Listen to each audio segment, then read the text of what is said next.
Again, the Solo Thief Challenge. No class change. In 3, 2, 1, go. Oh, it's so slow not playing the randomizer. We are definitely playing on the original vanilla version of the game. And the first thing we need to do is get these other thieves killed. So, I'm gonna get Dan a rapier. I'm gonna stick a small knife into the inventory of the other 3 so that they can use those to pass turns. We are not going to attack at all until the other 3 thieves have died. Not chainmail, we want wood armor for Dan. That's 4 defense at least for him. And that really is all we can do. At least until we get a whole bunch of levels out of the way. I will grab Dan a couple of heal potions just in case he needs those during these early imp fights. As we're waiting for the other characters to get killed off, we want Dan to still stay alive during these encounters. Hey, Squawkameel, welcome in. And you're just in time for the very beginning of the Solo Thief adventure. Why is it in slot 4?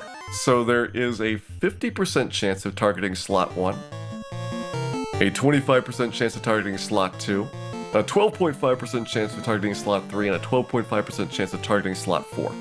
So in the back of the party, you're less likely to be attacked, and we want the front to be the ones that are getting pounded here by the imps. Of course, they go after Dan first.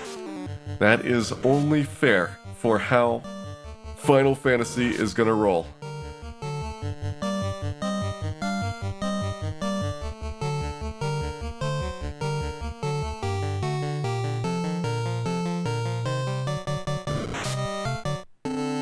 And yes, I know it's gonna seem so slow for people that have been getting used to the randomizer. You'll get used to this though in about maybe 20 to 30 minutes. It'll seem perfectly normal by then for how fast all the animations play again. Just takes a little while to adjust to it.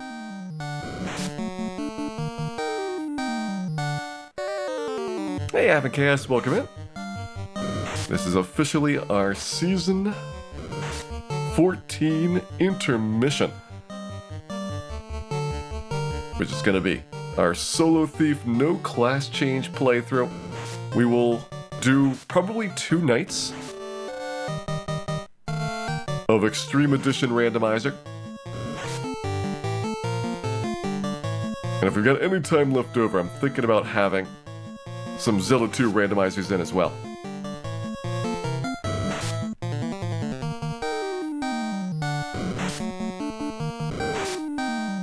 Okay, come on, punch Rooney harder. Punch Rooney harder.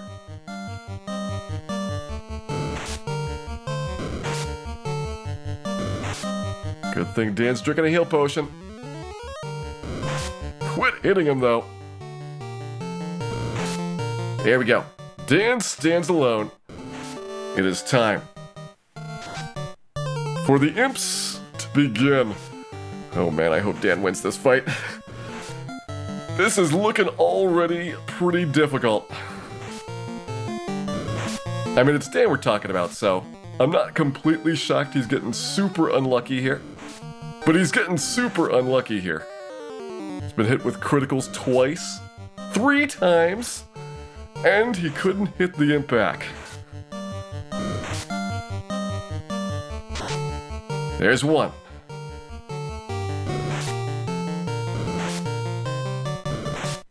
No, we got crit again. Dan is gonna be dead here. I don't think he can beat 3 imps without getting hit. Oh yeah, now you can make contact with him. Alright, try again. Already, Dan, a tremendous success.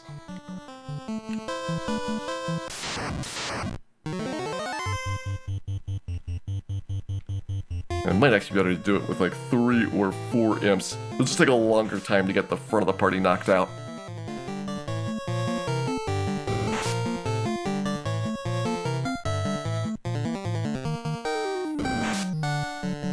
I think that was 4 critical hits by imps, all 4 of them on Dan.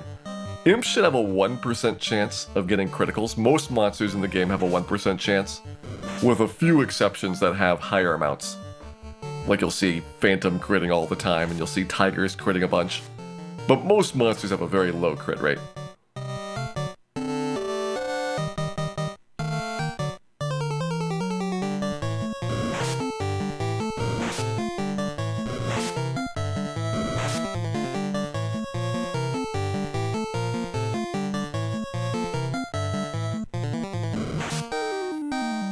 Hey, the crit wasn't on Dan for once. That's a novel thing here.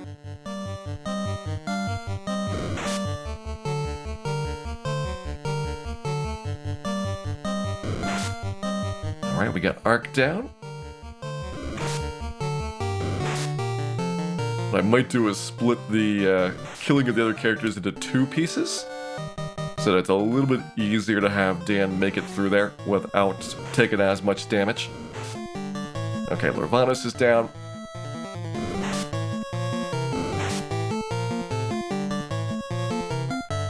Let's see if we can make this happen a little bit better. Alright. We're gonna move Rudy to the front. We're gonna move Dan all the way to the back. And so now the split is gonna be very heavily for the imps to target Rooney at the start of this fight. And we only have 3 to deal with once Rooney goes down.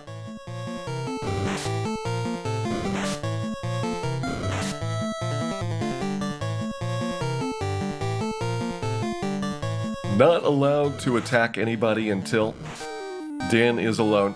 Now we can start fighting.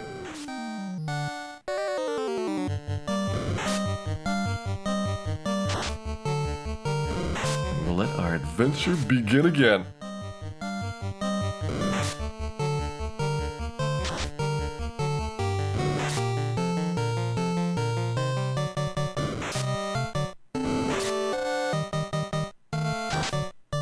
One more to go.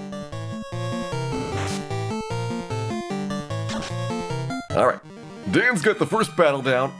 Only took 7 minutes, but we've done it. Making sure I've got the right plan for the level up. So 4 imps are needed to get the level up here. Ideally, we're going to get an encounter that right away gets us a V, but it is a 25% chance that we are going to get the vitality point we need at level 2 here. So even from the very beginning, there is level up forcing required. And if we get 3 like this, then we'll save again, so that we can take advantage of any further 3 packs that come up. The good news is that unlike the Black Mage, or especially the White Mage and Black Belt, we can actually damage imps at the start. Rapier is enough damage that you're usually one-shotting them most of the time.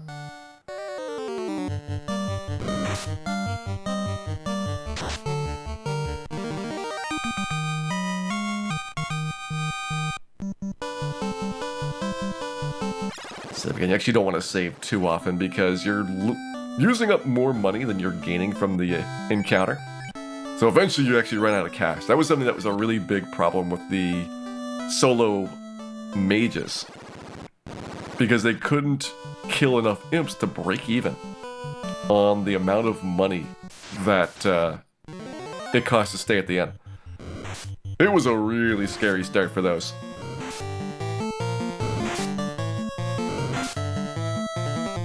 Is the Chaos Strike going to be a 3 and 256 Bane Sword? Not necessarily.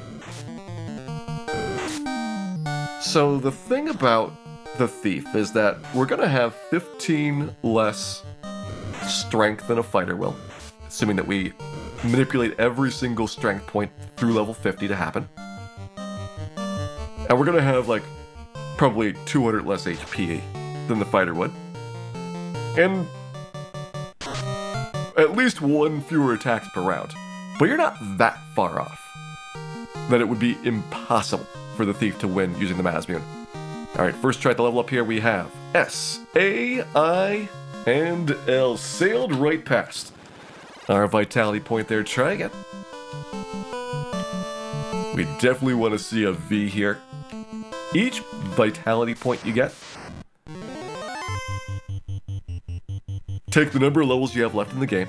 So in this case, it would be like 48 more levels. Divide that by 4. And that's how many bonus hit points that vitality point is worth.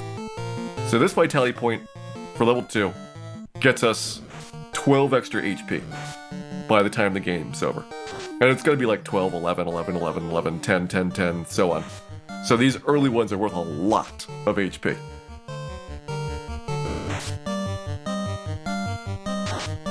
Hey Tamo, glad you've been enjoying the show. We have S-A-L. What are our stat parties? Strength and vitality are the two must-haves for being able to do combat damage and to survive things. The Thief has a guaranteed luck point every level up, so we don't have to worry about L's. And agility is a nice to have. Every 10 points of agility will give you a 1% better chance of the start of the encounter. So if you had a 10% chance to ambush the enemies and they had a 7% chance to ambush you, 10 points of agility would make an 11% chance for you to get a first strike and drop it to a 6% chance for them to ambush you. More or less. Like, that's basically how it works, though.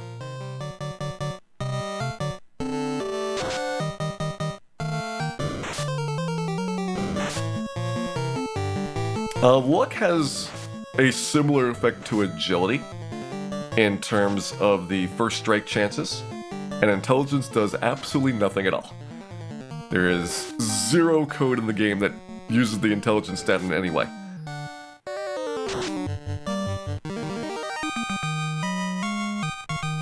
Try it again. Here we have S-A-L again.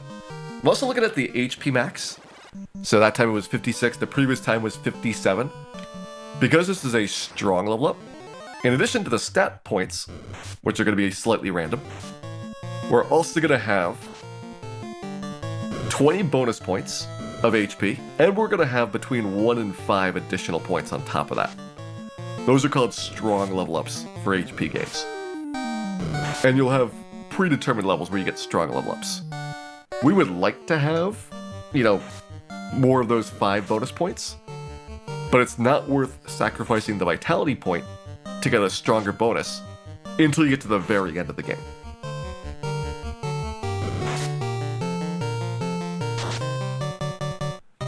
Hey Insult, you have missed the imp grind entirely.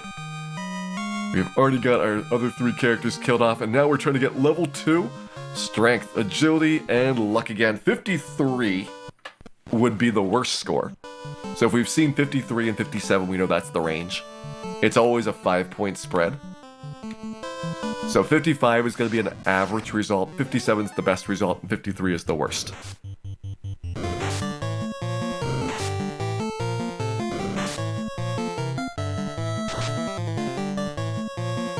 Keep getting Sal. Well, the SA and L are guaranteed level 2 for the Thief. And then you'll have a 25% chance of a V and a 25% chance of an I. We just care about the V, so we don't need the I to appear. And it would be nice if we got, 55 plus for the HP roll as well. 52? Okay. I guess it's 0 to 5 bonus points, S, A, and L. So evidently it's 52 to 57, not 53 to 57. I'll still say 55 is probably a pretty good score, but that might make me more willing to take 54 if we see it. Yeah, that's right, it's plus 0 to 5, and not plus 1 to 5 on top of the 20.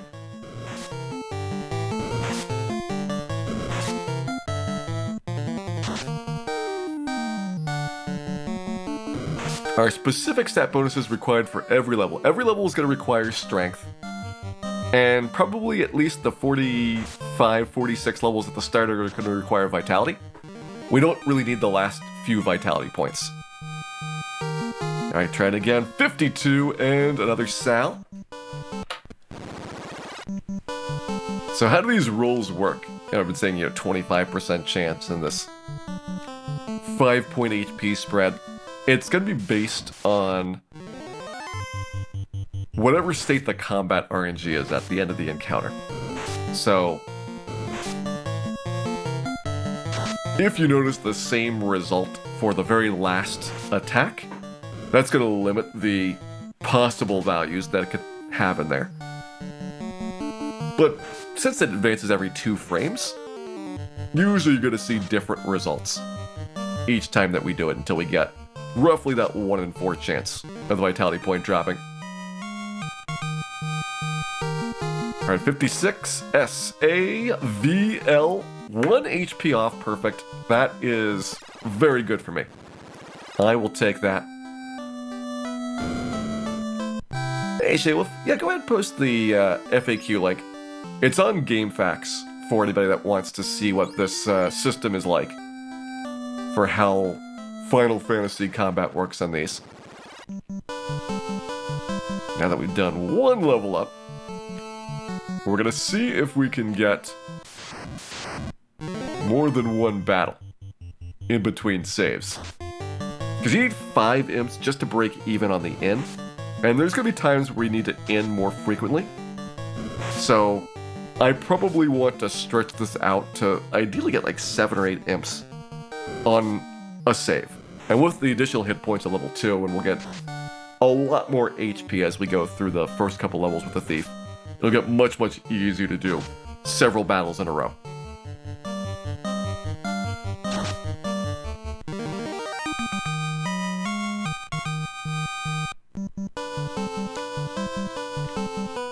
Is this a speedrun category? I hope not.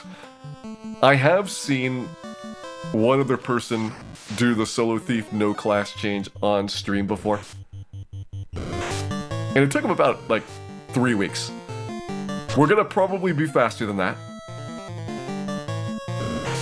But it is gonna be grueling, and I would not recommend attempting this at home.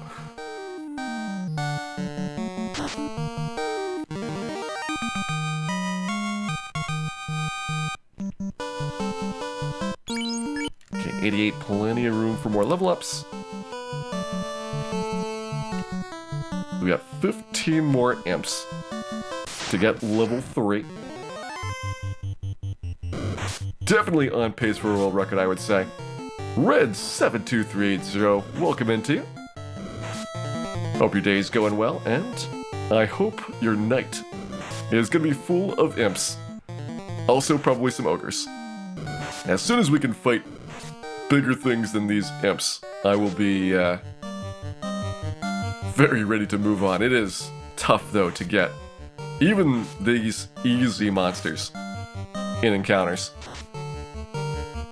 You don't really think of a lot of the fights around the start of the game as being dangerous, but for solo characters, it's pretty tough to get established.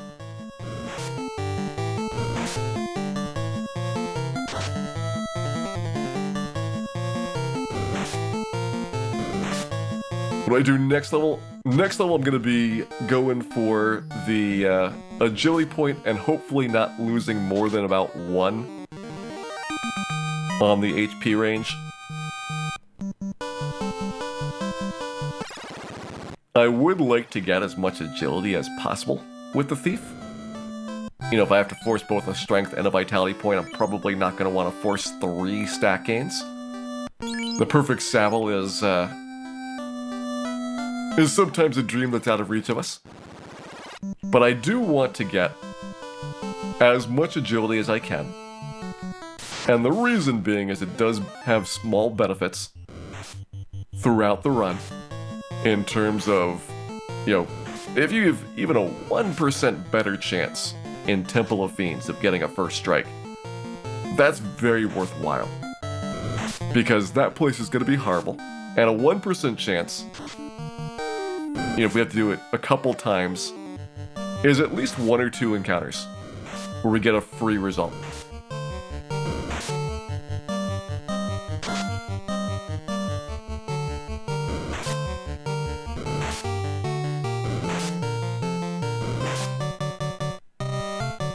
If you do a full RNG manipulation with the Thief, it would be much slower. The thing about the Fighter is that their damage is really good, and it's a lot easier to find useful combat results. Whereas the Thief doesn't have that for the most part. They're gonna be very struggling to get even any result that is gonna work for you.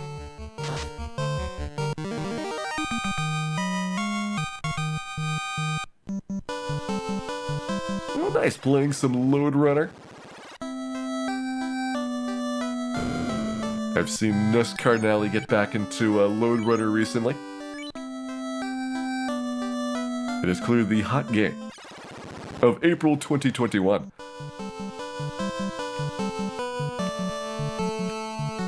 Load Runner is a classic on a lot of systems. Around the time that the NES came out, it was nearing the end of its lifespan, but I think it's still really highly regarded for a lot of fun mechanics.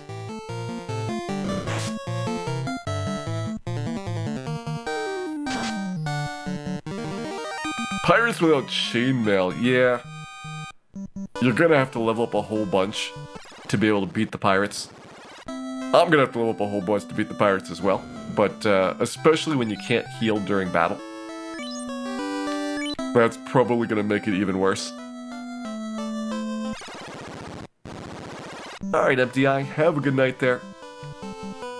Pleasant dreams to you, and thanks for dropping by.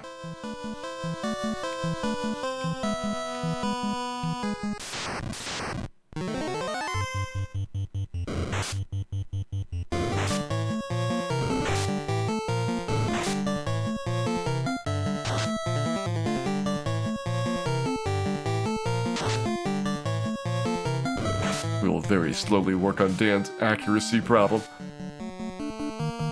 One of the big things that makes Astos be a really big brick wall for the Thief is it takes a very long time for the Thief to get additional attacks per round. Every 16 levels, they get 32 accuracy, which is what you need for an additional attack. So if you're looking for extra damage, it takes a long time to get it. Alright, here's level 3. We're looking for A's. We got Civil and an 81. We'll see how that compares here.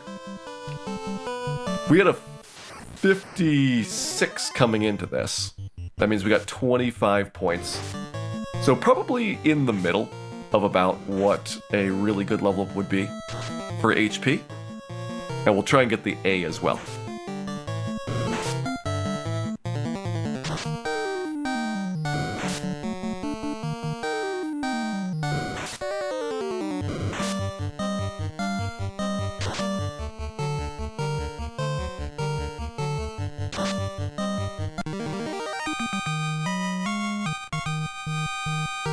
Try again, this time 82. S-I-V-L. No A though. Yeah, it seems like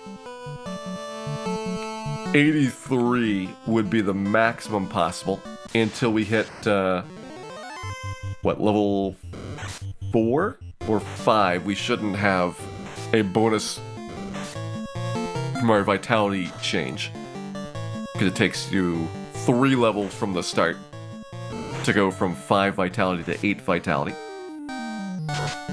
So we'll see a bunch of 27s in a row for the maximum possible gains, and then we'll see 28s after that, and then 29s, and so on.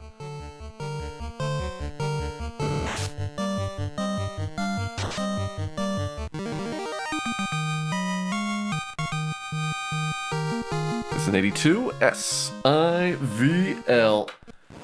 I like the 82s. I'm willing to lose a point there on the HP score, but I do want the A to show up.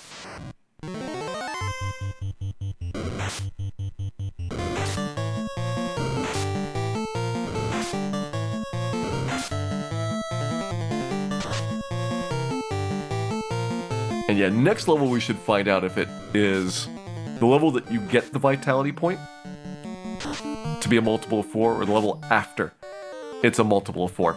Basically, whether it's the vitality before or after the level up happens, for how it rounds things.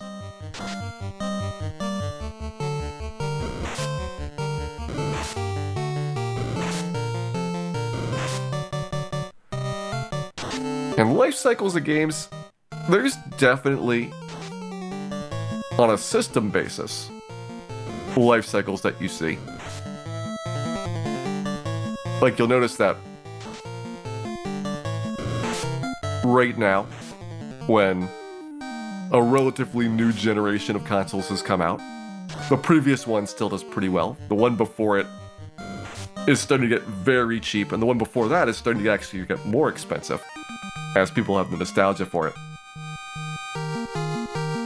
Trying this one, 79 civil. Alright, that's a reset for you. 79 is below what I'm willing to take. And then for games on consoles, there's kind of a pretty similar curve where there's a period of time where it's a new game, and then it's an older game, but something that people have, you know, direct word of mouth and fond memories of, and they've got recommendations for friends, and then it kind of falls out of fashion for a while, and then you've got the retro and nostalgia aspects that kind of bring it back, and that kind of goes through this ebb and flow, and eventually, you know, past the retro period actually just kind of disappears. Like, you don't see a lot of people playing Atari games on Twitch, or a lot of the systems that came out from independent manufacturers in the 1970s. Because the NES is about the oldest that has a lot of supporters left. Alright, 80 SIVL. Try again on that. Hey, C:// Thanks for the good wishes there. We'll definitely need the positive vibes on getting our level ups to happen.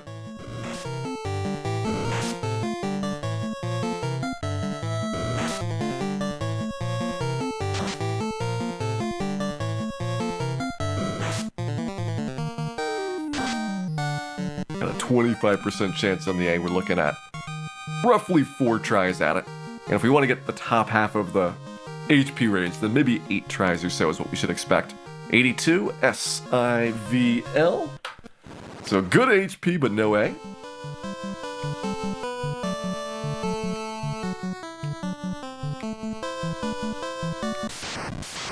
Parents bought more NESs. There was a lot of people that played Atari games. It was a very popular system when it came out. There was a lot of people that played arcade games, which were also very popular in the 1980s. And so there is some aspect of, yeah, NES had a lot of sales. Although interesting, if you look at, you know, the history of Nintendo, the NES was their best-selling console for a long time. And the Super Nintendo had fewer sales than the NES did. And the N64 had fewer sales than the Super Nintendo. And the GameCube had fewer sales than the N64. It wasn't until the Wii that they actually broke the number of units sold compared to the NES. 82, and no A.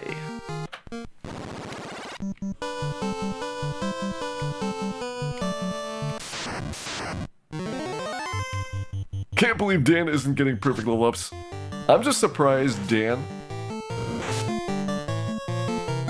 has figured out how to use pants. Like, that's just a big day for him.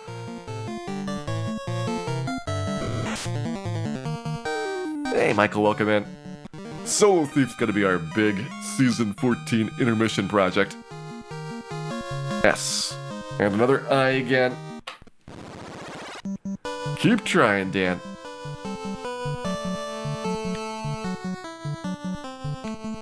The A's are not as important as the S's and V's. When you got a level where S and V are guaranteed, I feel like forcing the A's out so that we don't have to worry as much on levels that are very tightly contested is going to be our best long-run strategy.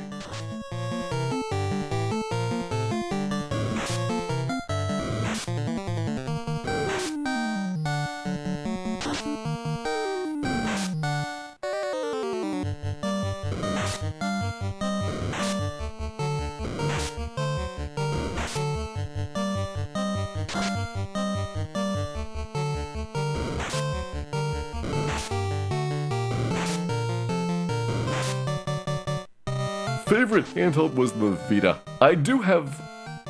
Well, I don't have a Vita, but I got a PS TV. And I have one game for the PS TV, which is Persona 4 Golden. And that's it. It's the only game I ever bought for the system. It's still a pretty good one. But I think that is the only time that I've gotten even like less than 10 games for a console.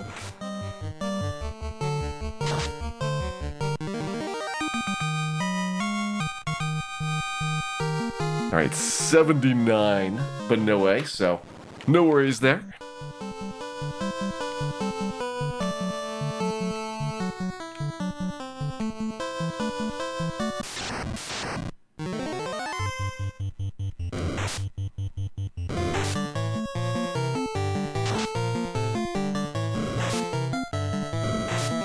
What is the percent chance of getting agility? 25%, Ted.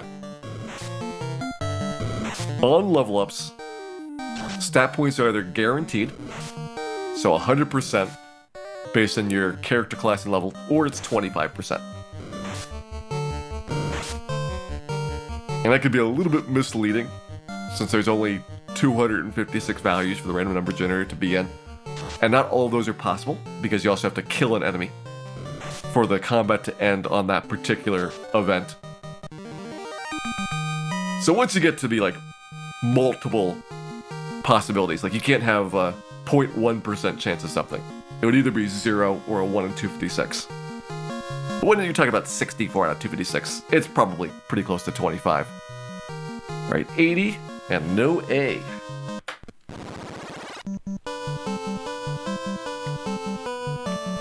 Snowman7785, welcome back for 14 months.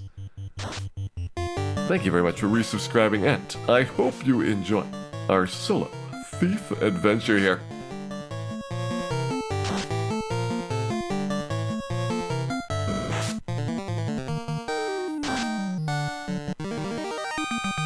Perfect is 1 in 24, but it might be 0. Like, once you get to like beyond 1 in 20, then I worry about whether things are actually possible.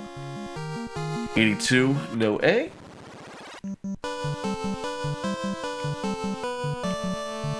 Like, for example, right now if Dan has, I don't know, a 50% chance of hitting the enemies, you have to put on top of whatever the percentage is. You know, if you can't kill the enemy on that turn, then it doesn't matter what that value for the random number table is going to have coming up next. And that'll improve over time, but you still have, like, getting the monster down to, like, close enough for a weak hit to kill it. Like, you might need criticals on some of the encounters or things like that. And that's going to skew the distributions. So I don't have, like, a hard number to say where it's impossible to get, you know, some other result for it. But once you're around, like, 1 in 20, I get nervous that it might be a 0. Alright, 79, no A.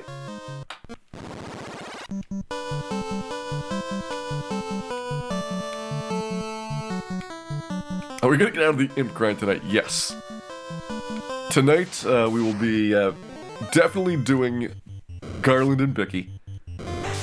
And once we're past Bicky, we're probably, for the most part, looking at ogre grinding. I'll probably do a little bit of Kaizaku's just to get money, so that we can buy a bunch of supplies. But since we don't need to buy spells, there is a relatively low cost of outfitting the thief. Like, I'm thinking about getting a copper bracelet for 1,000 gold, and that's because it's got a 1% better chance of dodging than the wood armor, even though the absorb rating's the same. We'll probably get a cap, we'll probably get some gloves, but it's very cheap other than consumables to get a thief supplied. Alright, 80, no A.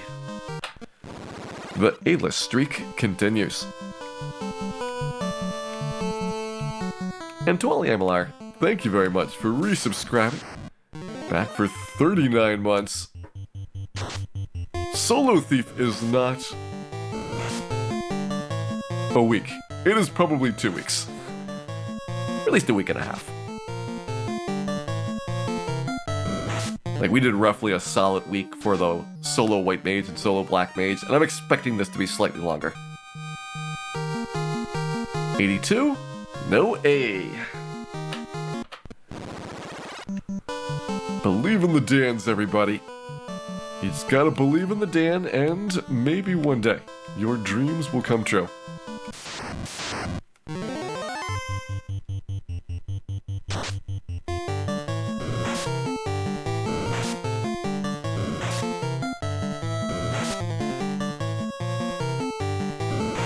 Upside of the thief having no good equipment.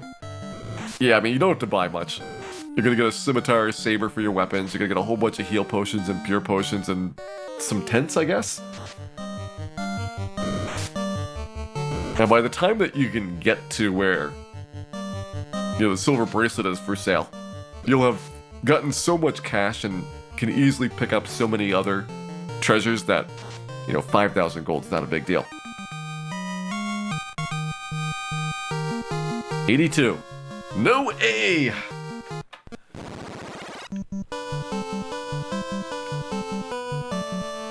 Keep at it, Dan. I have confidence that you can just be full of A's at some point.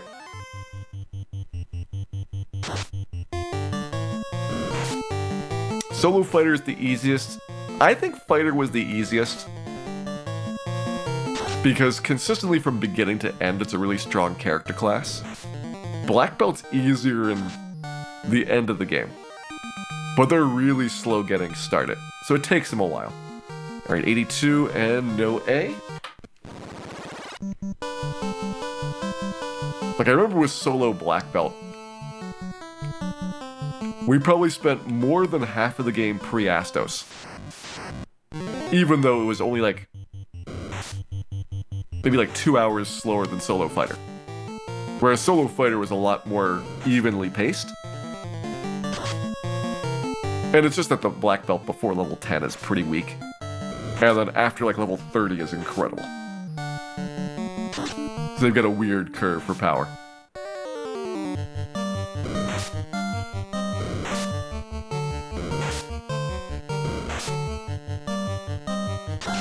Stretching the 25% chance. What you'll notice is that you'll have level ups where it takes you, 5 times as long as projected, and then you'll have level ups where you get it first try.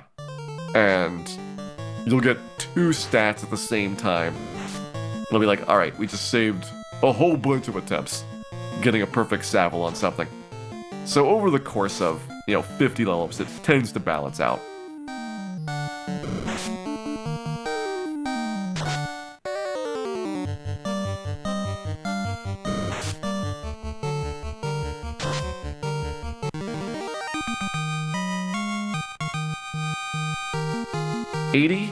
No A. I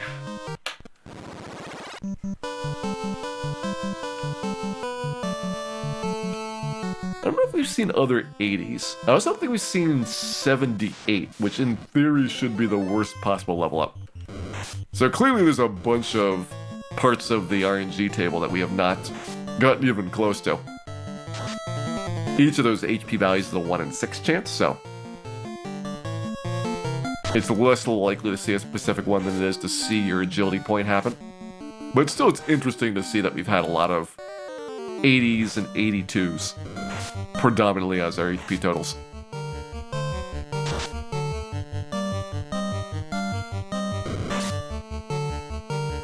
What are we going to grind to? Well, eventually we're going to hit level 50.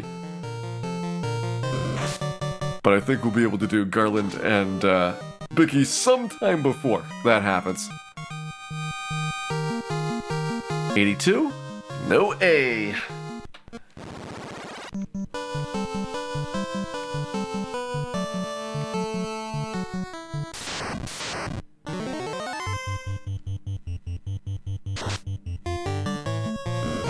Level 50 for Astos. Astos is probably going to be like level 26.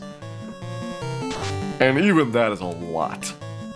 Level 26 when you're fighting ogres it's a project. That's why Astos is so tough to be able to get past. 80? Our first A, though. Alright, let's talk about it.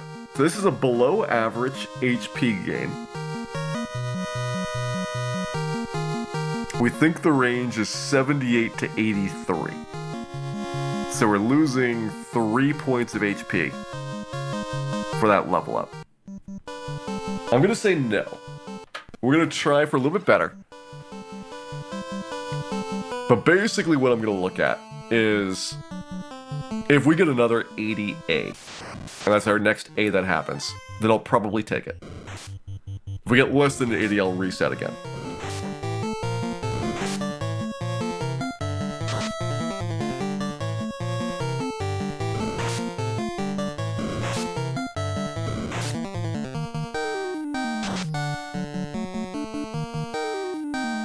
Just happy that A's do exist. So, you'll see all kinds of crazy streaks when we do. But we'll level ups on it. Yeah, we could get 4 A's in a row for all we know. Come on. 82? No A though. More of an A minus. It was more of a B plus, you know. Didn't quite have enough A to carry it.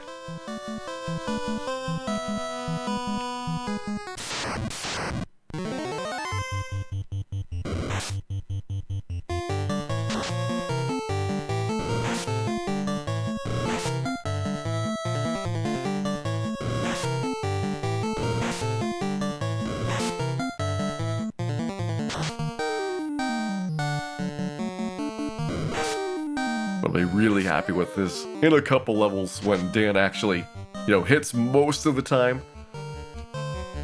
It'll take fewer rounds to do each of these clears.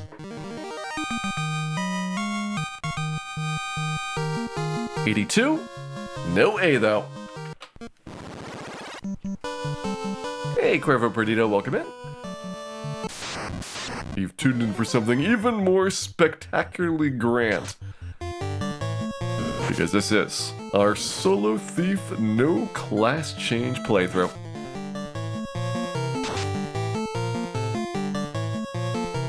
When do we get ogres? It depends a lot on what I see for damage rolls. Like, we'll keep trying it out periodically to see where transitions happen. Alright, 78, no A.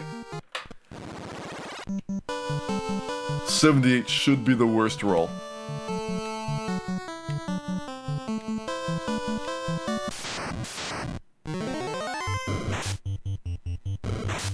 Assuming I've done my math correctly. And 83 should be the best.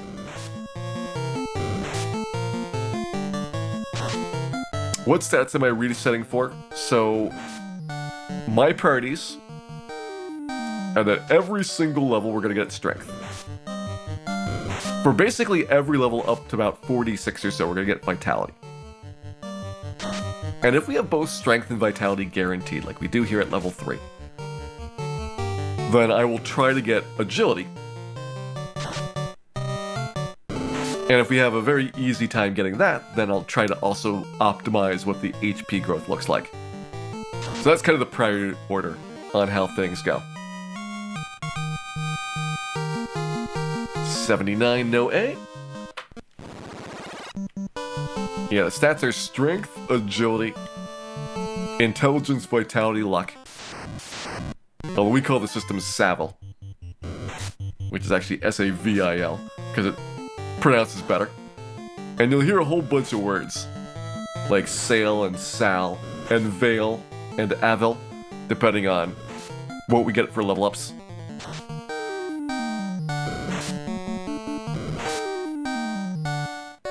And so, for example, this one here, because we have S-I-V and L guaranteed, if we get the A, that'd be the full Savil.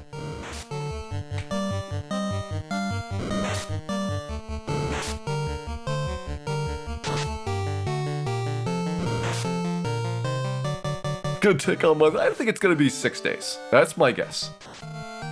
I think 6 days to do Solo Thief.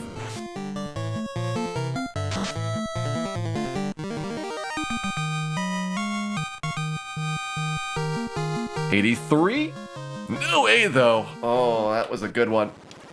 That's our max possible HP.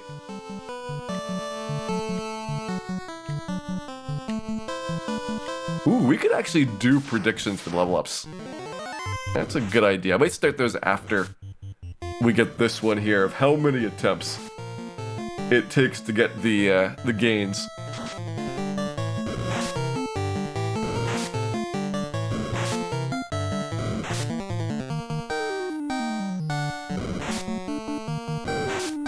Does your name affect stat growth? That's from Dragon Warrior. Final Fantasy's never had anything that was based on anything besides character class.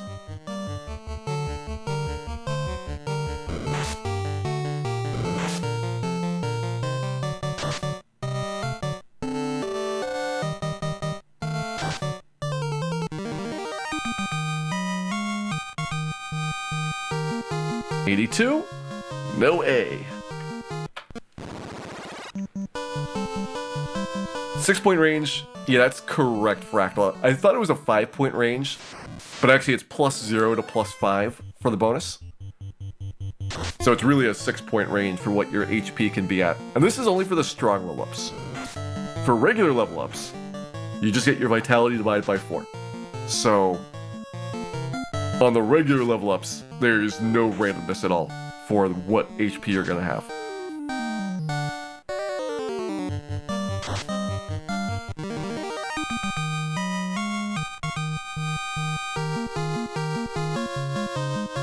$81? No A. Even versus odd.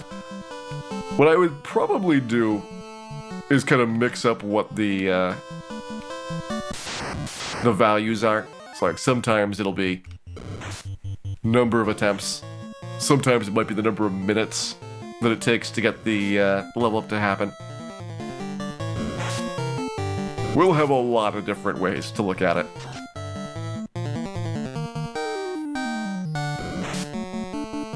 Hey, E-tier. Oh, I would say Garland might survive 2 hours. We're gonna get a couple more levels before we go and kill him. 82? No A. Prime number of attempts.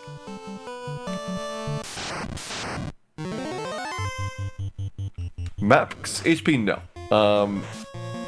HP for the random values is less important than vitality points until you get like around level 40 or so. So for most of this playthrough, the exact HP value is probably going to be like the 4th most important thing for us to optimize.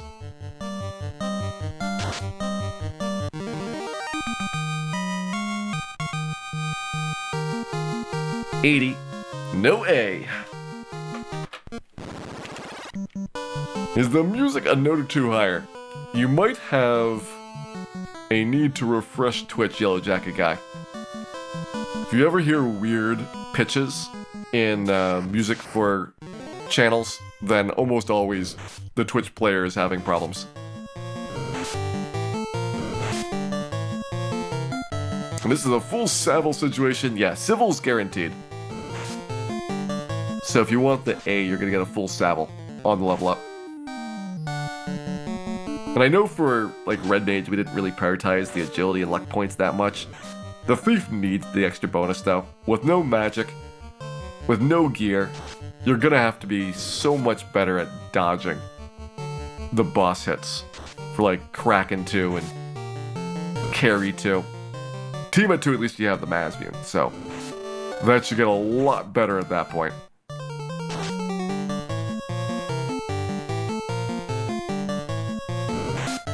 Hey, Aggressively Beta. Thanks for the good wishes there.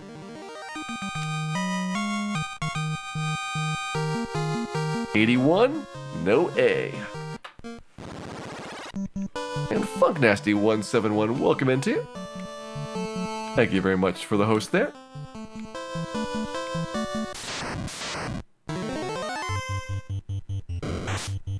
Estimated time, I would guess somewhere around 30 to 35 hours, Jack Smith.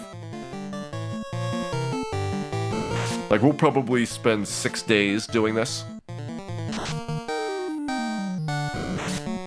when I was doing the solo mages, who are easier than the thieves, but also still pretty tough. They were in like the 25 to 30 hour range.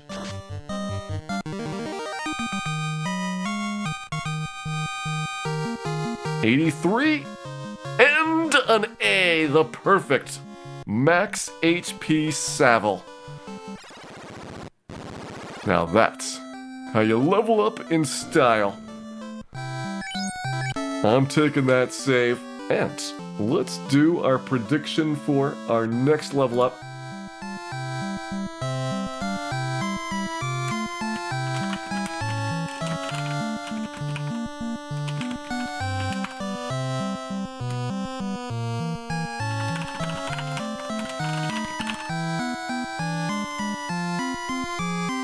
I'll probably have these open for a pretty short amount of time. And we'll see how these work out for doing it. Next level up, we have Guaranteed Sal. We don't care about the I, so Vitality is the one that's going to be interesting. And Vitality is more important than the random roll. So we're either going to have 110 or 111 for our max HP total, but we definitely want the Vitality point.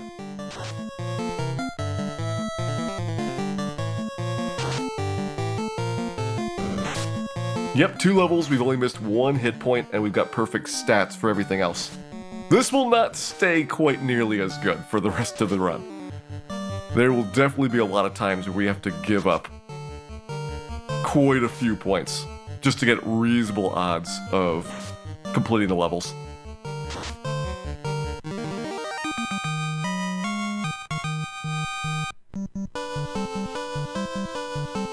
$16 more strong levels to go. Oh. The Thief does take advantage of more strong level ups than like a Red Mage. And it actually is very noticeable by the end of the game. Like even though the Red Mage I think has a higher average Vitality score. If you just play through and you don't try to optimize things, Thief will end up about like 100 hit points higher. And we can probably do like another 100, 150 hit points by getting all those Vitality points.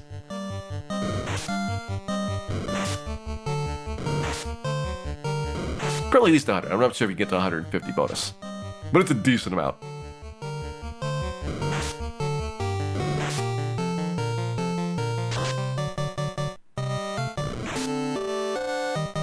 Yep, just need to see the V. First time we see the V is at 4 or less tries or more than 4 tries. And 4 is the expected number because it's supposed to be 25%.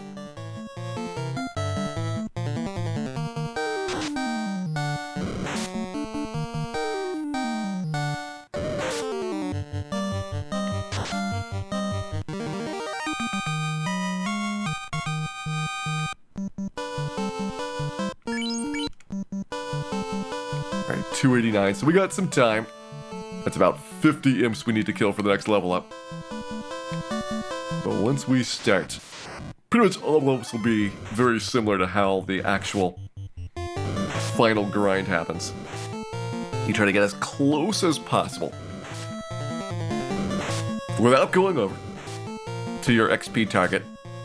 And if you're really, really close, then you can take very easy encounters that you can do quickly to cycle through each try. The worst is when it's like, you need to kill like 3 zombies to get the level up. And it just takes a long time to get it. Because then you spend a while each attempt cycling through. Whereas if you're like 2 imps away, then every single fight in the game is going to give you enough XP.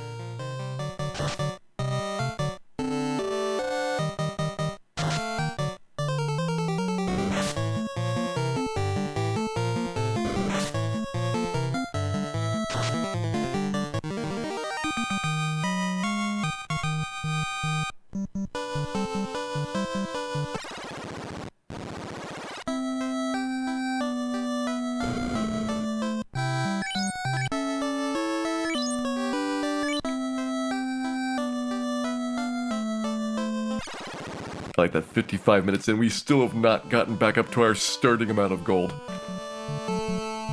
All my money going into these inn trips. We're very, very slowly coming out ahead. Because 5 imps does pay for the inn. And then if you can get 2 battles, you're getting to keep the profit from the second one. But then you get a little bit of that back once you get close to the level up, and you're getting, you know, less than 5 imps between the saves. So it kind of seesaws between like, all right, I made 20 bucks this time, and now I spent, you know, an extra 10 in order to get the level ups to happen. Now that's basically Dan's financial lifestyle.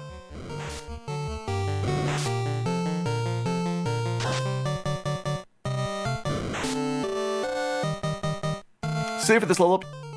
Yeah, I mean, for HP, you should be able to do 2 imp battles pretty easily. 3 is about where you're probably going to start having more concerns. Because they're going to crit you for around 10, and that's not going to change. Like, your crit rate should always be about the same. The damage should always be about the same because you're going to have the same gear. So if you get unlucky, like a single fight can do, you know, 30 damage to you.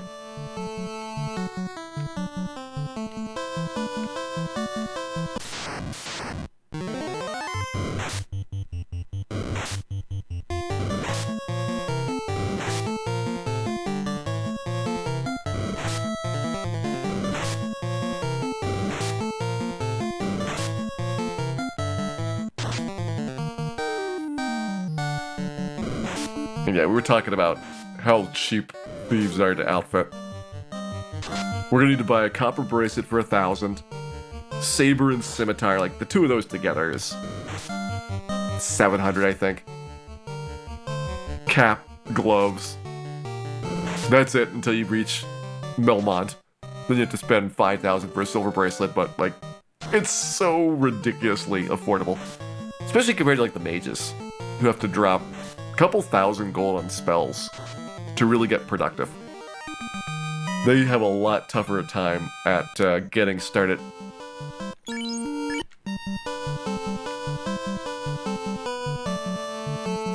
Get the buckler. Oh, I hate it so much. I think by the time that you get the Crescent, like, because you don't really have that much of a problem getting through ordeals, like, ordeals is run or die. And a buckler's not going to help you on the zombie fight. And then you go to the ice cave, where again it's basically, you either get a really easy fight or you die. Like, there's not a lot of situations where the 2 defense helps. And you get the airship, and then suddenly you get access to like all the late game dungeons, so you can grab the pro cape and you can grab the defense sword and the ribbon and the opal bracelet and all that. So the buckler doesn't probably have too much utility.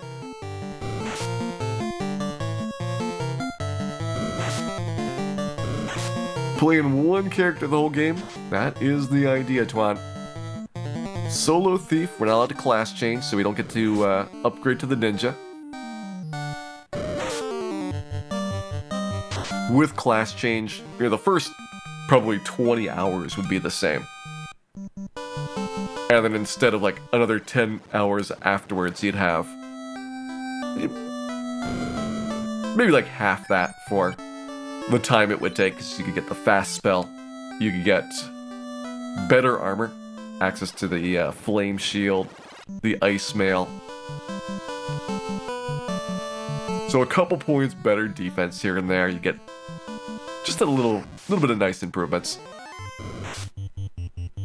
And you get the katana, compared to the rune sword for most of the game, until you reach the Masbu. That's when the thief finally gets a real weapon.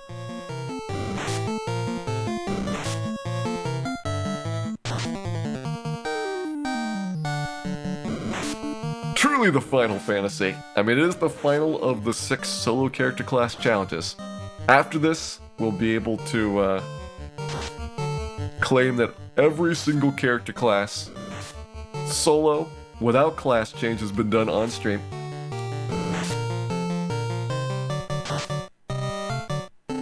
And hopefully never ever have to do it again.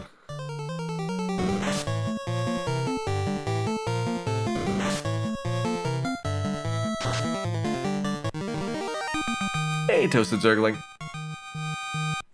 Thank you very much for your contribution towards the Milmond Relief Fund. Because Melmont,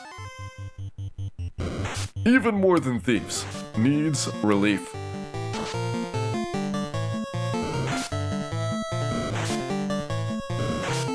Hey, thanks for the good wishes, Ralphian.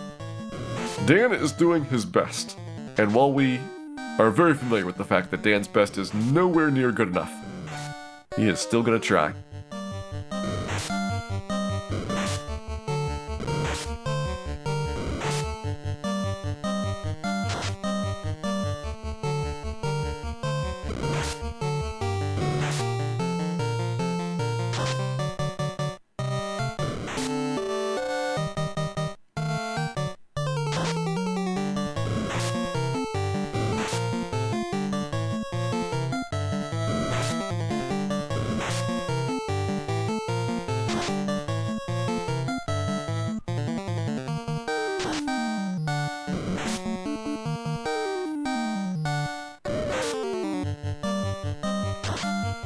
Hey, Dowsing Mouse. Bad things are happening here. Very bad things. Alright, we still have probably like 5 more encounters to go before the level up starts. And then we'll get to see whether our beloved Vitality Point happens sooner or later.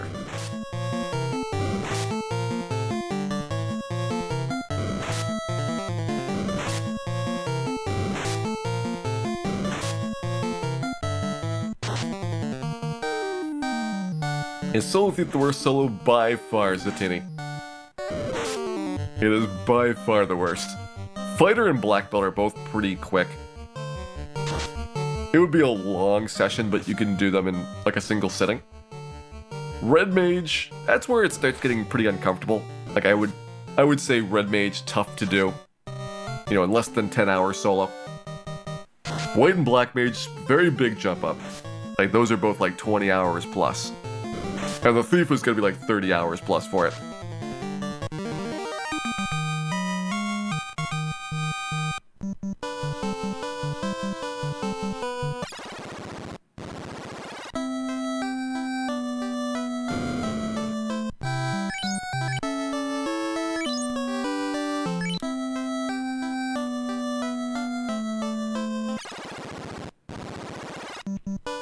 Who's got Fire 1? Yeah, I would guess the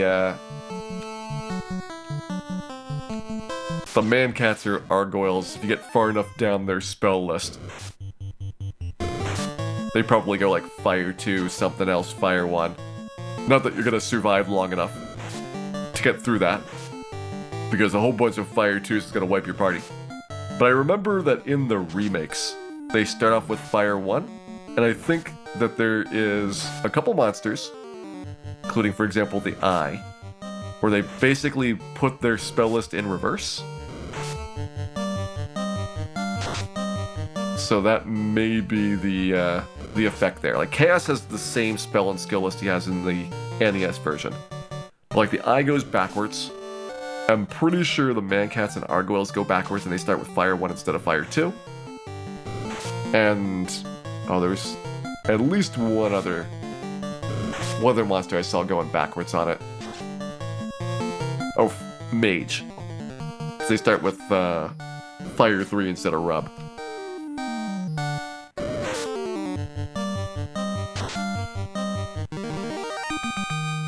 Always wanted a thief. Yeah, it turns out there were some lies about how good character classes were. Outrageous, out-and-out lies.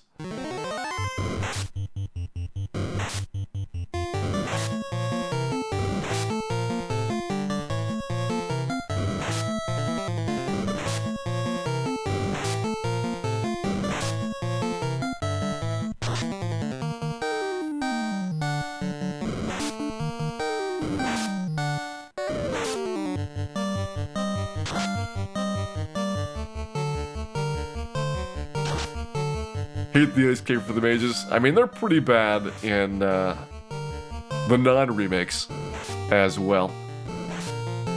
Mage with a 90% ambush rate is gonna be a horrific fight when you're not significantly geared and leveled up to be able to take on the encounters. And I think that at least with the remakes letting you save anywhere, you have a much easier time dealing with the very unfair single fights. But yeah, it's not going to be easy by any means.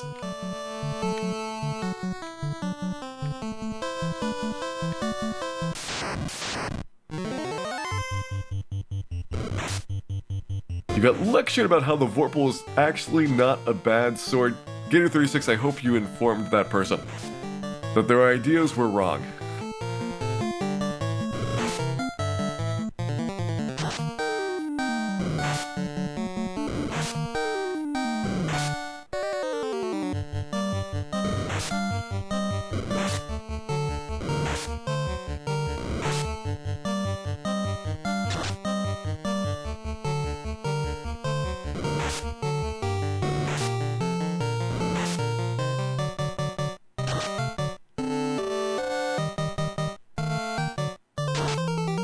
This will put us 19 away from the which unfortunately means that a 3 imp battle is not going to be sufficient. So we'll have to double save here to get our vitality grind started.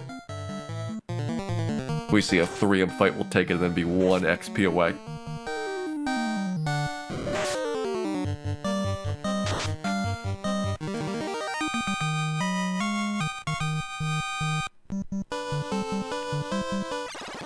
Fighter, black belt, white mage, black mage. So if you're going by the levels that you're gonna have in the strategy guide, that's actually not a bad team. Because I think the strategy guide recommended fighting chaos around like level 32 or so, which is when the black belt is really, really good. They'll be about equal to the fighter at level 25, and they'll pass them probably by around level 28 or so. It's just you have to know how the black belt works. They're a more complicated character class because of the barehanded and no armor bonuses that they have. And also the fact that they take a long time to develop. If you leave the iron nunchuck or something on your black belt, then it's going to be a terribly bad class. Compared to if you realize that you have to actually take equipment off for them to get better.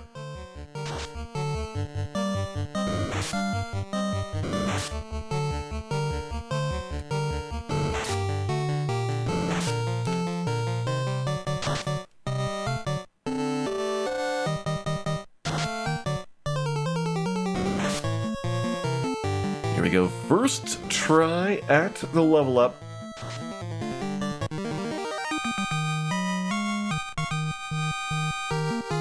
$109, so that's either 1 or 2 points off maximum.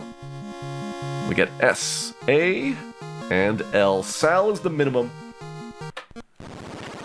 So we're looking for a V. That should be a 1 and 4. We got 1 try at it.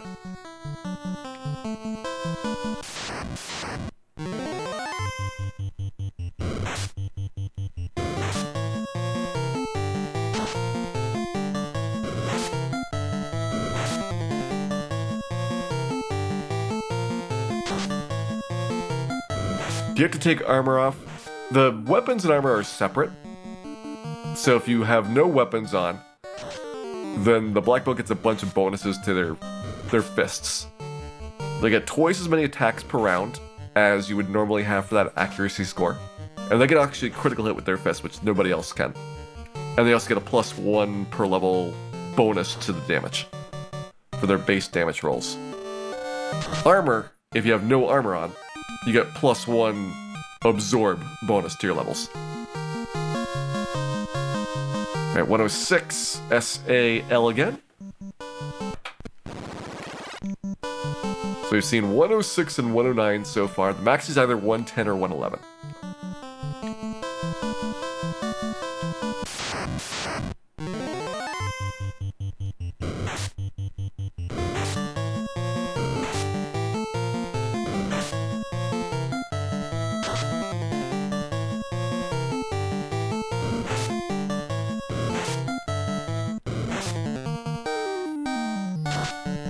All day and all the time for 2 weeks. Hopefully it's only 6 days.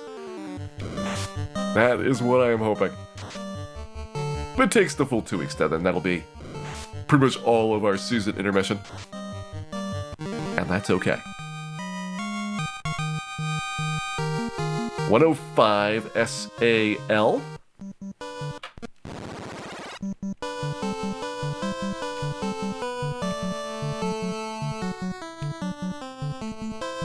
So I think if we've seen a 105, then 110 has to be the max.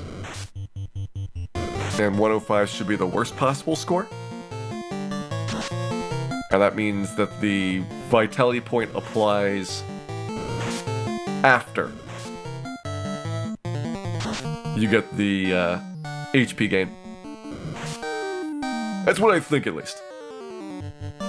Is that true? No, we'd have to see if with the vitality point. Never mind. We won't know until we have the vitality point actually happen.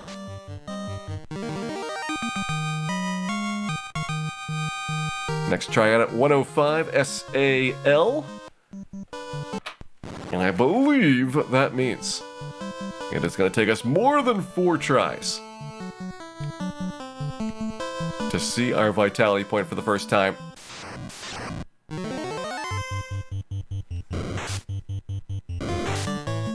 What level were we put in KS? 50. That's the maximum level of the game. If we go beyond level 50, we would. It's one of the nice things about the remakes is they can go up to level 99 and you'll definitely max out your HP and you'll have way better stats at the higher levels. And so you wouldn't need to hyper-optimize the individual level-ups nearly as much.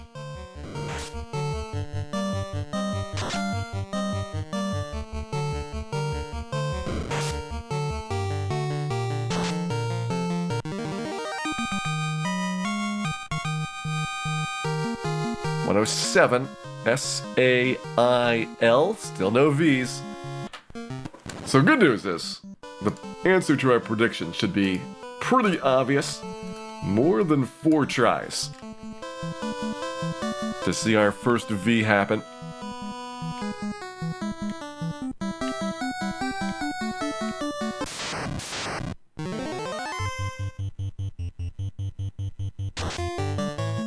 Origins of Dan. So there's many origins of Dan. And I think that there is the naming and then there is the story of the character. And the naming actually comes from Fiesel playing Swords and Serpents, which is a game that only allows you to have 3 characters for the character names. So he named him Ace, Bill, Cal, and Dan. That's where the 4 names came from.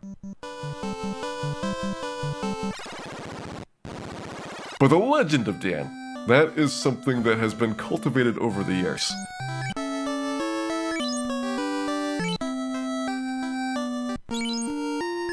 Show off, we got the 1 experience point to go. It's actually our first time getting the 3 imps since trying to do the level ups here.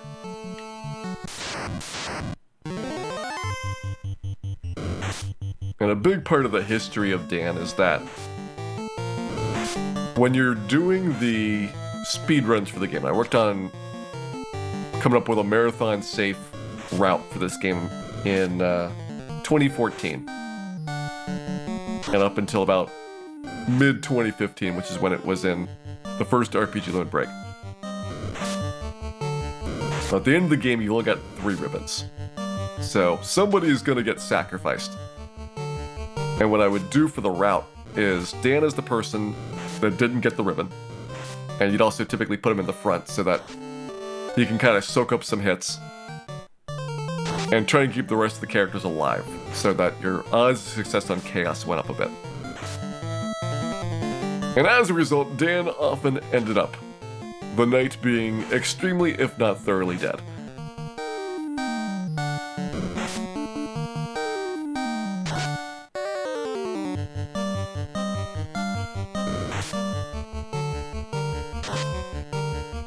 Hey, Christopher. I think we'll be lucky if we get to Garland by 2 hours. We'll definitely get Garland and Bicky tonight, though. That is my big goal. And we'll be well into our ogre grind for Astos at that point. Here we go, 109 SAVL. I'm taking that. I think that's pretty good. We're getting up 1, maybe 2 hit points. We got the Savile without the eye. And that's what I want to have. Alright, next up. Level 5.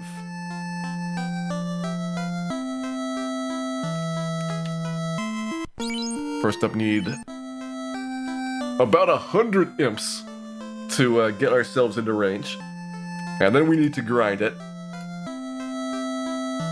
So the question is...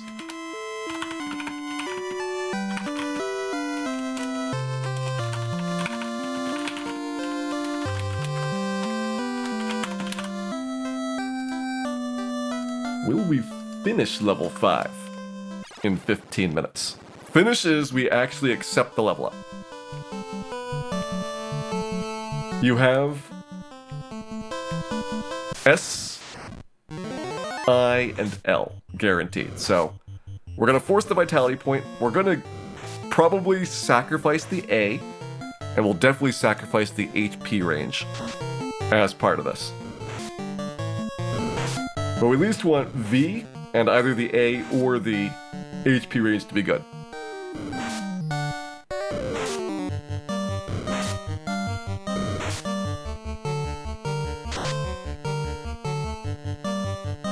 Is there a record for beating this? I hope not.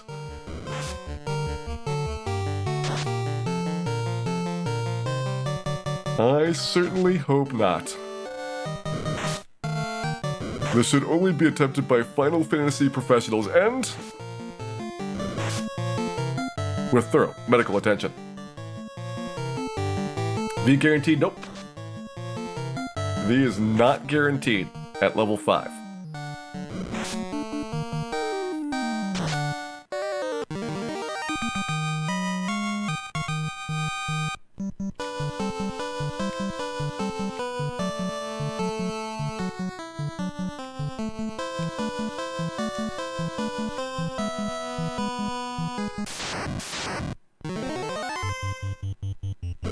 I should definitely have a guaranteed V. I agree. Every level should have a guaranteed V for the thief. It would be so much better for grinding these out. But alas, what we have discovered, I'll let you in on a little secret, is that the thief sucks.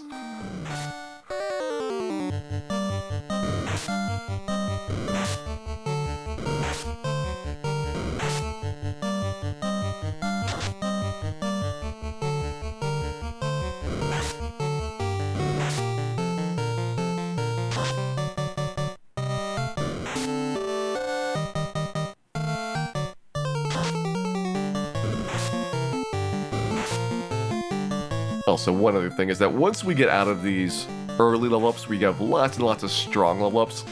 We won't have to care about the HP readiness nearly as much. It'll just be looking at the S's and the V's and the A's showing up. So things actually get a little bit easier once you get past about level 15 or so. The thief gets a lot of strong level ups early. Like, there's definitely times where they're not going to be beating out the fighter, but they'll be in, like, the same ballpark for a while, and they'll definitely beat out the red mage and a black belt for quite some time.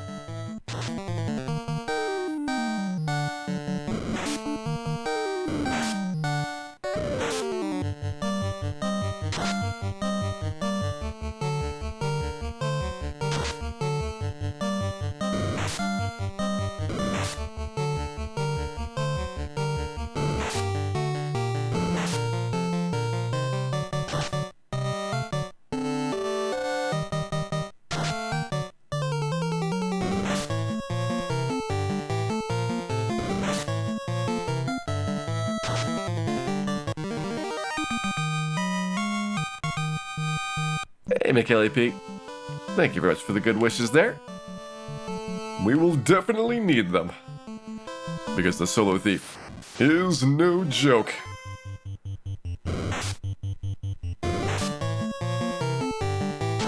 It will definitely be the hardest challenge run we have ever done for Final Fantasy.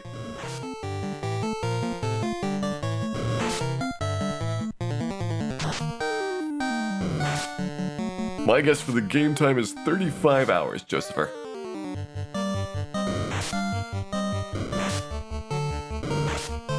So we should finish sometime in the next week and a half.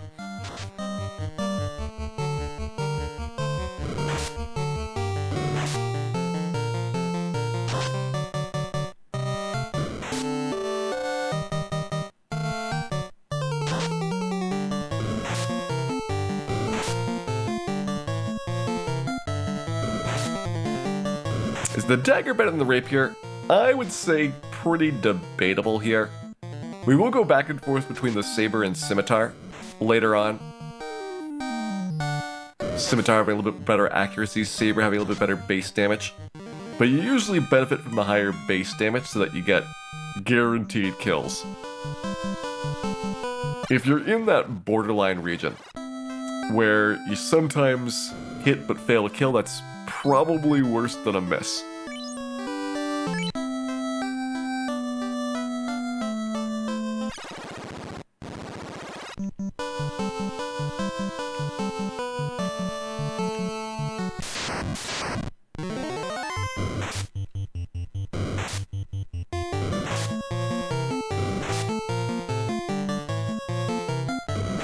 Next big equipment improvement, we can get gloves in Provoca. That'll be one additional point of defense.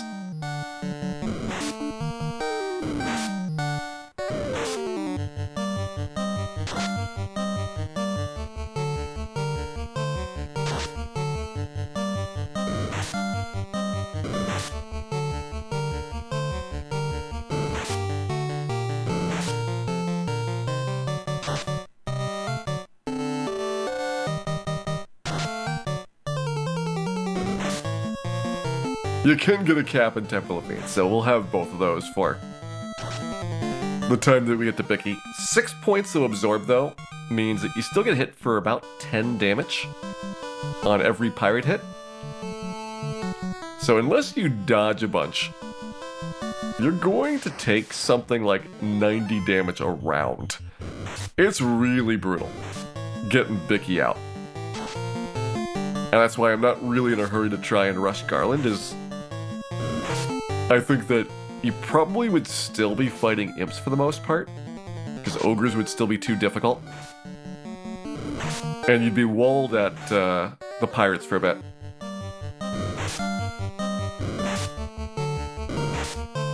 Who knows though? Like, trying to get a really optimized strategy for a solo thief is likely to be. And I'm not 100% sure about this, but likely to be not very important to the modern world economy.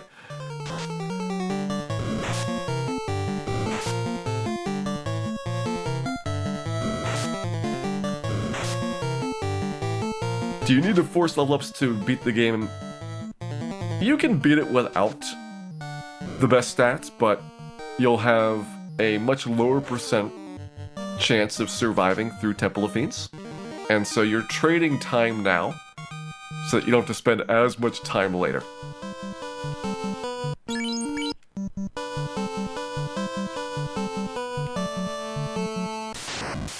And I'm looking at the speed we're killing these imps, and I don't think we're gonna get started at level 5 before an hour 30. I underestimated how awful Dan is at even doing these imp battles still. He's getting ambushed a lot, he's missing a lot. It is brutal.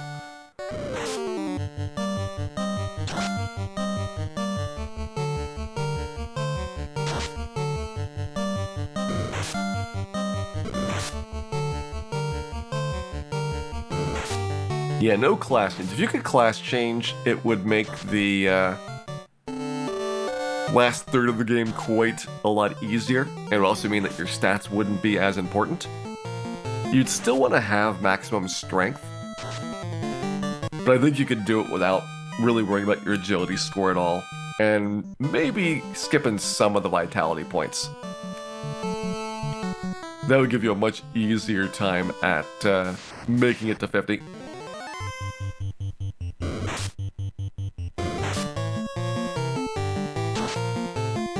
How long do we play? We'll be about doing, I would say, 6 hours a night, Josepher. I think the weekdays will play between like 5 and 6 hours, and weekends they'll be about 6 or so. So if it's a 35-hour run, then 6 days is what it'll take to finish it.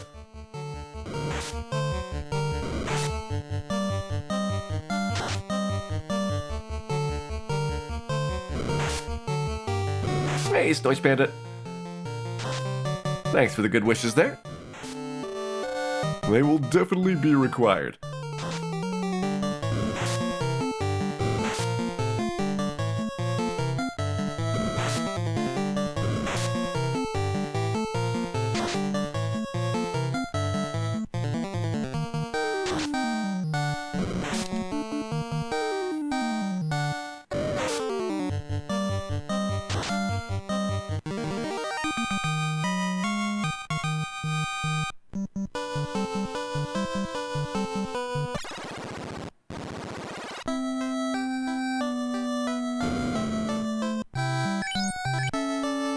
Another chunk of imps done. We're getting a couple battles in between having to do an in trip now. Got that blocked in area, probably for our own good. It is for our safety that we are no longer allowed to leave town.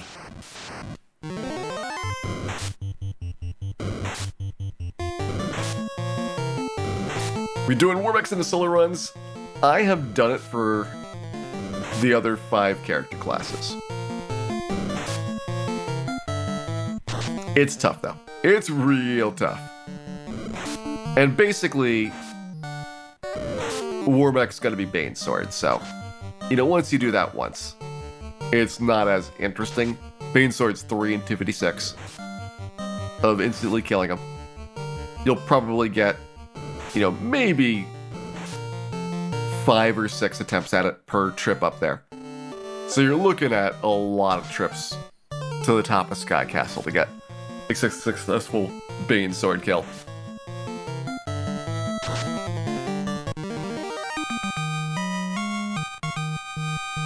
But I've tried to include it in as many of the runs as I could.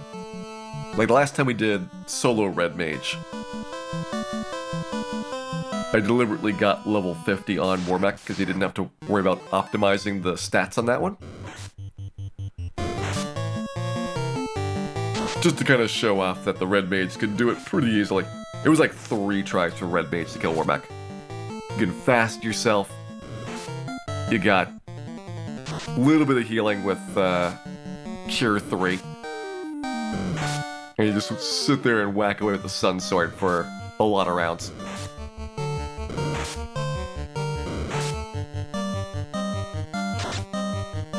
Oh yeah, Warbeck's definitely painful with the Thief. Because you can't get the Masmune out of Temple of Fiends, you don't have your most effective tool at dealing with the big enemy encounters. And that's also why, no class change significantly increases the difficulty level. If you could class change, you could dive down, grab the Masmune, walk back up, and escape Temple of Fiends. Then go through a second time, this time using the Masmune to kill the Fiends really fast. And you'd have lots of resources left over for Chaos. But when you have to actually go through Lich and Carry and Kraken the slow way, and you only have the Masmune for Tiamat, then your resource consumption is much higher.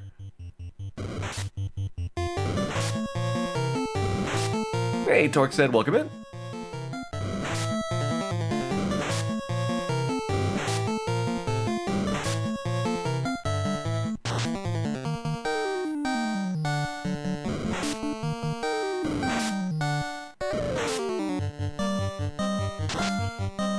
I would say I would be utterly amazed at how often Dan is getting ambushed and missing in this section.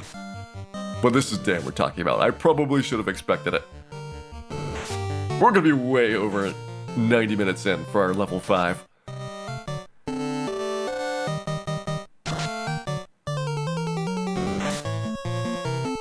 And probably like an hour 40 to an hour 45 just to get the level up started.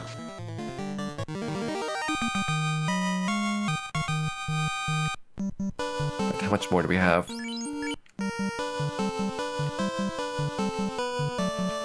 That's 35 more imps?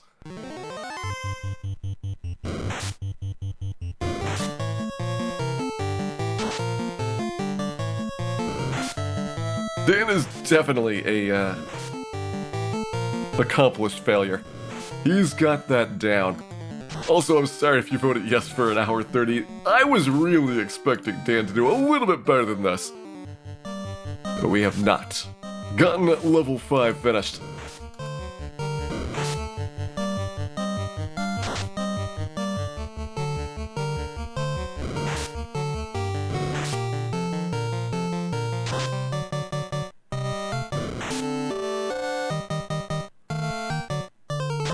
I think it just goes to show you that no matter how pessimistic you think you are about Dan's ability to cause trouble, double it or even triple it, and you'll still fall short of his spectacular magnitude of failure.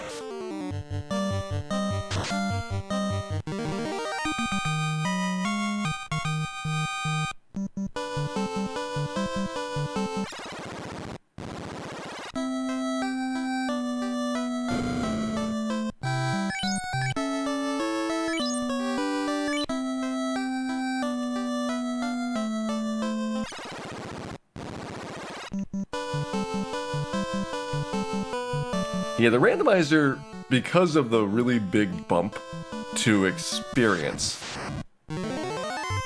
doesn't have to, for the most part, worry about a lot of these circumstances in terms of the first couple levels being very tough. Like, you'll very quickly get enough accuracy bonuses that you can actually hit things reliably, and enough strength bonuses and money to buy equipment that you can get better gear. That's really going to help you out. And you especially notice it the first couple levels playing this game normally, where the imps are worth 6 experience each. And the first level's not too bad. You know, you get 10 or so imps and you get to level up. But it very rapidly increases. Like, this level was 100 imps to get to level up. So in the span of 5 levels, the amount of experience required went up by 10x. And most of the early game is like that. Then it starts slowing down. And so you'll see it be like doubling, or then, 50% more experience, or 20%, 10%, and eventually it flattens out. At level 27 or 28 or so, it basically is flat all the way up to 50. Because if it wasn't, we would have a really tough time grinding out to max level in this game. But you'll hit a rhythm where it's like, probably 20 minutes to get the experience, and then you do the level ups. And so you can kind of bang out like 3 levels an hour.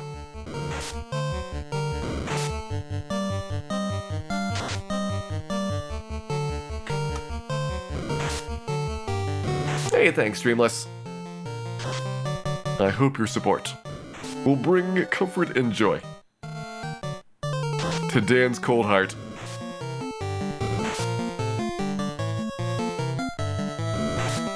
In his very cold hands. Is this worse than Solo White Mage? Yeah, Solo White Mage has a really easy time, much more than you would think, at the start of the game, because you can get the Ruse spell. And it takes a long time to do the fights, but Ruse is very effective versus Garland, versus the Pirates, versus the Wizards. Ruse plus Mute gets you past Astos.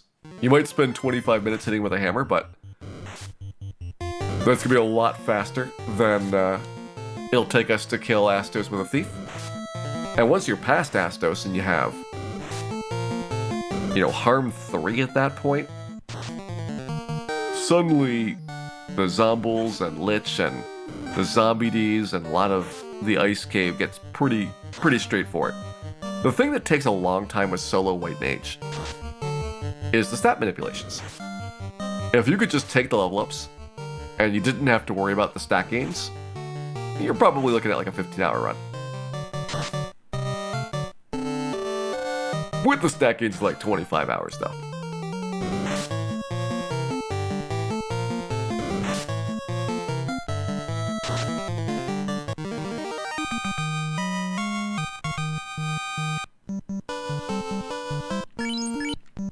Yeah, Black Belt's very different because they don't care about stats at all. You just park at a good spot, pick off one Agama or one Eye at a time, maybe even like one Blue Dragon at a time, depending on what you think is the optimal parking location. And you can just wail on things really fast. Still takes a little while, like it's something like a dozen Agamas per level up when the level curve flattens out. So it's not like you're getting a level up like every single battle or so, but you're still getting them fast enough that you're doing something like, I think it was like 8 or 9 levels per hour. And you don't have to stop at all. So you go in there, you do Agamas for like 3 hours, and you're at level 50 and you're done. Black Belt's gonna have guaranteed 999 hit points, so no worries at all about HP growth. Strength you have to worry about a little bit, but he's already so powerful. With the sheer number of attacks per round and the 50 points of bonus damage from the character class, that even if you got some bad strength rolls, you're still gonna be punching for like 1,000.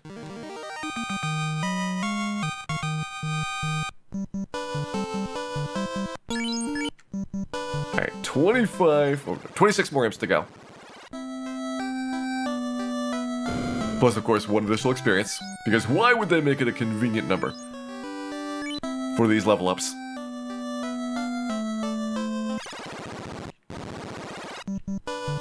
Always 1 XP off a round number of imps.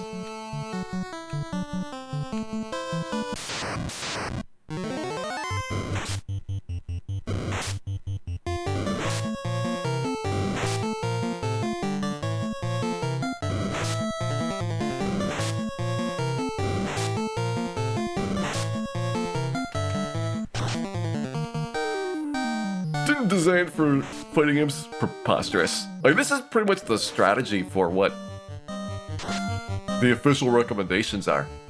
Like, doing this grind, but with 4 characters, so it takes 4 times as long to get the experience. And go up to like level 4 or so before fighting Garland. And obviously, if you've seen the speedruns, you can fight Garland level 1 and be successful. But the recommendation is like grind it to level 4. And it takes like probably 2 hours with 4 characters to get to level 4. Just fighting imps. Especially if you know that a lot of these tiles around Canaria don't have encounters. So anything that's a solid grass tile right around here, you'll never get a fight on. And if you're walking all the way back and forth across the map, that means only about half the tiles are going to have encounters, and so you're going to take twice as long as I am to go to the next fight. It's a lot of little things that, if you don't know what's up, can really trip you when you're trying to do things like this.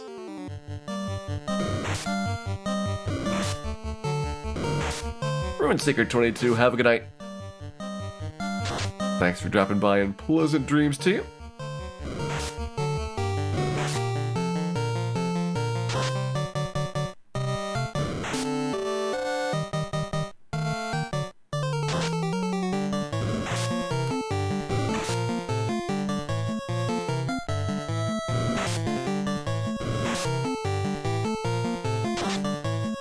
How much grinding are we going to do? We are going to do all of it.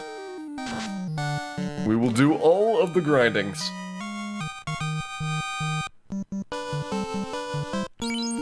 You might think at one point, there can't possibly be more grinding, but you'll be wrong.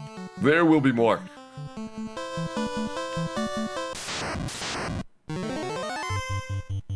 This is just the imp grind. Once we get through this, it's going to be all ogre for a while.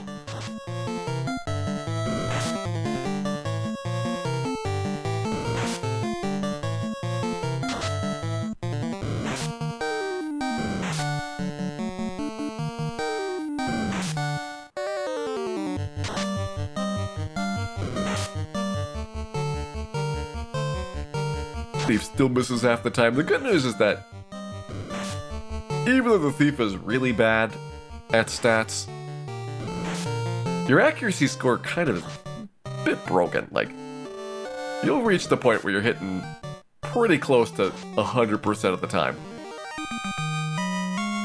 It'll take a while, and the monsters are probably going to run away from you before you reach that point. But you'll eventually get to that range.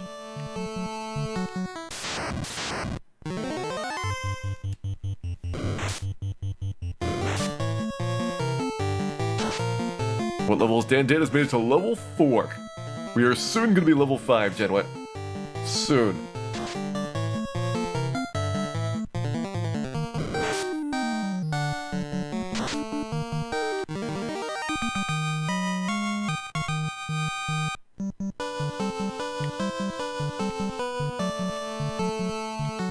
At level 5, I might try. Take it on Garland. Level 6 a guaranteed one though. So it's really tempted to grab 6 so you don't have to worry about forcing anything. 6 is S-A-V-L. There's no randomness with the HP growth of that one. So level 6 we get to do very first try guaranteed. Like, it'll be so good.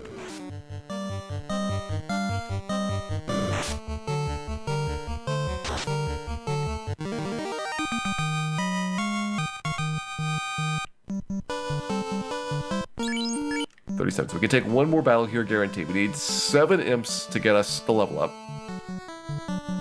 6 will put us 1 experience point away.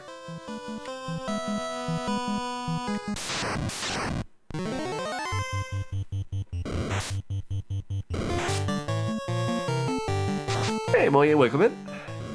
I am doing well. Which is surprising because I'm playing a Solo Thief no class change challenge. Which on Final Fantasy is a pretty difficult feat. How long is this going to be? My estimate is 35 hours. We will probably do it over 6 nights. Somewhere between 5 and 6 hours most nights. But eventually, we will see our thief victorious to the finish.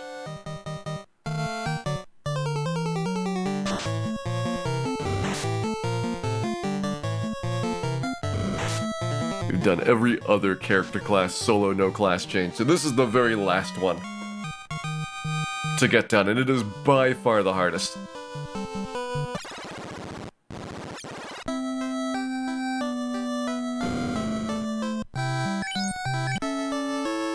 Do we have a ship tonight? Yeah, we will definitely have a ship.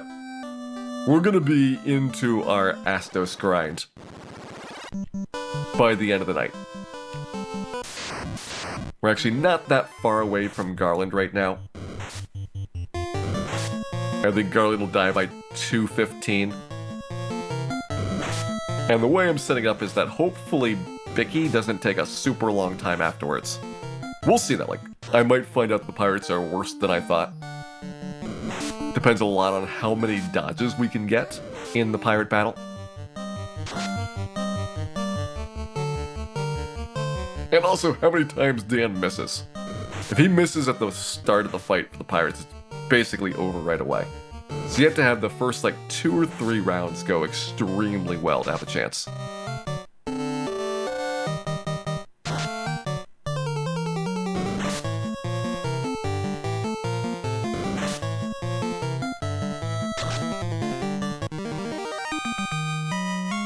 Alright, first try at level 5. S and L are guaranteed. A strong level up, so we'll see a random range here. We have 136, which I think is pretty good for the HP growth. S-I-L. Not good enough. We definitely want the V. The A is very nice to have. And the HP growth is very nice to have. Cap or gloves in Temple of Fiends? I think it's cap in Temple of Fiends, gloves for sale at Provoca, and then cap for sale at Elfland? Whatever is in Temple of Fiends should also be the item for sale at Elfland. So we get both of them before we do the pirate fight.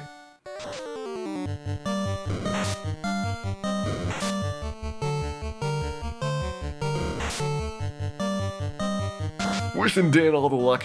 Certainly he is going to need it. He will certainly need it indeed. Yeah, it should be 28 max, so 137 is the best we can see here. 135, so -2. S-I-V-L. A 135V. I'm gonna push it. We're still pretty early in this level up. Maybe in 10 minutes I'll be desperate for a 135V. But we're gambling here. We are gambling.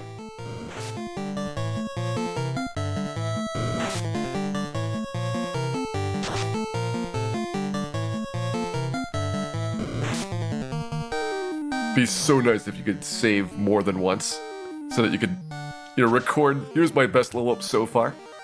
But no, if you pass, it's gone forever. This is a 135, no A or V.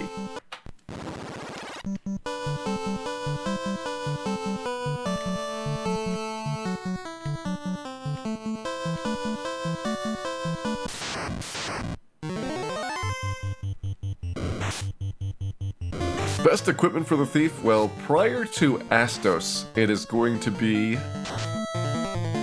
the scimitar or saber for your weapon, cap, gloves, and a copper bracelet.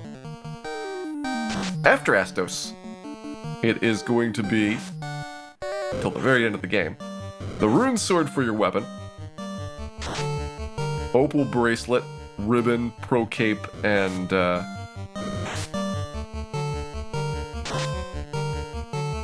pro ring. So, after Astos, eventually it's not too bad for your armor, but it's really bad for your weapon. 135S, no V.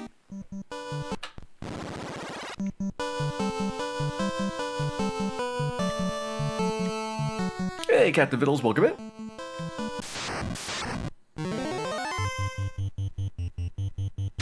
Yeah, eventually we'll get the Mazmune, but that's only for 2 fights. You can fight Tiamat 2, you can fight Chaos. You gotta beat Kraken 2 with the Rune Sword. It is spectacularly hard. This is why we need like 50 strength. And even then, we're gonna do so little damage, because the Rune Sword is a terrible weapon.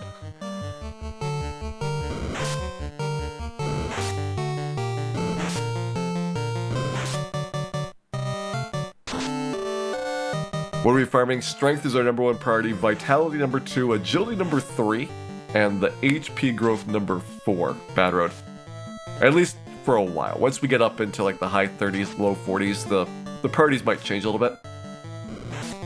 But right now it's SVA and then HP. S and V are must-haves. I will absolutely not accept levels without them. A and the HP growth, that's where we compromise a little bit. 136 SIL. That's our highest HP we've seen. 137 should be possible. And 132 is the worst. This is vanilla? Yep, this is a regular old Final Fantasy cartridge on a mostly regular old NES top loader. It's got slightly better video, but that's the only change.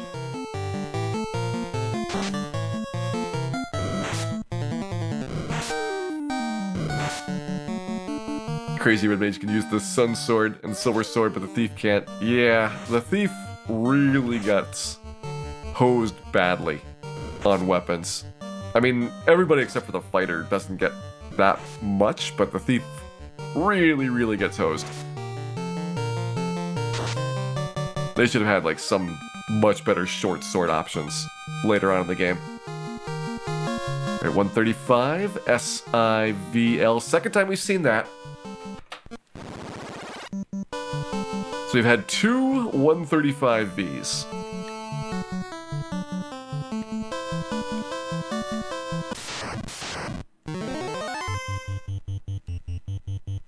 Yeah, Rune Sword's got a 2% higher crit rate than the Coral Sword. And like a 6 or 7% higher crit rate than the Dragon Sword. It's real tough to say whether Coral is better than Rune. But Rune's definitely better than the Dragon Sword.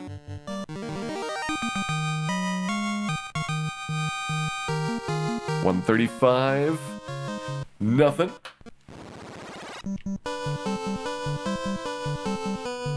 Hey, E623. Thank you very much for resubscribing for 3 months of this grind. I can't believe it has been that long that you've already earned a shiny new orb. Difference between HP and Vitality. Vitality is a stat, and every level up you get Vitality divided by 4 bonus hit points. So a Vitality point that we get right now is worth about 11 HP over the course of the game. Some level ups, but not all of them, have a random HP bonus. And that random bonus is going to be between 0 and 5. And that's a one-time thing. So that's the difference I'm talking about between the HP growth and the Vitality point. 135, nothing.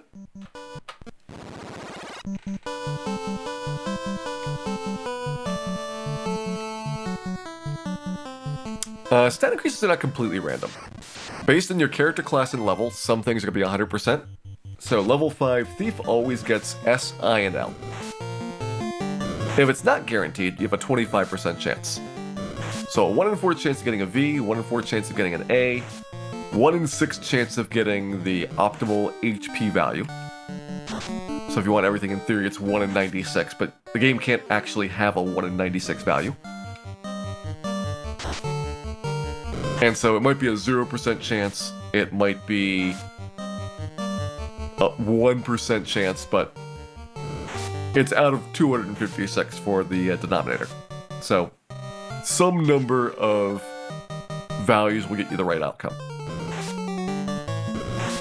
And so I don't really go for the absolutely everything simultaneous.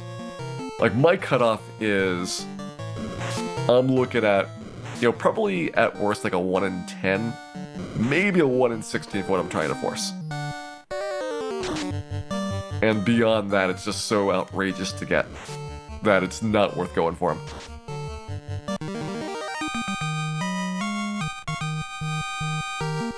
$136. Nothing. Had a lot of 135s and 136s.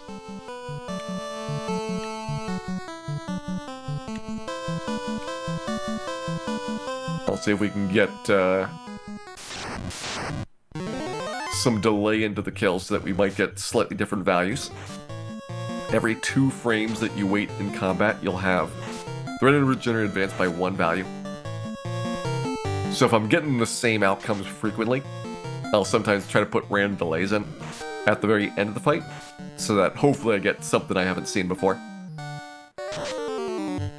And you can't really tell if it's the same or if it just had the same outcome, but you start getting a feeling that you're getting this very similar results a whole bunch. So here we're gonna wait for a little bit, just go blah blah blah, and then we'll attack. Let's see if we get something new. 132 is definitely new, but not good.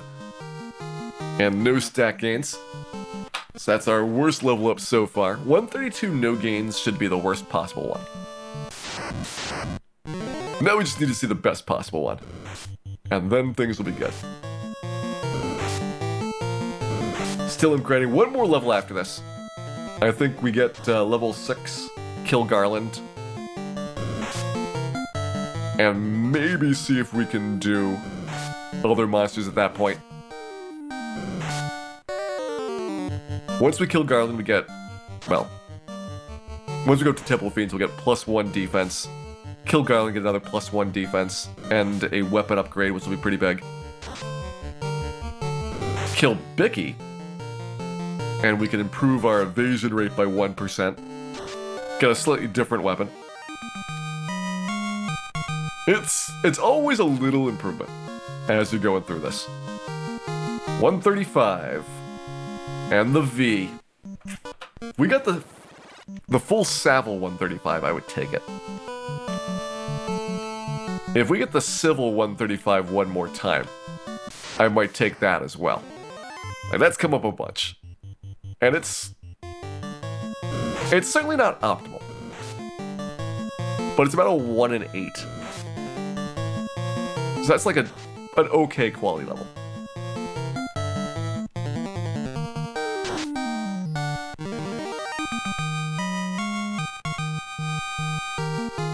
134.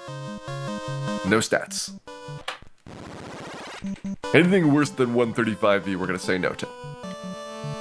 Well, 134 Sapple we might take. Like, there's a trade-off for an agility point for 1 hit point. I think, like, that's worth it.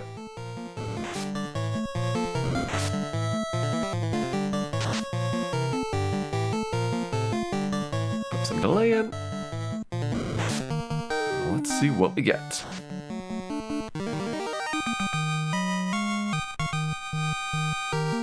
$135. 135V, I'm gonna take it. We've had that 4 times. It's a 1 in 8, so it's respectable for its quality level. Here's our first attribute point we've given up. Missing an A at level 5. And also missing 2 hit points at level up as well. Hey, Nightwolf, welcome in.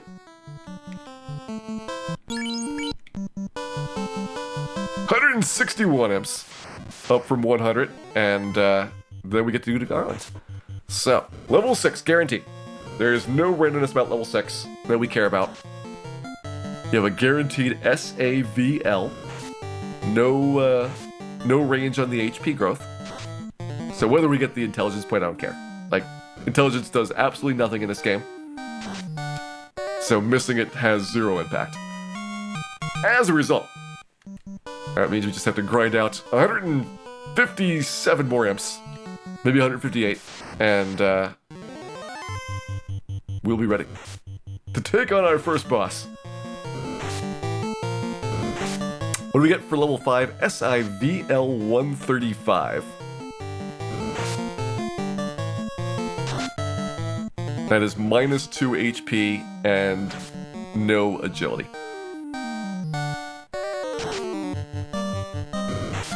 We got SIVL 135 4 times, so that's a pretty decent number at the same quality level. And the quality should be like a 1 in 8 for it. Does luck matter? Every 10 points of luck is a 1% improvement to your start of battle, whether you have an ambush or a first strike.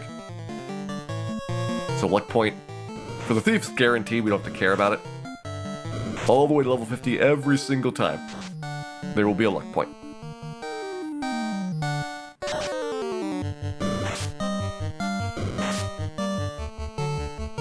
Hey DDKF, this is the vanilla Final Fantasy.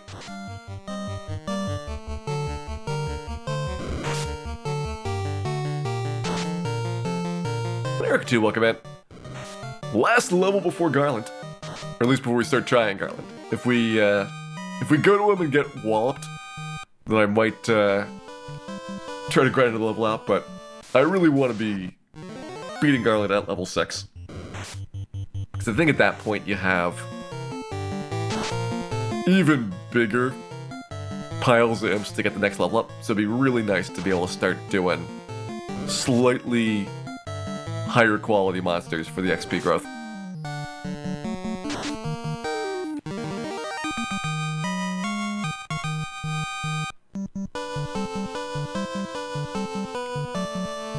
This is just the warm-up. Well, it actually gets a little bit easier for the most part. The Thief has a really big clump of levels early on that have the random HP ranges. So once that goes out of the way, I'm not sure if you have any levels where you have to get 3 stats. I think you are always guaranteed at least 1 of SA and V. So at worst you have a 1 in 16 chance. And a lot of times it's going to be a 1 in 4 chance of getting the level ups. That gets to be pretty easy to deal with. And like every 4 or 5 levels you'll have to worry about the HP range on top of it. And I could probably take a lot of -1s and -2s on those HP ranges. Because the vitality points are better than the random ranges until you get to at least halfway through the game.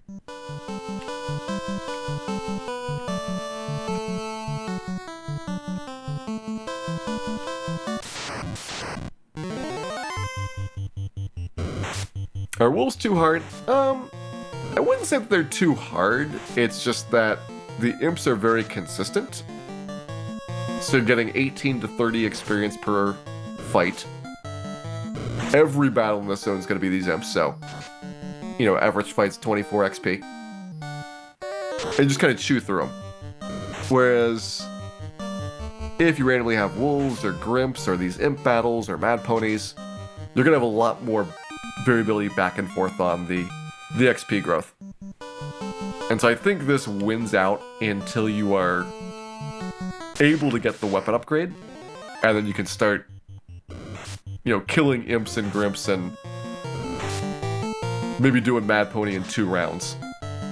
And it might get more consistent then, but I think you'd probably want to try to move to the ogres by that point, so that you're not even having to deal with the super small fry.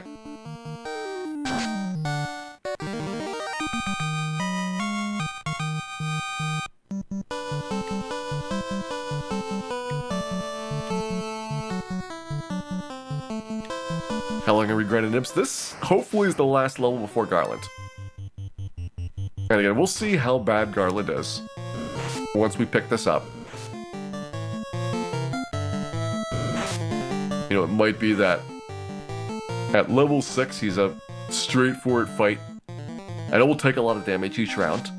But as long as you don't get too many misses, I think we can kill him. And certainly we've got money for some heal potions that we can probably outspeed his damage for a few turns.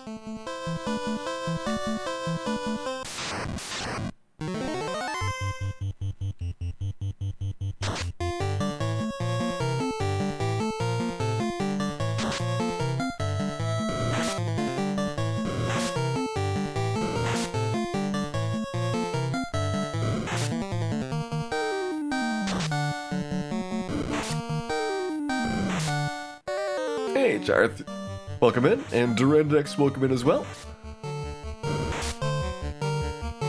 We are indeed doing our solo thief playthrough.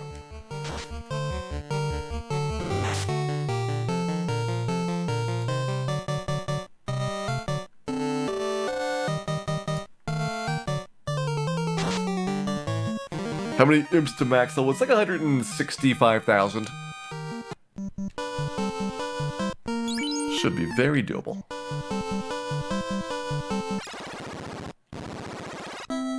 For this level, we have about 125 more to go.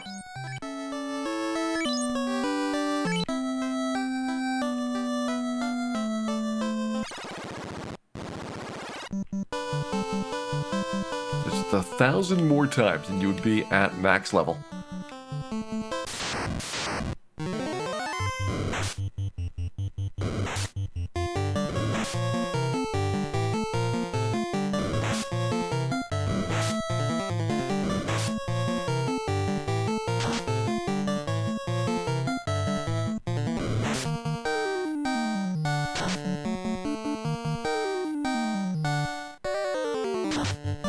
I put up splits. These are the splits, Iceman Aragorn. Garland is step number 1. For most games, Garland is about 5 minutes, sometimes less. For the thief, he's slightly longer.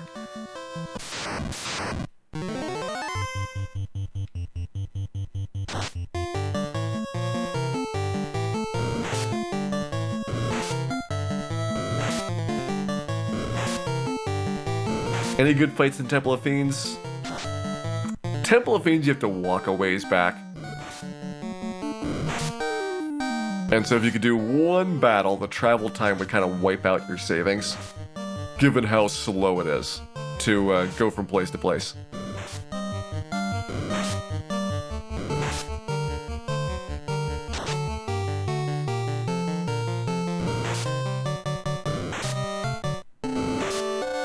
Oh, I assure you, Iceman, there are no previous Solo Thief playthroughs, and hopefully there never will.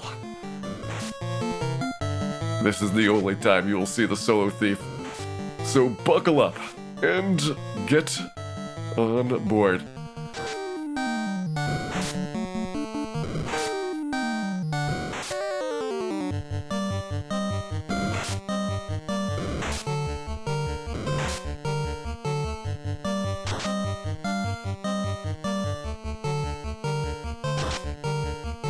I have seen a Solo Thief playthrough before. Jay Coper did it, I think like maybe 5 or 6 years ago now, doing all the solo characters. I did most of the solo characters about 3 years ago, and this was the one that we always talked about someday would happen. And finally, our dreams have come true.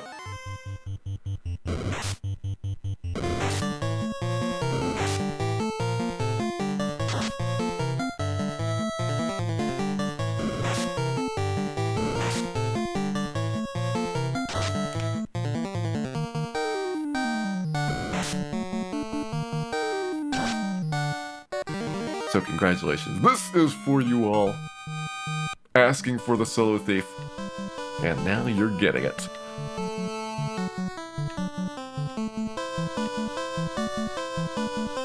The NES Cardinality, I think, did all 6 classes with class change.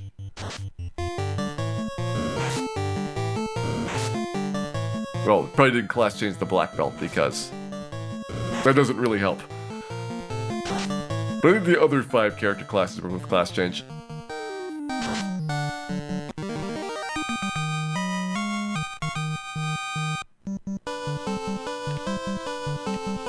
What level is Chaos? We are definitely going to be doing Chaos at level 50 Sakurambo. It's going to be tough doing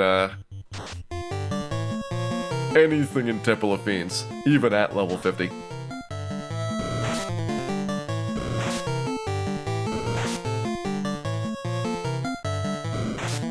And really, those last couple level ups, because you don't need to care about the stat points nearly as much, actually go by faster than most of the rest of the game. So if you can get to 45 or so, going from 45 to 50 is kind of the easy part.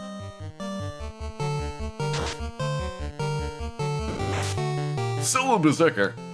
There's only like 3 really bad fights with Solo Berserker. And you can just like hold down the button for a couple hours and see what happens.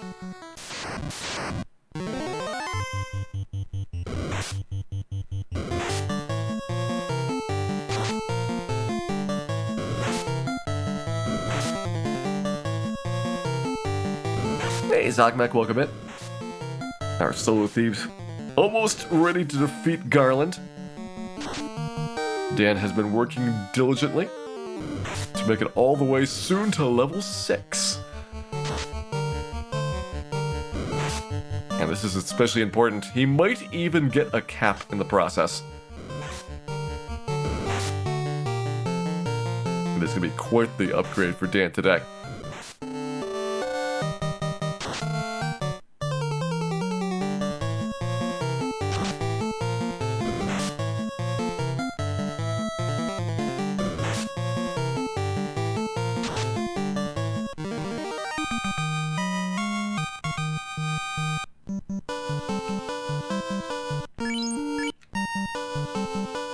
$103 imps to go.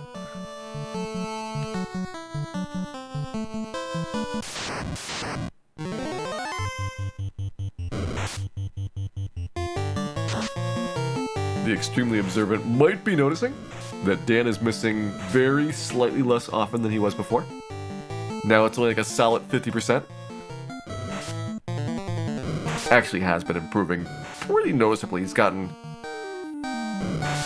even though it's just like 8% more accuracy, that's a lot versus the imps. He's probably missing no more than 42% of the time.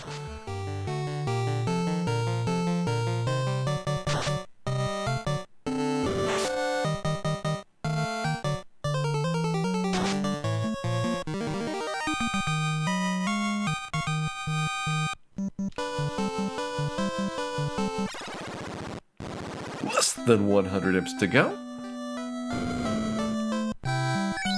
And let's get back out there.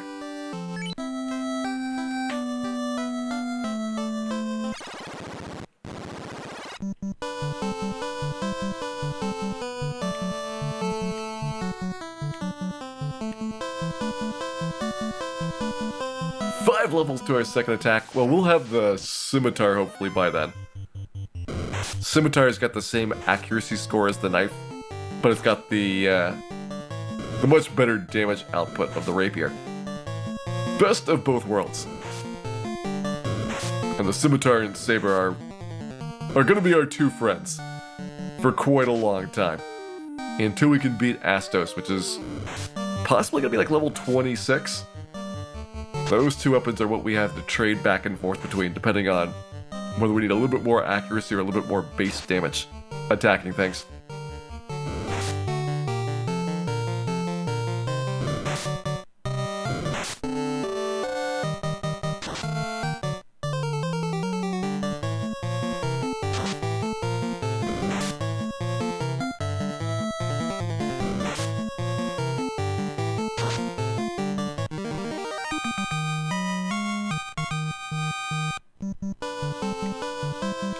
One extra Masmy attack. Yeah, you fall a little bit short of having 6. Like, I think you get 5 Masmune hits way before level 50. But it's something like level 52 or 54. Like, it's really close to having 6. They taunt you with it. They absolutely taunt you.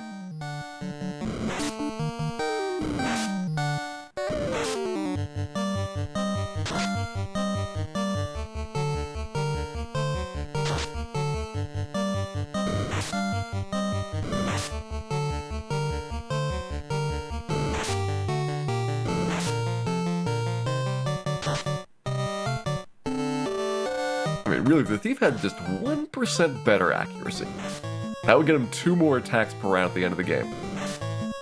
It would be really big then. I don't know if you need the better magic defense. You're gonna have 1% worse magic defense growth than a fighter. And that's noticeable, because you'll be hit by, like, max damage nukes more often. But the ribbon's gonna take care of the elemental damage and a lot of the elemental abilities. So you don't really notice the magic defense issues nearly as much.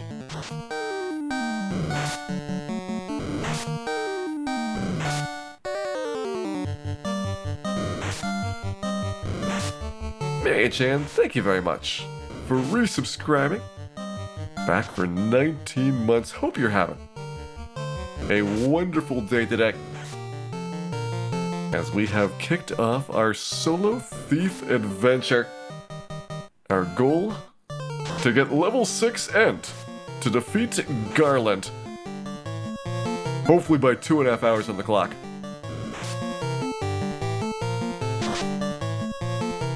Hey Transporter, welcome in. This is our last of the 6 solo character class challenges. It's been a long time since we did our other 5. I recently did the solo red mage just to refresh myself on a much easier solo class challenge. Red mage is right in the middle for difficulty. Harder than the fighter and black belt, but easier than the white mage, black mage, and way easier than the thief. And since we were having fun with it, we also went and killed Warmech during the playthrough this time.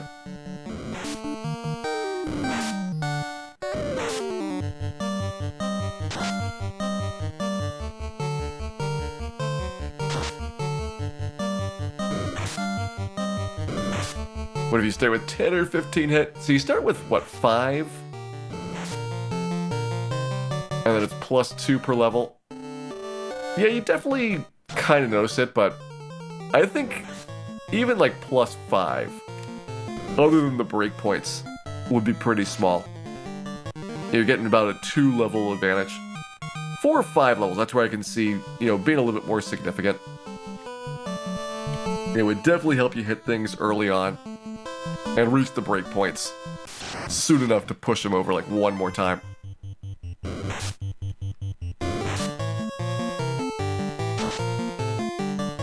Hey, Kefka Time.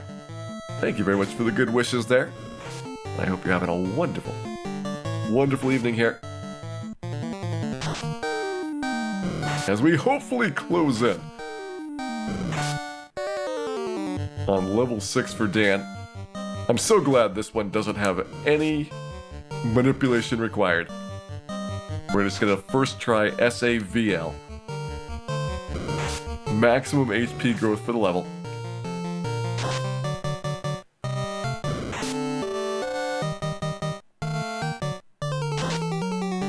It'd be so relaxing.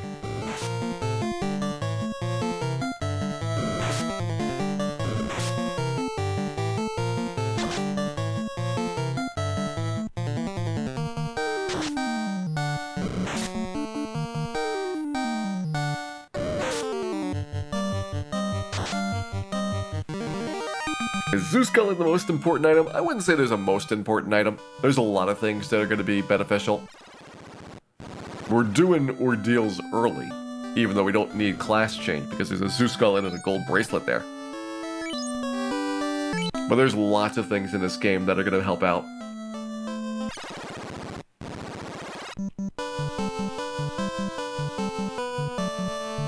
Getting ready for level 11. We don't talk about level 11, Shaywolf.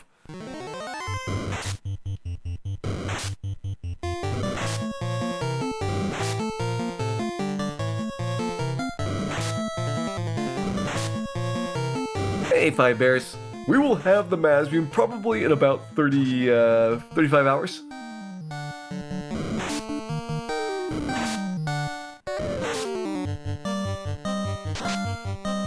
That is my guess for how long it's going to take to get to the end of the game. We're looking at like high 20s for the White Mage and Black Mage. And I can see somewhere between 5 and 10 additional hours because of the Thief taking a lot longer on the Asto section. And just like in general getting to the airship.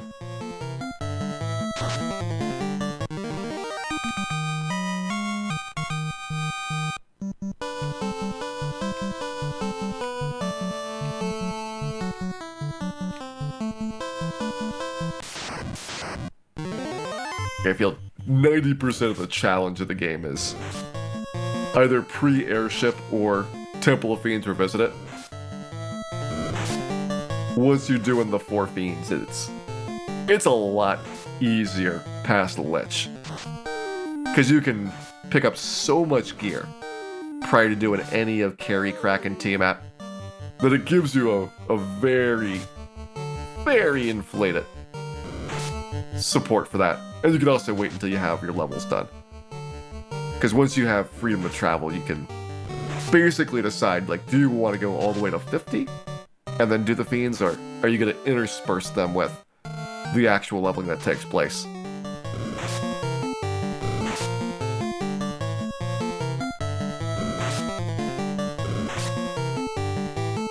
Richard Passano, thank you very much for resubscribing.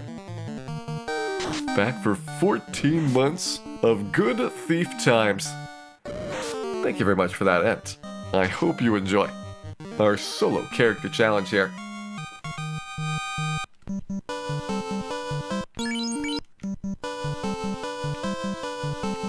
$56 imps to go.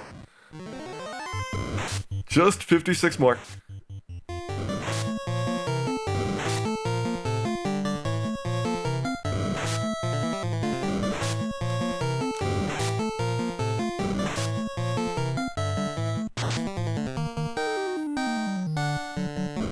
At some point I will probably have to do what I use for the White Mage versus Asto, so that's rotating fingers. You can at least take a little bit of a break during a lot of these. As Dana's waiting for the turn to resolve. But these solo challenges put a lot of mileage on your controllers. I think the last time we did the solo one, the solo Red Mage, like it ruined an A button for a controller. It was just gone after that.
wonder if we could start spotting patterns for the misses.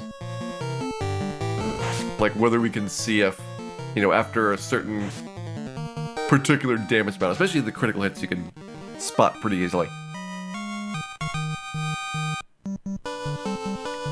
Whether we get a guaranteed miss afterwards or not. That way we know at least when to try and shake up the randomization. Because there's probably not that many patterns that you settle into for a lot of these fights. There's the 46 crit. There's also a 40 crit that we have seen. There should be one more critical hit as well. Okay, 46 goes to a miss, at least with 4 monsters at the start. Yeah, I guess because there's going to be randomness for the number of imps on the screen, probably can't get an easy mapping for it. They're messing up my RNG values here.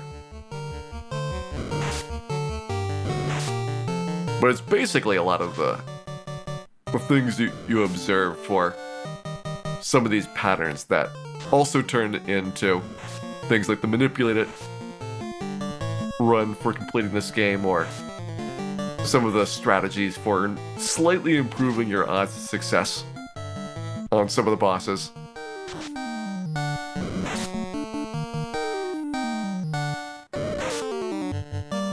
Little tiny bits that help out.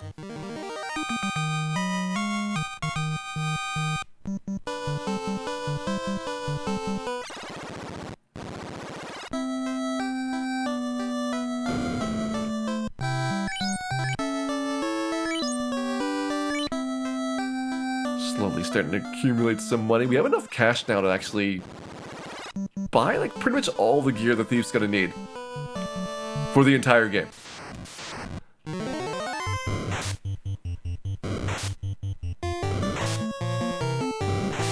How did the thief get so messed up? Well, really the two things the thief was supposed to be good at ended up both being broken. One being broken against you, and that's the critical hit rate. Well, they're kind of both broken in your favor, and that's one of the things that makes it complicated. The thief weapons should have had better critical hit rates than most other character classes' weapons. Well, the ninja's weapons. The thief weapons suck. And as a result, when critical hits didn't get implemented correctly, the thief got a really big penalty compared to the other character classes, which generally got improvements. And the same thing for running. Running is just completely broken for how it's calculated. And so the thief that's supposed to be good at running got penalized. But for the other character classes, they almost certainly got better. And once you pass like level 15 or so, probably everybody got a little bit better than they should have been. So there is, there are two main class features: cowardice and backstabbing. And both of them are broken in very different ways, but so substantially broken that the trade-off you're making, where you have a character that is limited gear compared to a fighter, much worse stats compared to a fighter, and the magic's not really all that good. Like, fast is the only usable spell that the ninja can really get value out of. You'll have as many fire 2s and lit 2s and ice 2s as you want, because you have items that cast those spells. And temper is broken, so the value of that spell is 0. So the only thing the ninja gets is the fast spell. And they're losing so much compared to the fighter in terms of stats and in terms of gear that the upgraded version of the thief is worse than a base class. And I would argue worse than a black belt by a lot, and worse than a red mage probably, just because a red mage gets a lot more spells, all the healing, and a lot more timely access to the elemental damage ones. And they're not even really paying that much in terms of the gear. Like, the red mage has slightly worse armor than a ninja, but they've got like better weapons for almost the entire game.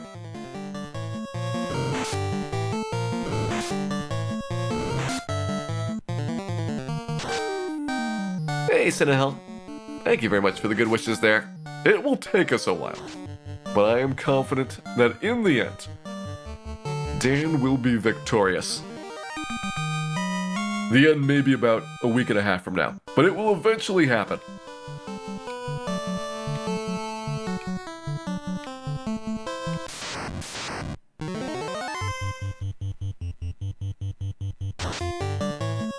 Yeah, early games when the spells are very influential for things like Fire 2 and Lit 2. Getting those, level 5 for a Black Mage, level 6 for a Red Mage, means that you can take on things like Peninsula of Power 30 levels before the Thief can. And suddenly you have way more effective ways at getting experience and grinding and just dealing with a lot of the hallway fights where there's, 8 monsters sitting there. That transformational change is really big. And the Thief never gets anything like that, where there's an advantage or just an effective mechanism for dealing with any single part of the game.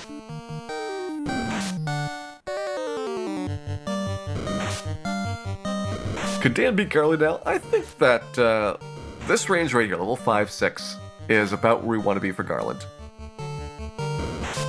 We'll see if I am correct, but the reason I'm not super in a hurry for Garland is because I know Bicky's right after this. And there's not a really big difference grinding before or after when it comes down to it. Like, we can't quite beat ogres yet. We could maybe be more effective fighting imps and doing these battles faster with a better weapon. But that's like experimentation for what is the optimal way to do a solo thief, and nobody really wants to do that.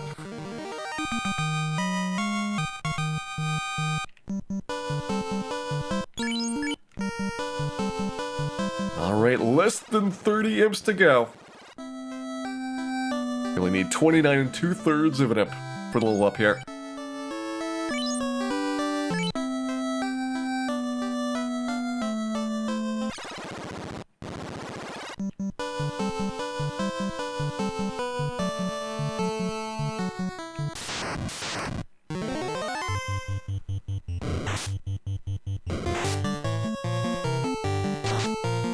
One of the Thieves' advantages are broken. Like, pretty much everything is broken, Transporter.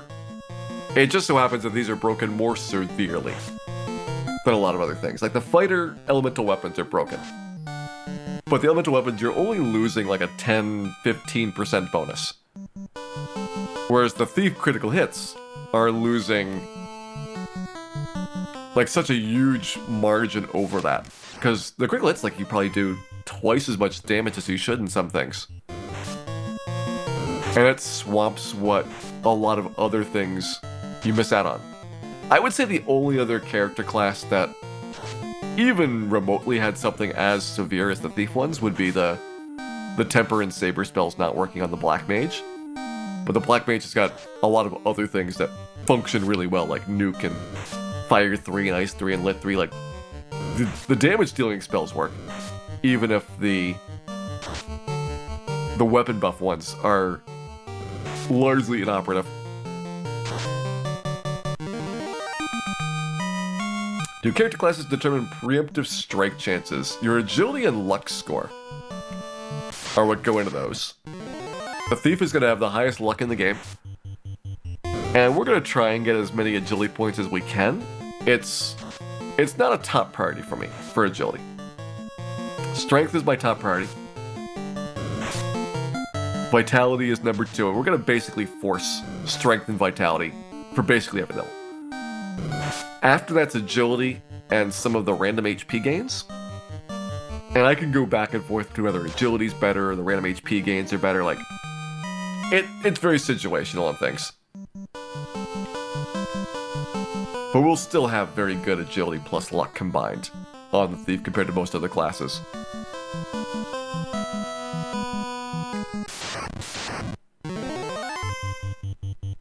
And low-level Dandata is about to get level 6 here momentarily. Reikuyen, thank you very much for resubscribing. Coming back for 25 months. I can't believe it's been that long that we've been trying to beat Garland here. Don't worry, we will eventually manage to knock him down.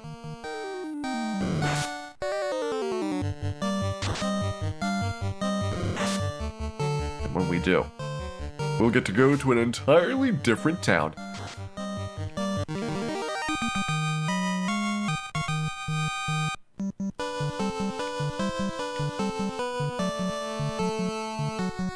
What level for Astos? Well, the safe one is level 26, I think. That's when you should get 3 attacks with the saber. It's a lot of levels, though. I do want to know whether you can damage him without the criticals before that level.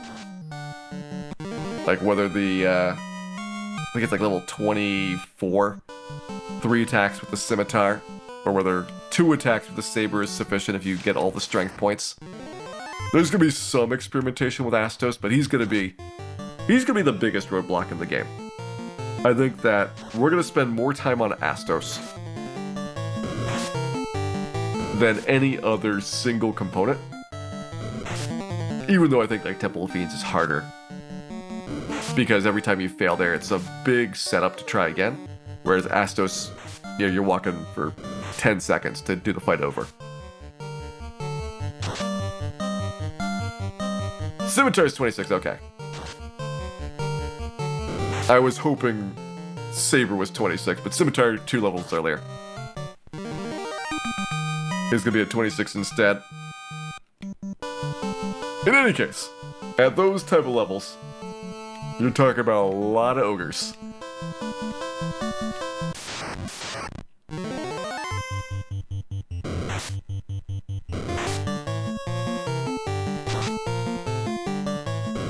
Is Peninsula Power reasonable? Not really. By the time that you can fight things there, you have the airship, and you have better locations, most likely, because Peninsula Power, other than the Zomble Troll fight, actually is not that good.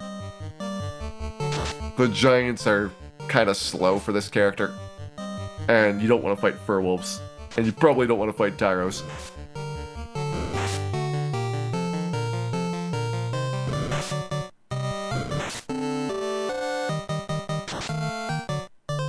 Ass is gonna rub a lot. Well, remember, your magic defense is going up with those levels, so... You know, level 28 Thief was like a level 14 Black Belt for magic defense. You might block some of them.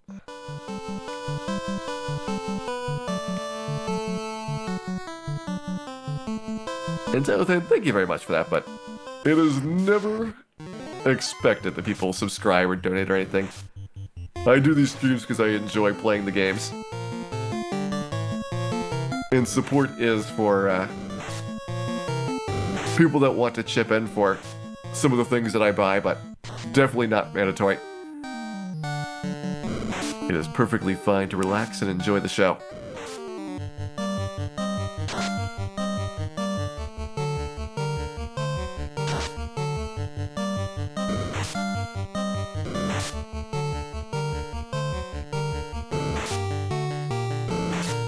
Yeah, the big thing for Astos is we have to get a lot of critical hits to land.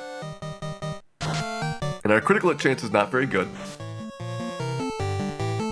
And if you only have 2 attacks per round versus 3 attacks, it's a lot less tries per round before he gets into the dangerous spells.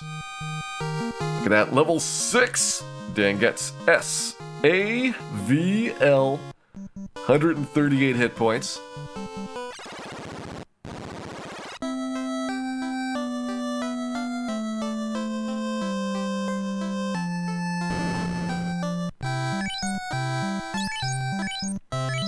Grab a tent here. I'm going to pick up a couple of heal potions. Yep, one at a time.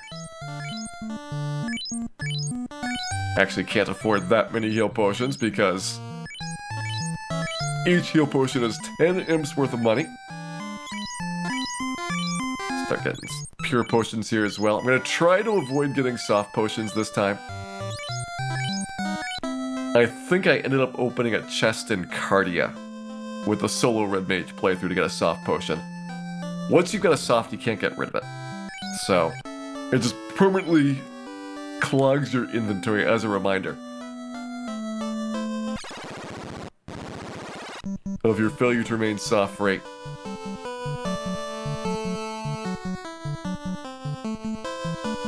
Hey, Ice Blue, welcome in. And Damien X, welcome in as well. Hope you're having a wonderful evening here. I can probably take the imps along the way.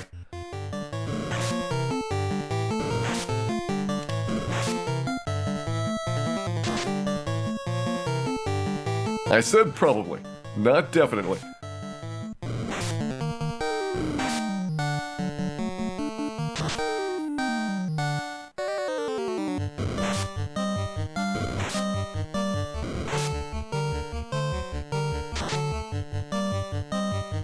Oh, we've done many more imps than that, Conan. Every in trip is 5 imps worth of cash. So we're probably, at the start of the game, actually losing money. Because it is less than 5 imps in between imp trips. And even later on, we're like very, very slightly coming ahead of break even. If you might kill 10 or so imps and get 1 heal out of it, if I didn't want to attack.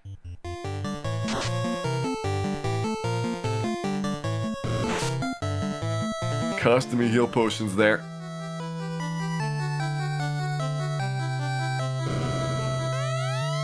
There it is. The cap. 1 more defense than we had before.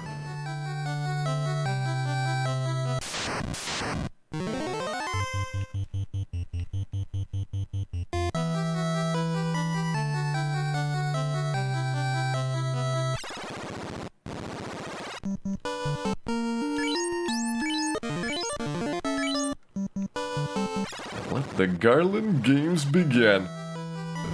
I think we'll pretty quickly get a sense of our success rate on this. Hopefully, it's pretty good.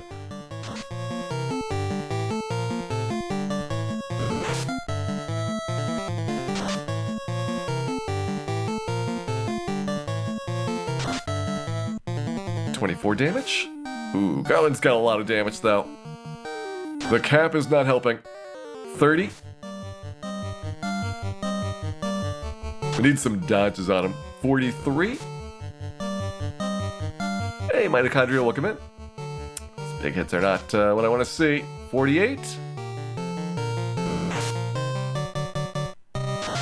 $52. There's a good one. 68.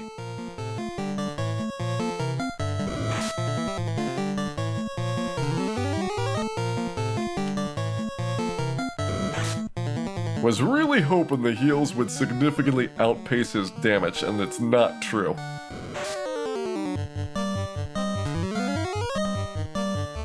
So I might not have another full tank of attacks here.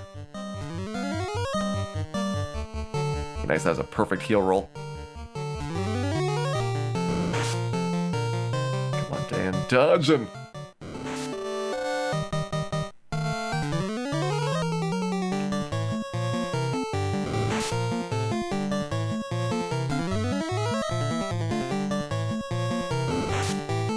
Back at it. Still at 68. There's another good one, 84. Now we're looking really good. 91.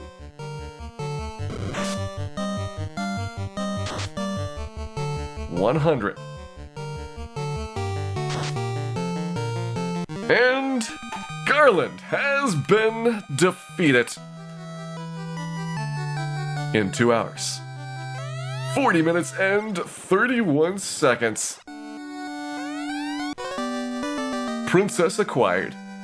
Shadlow, thank you very much for resubscribing. Coming back for 3 months. Hope you're enjoying the shiny new orb and having a wonderful day here.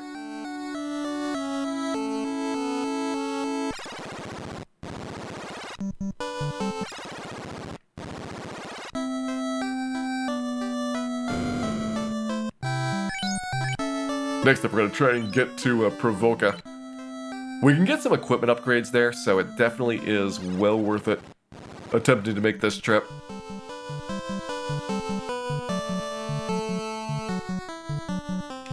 Although I don't know if I've got optimism for Bicky anytime soon.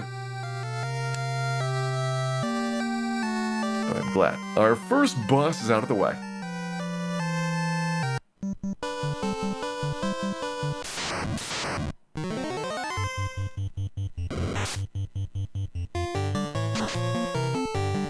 What is the estimate? 35 hours. So about a week and a half.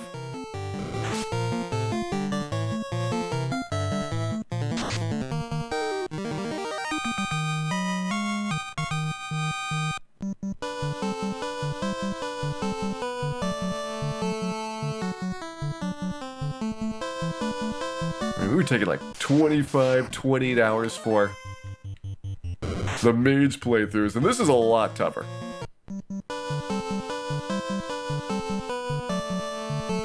So I'm crossing my fingers that 35 hours gets us to Chaos, and not just to Astos.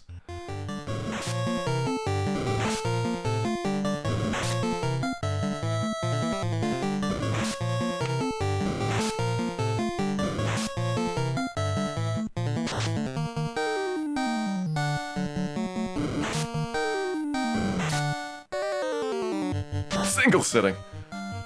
You'll be waiting here a while, Crinkle Pouch.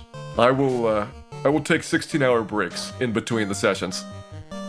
You are free to stay at the channel throughout.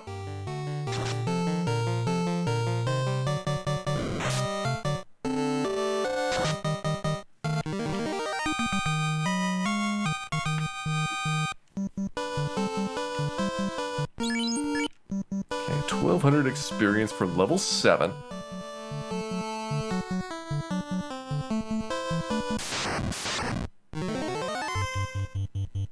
Prefer not to have the wolves.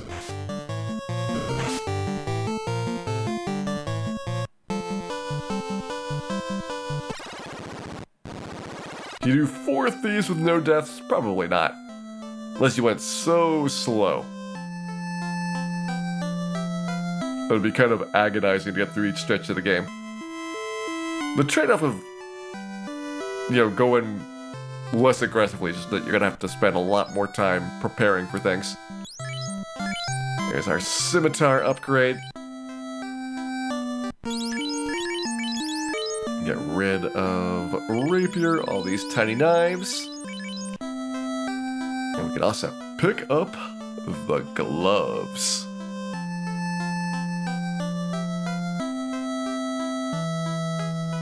Scimitar is gonna be our best weapon for a really long time.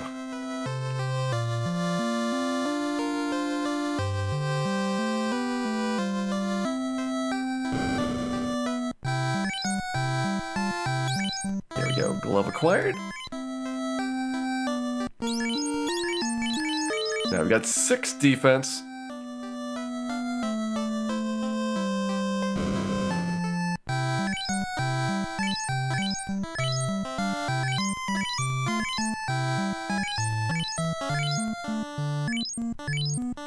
Hey, Capitalist Pig. Welcome in.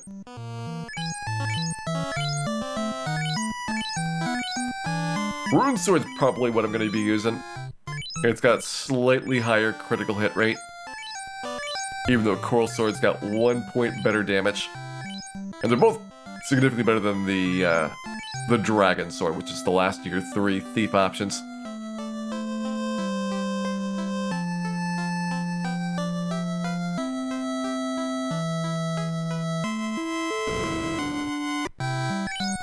Alright, who wants to see how bad Bicky is gonna be? I think we're gonna get stomped at this level. But I'm curious how badly.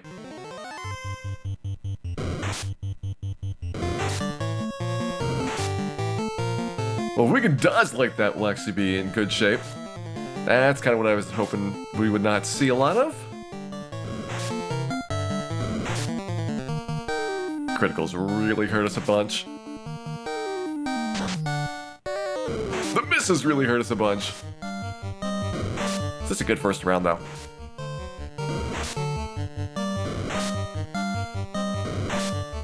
Maybe not a great second round.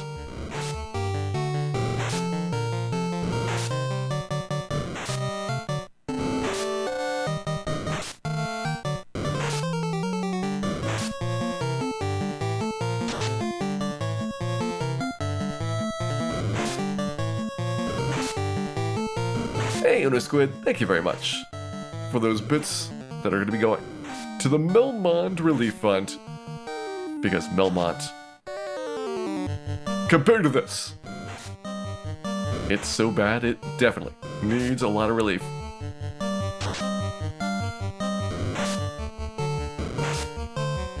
That's better than I thought. Killing 5 right there. Let's see. Other thing I want to see is how bad the ogres are right now. Let's see the best way of doing that. Okay.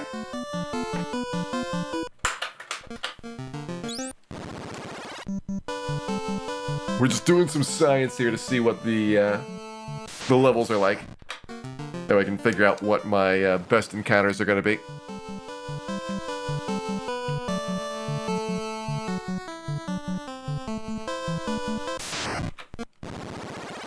Is Bicky doable with luck? I think with luck you could do it. But with like 1 or 2 levels, it would get a lot better.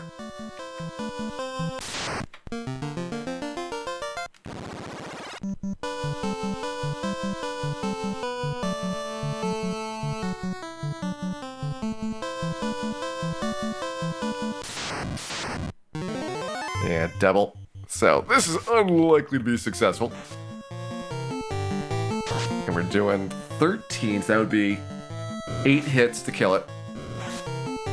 1v1, maybe. Taking out an ogre with that.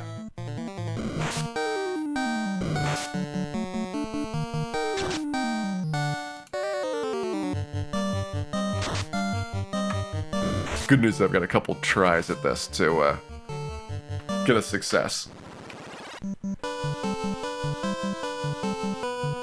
First up, we need to get the 50-50 solo ogre. Then we need a couple of good turns. 6 damage is not a good turn, Dan.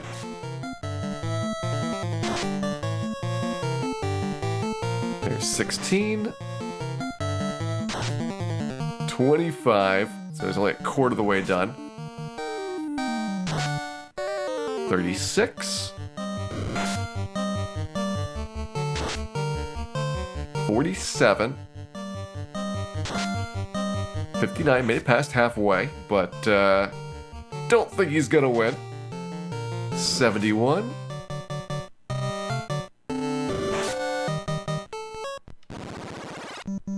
Alright, so we made it to 71 there.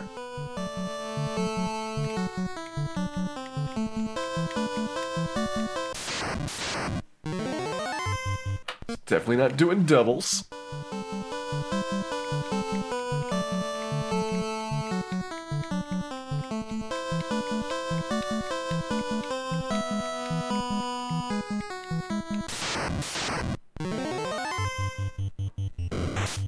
Try to single here. He just needs like a couple of really good misses and to not have any failures. Also, rounds like those 19s would really help out. Like, we could almost go toe for toe on the ogre if we're doing high teens for the damage. 39 so far. Yeah, this one's burning us down way too fast. 45. 55, so again getting halfway through.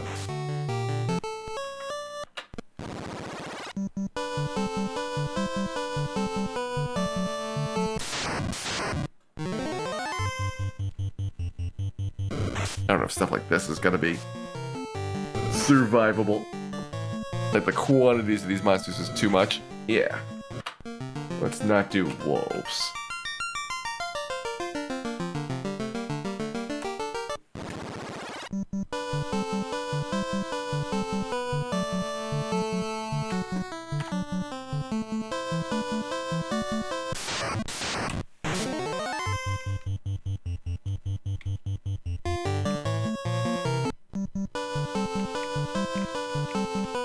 Iguanas we could probably survive, but they're worth so much less than the ogres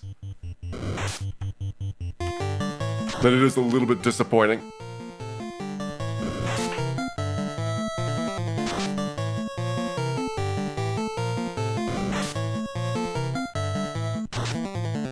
$28,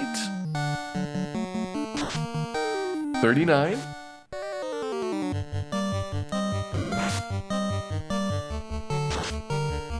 $47, $65, this time comfortably over halfway. $84, he's got a chance. He needs 16 here. And he doesn't get it. Better luck next time, Dan.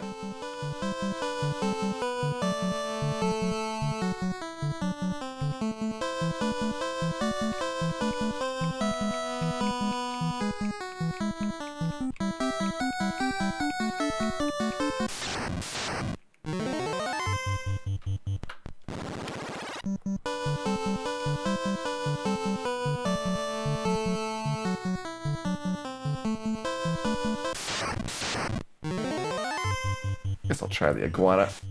It's not really a good spot for it. But I'm at least curious to see what it does.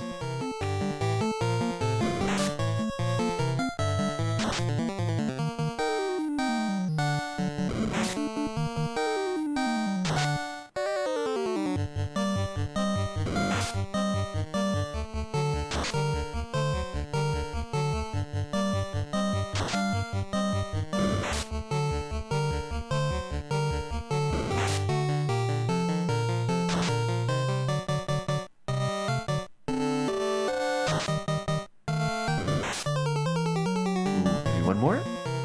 Come on, Dan, you can do it. You can do it! He couldn't do it. Dan has failed the iguana check. It wasn't even close.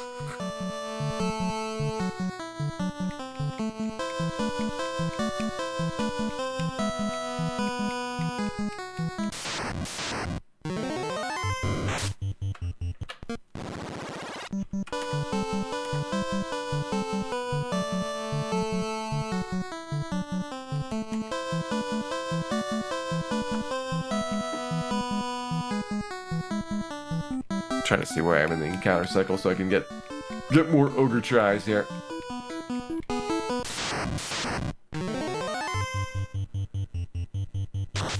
You're in triple ogre time.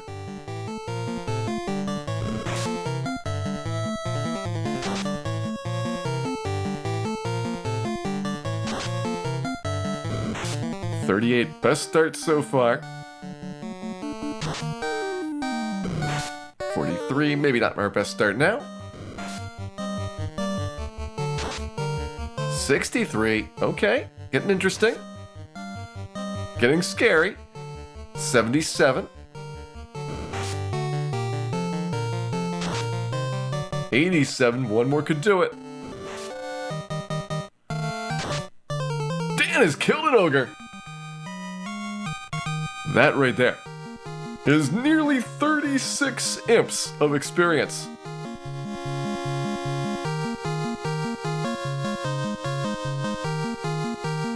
$32.5.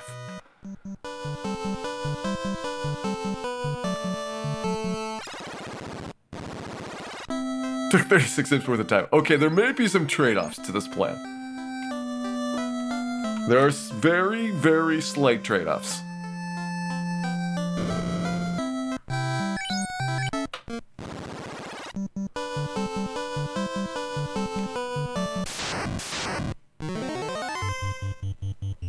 Probably kill wolves.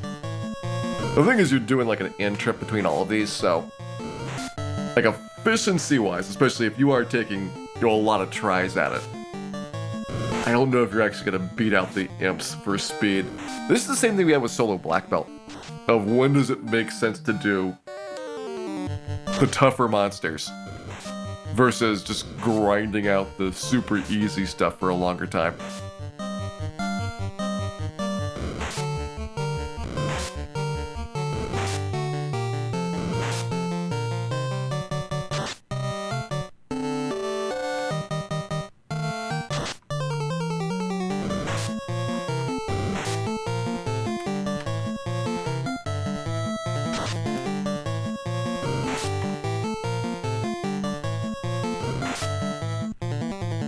Just get 30 more hit points. Well,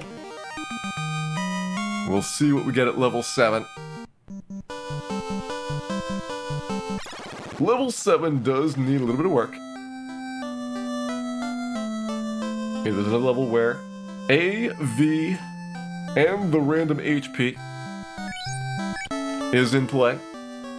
And if you'd like to make a prediction,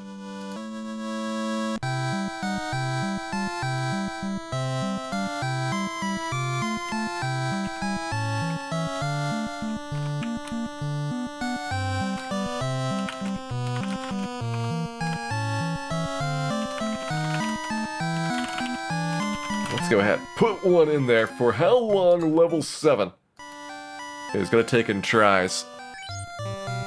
10 or less, or more than 10 to get something that we find acceptable.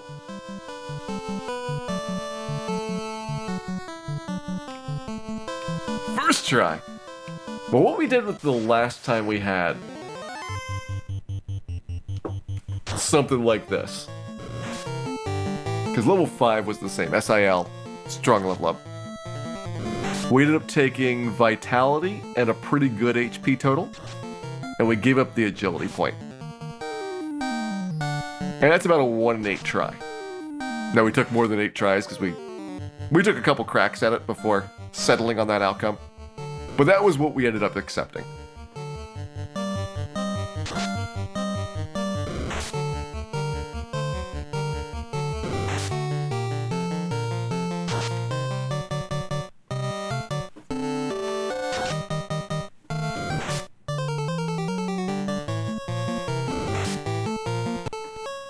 Dan's iguana days are probably numbered. We've actually been more successful killing ogres than iguanas, which seems completely impossible. Especially when the ogre gives us an ambush. That might ruin a pretty good one here. Starting off with 15, 20,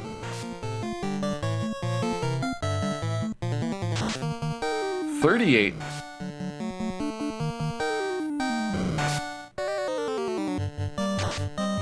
43's making it interesting now. 54. Ooh, that one really hurt. 62. Might be out of it at 22 health. 80. Got a chance. 20. You need a 20, Dan. Oh, you got a 19. Dan! One off.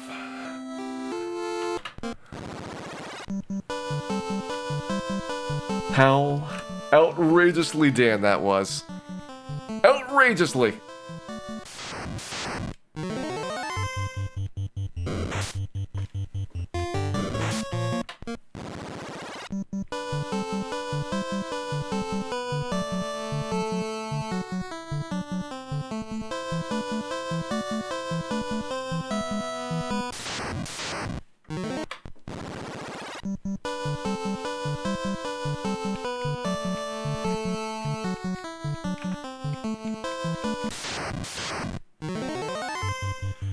Double even with a first strike is impossible. I mean, if we got like a massive critical hit. Dan gets a massive critical hit. 34 damage.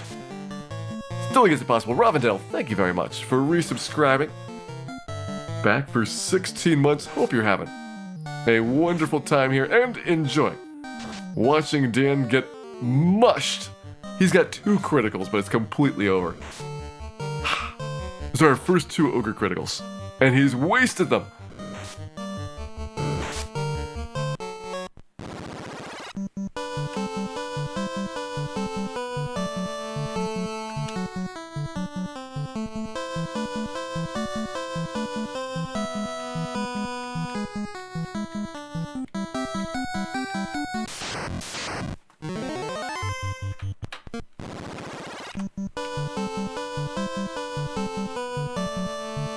If that had been a solo ogre, it would have been so good.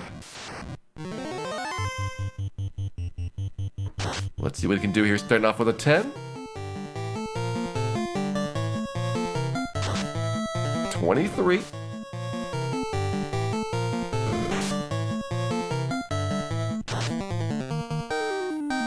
Still 23. It was a promising start. 28. We have slowed down quite a bit. Ooh, there we go. 48. 62. 72. Not a good hit there. 92 though. We need 8 more to go.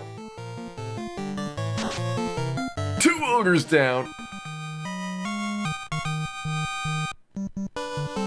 What tremendous ogre crushing prowess. That only needs 109 imps to level up.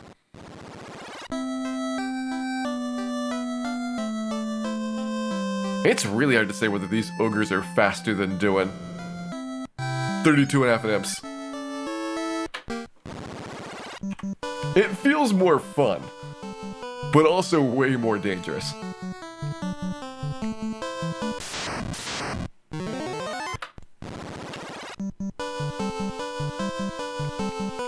You think imps are faster? They're certainly going to be more consistent.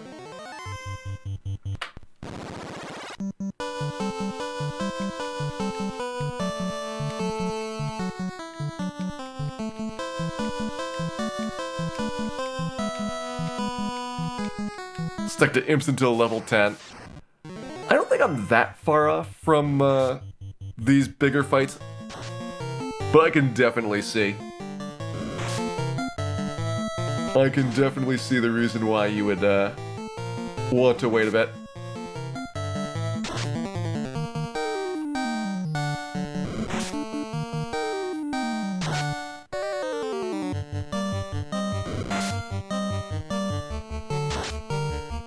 Mad Pony seems good. They do way too much damage. Mad Pony has multiple attacks per round, and that's the weakness of characters with low armor. We're actually relatively better off at things that hit us really hard because they just go through your armor anyway. Things that tap you multiple times, though, you're gonna get huge damage from them.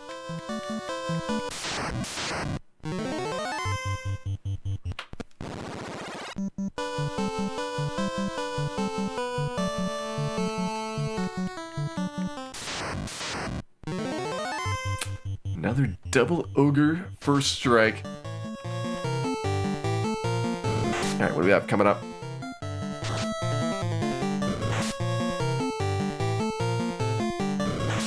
I don't expect to win this, but I'm looking at the future battles to see if anything looks promising.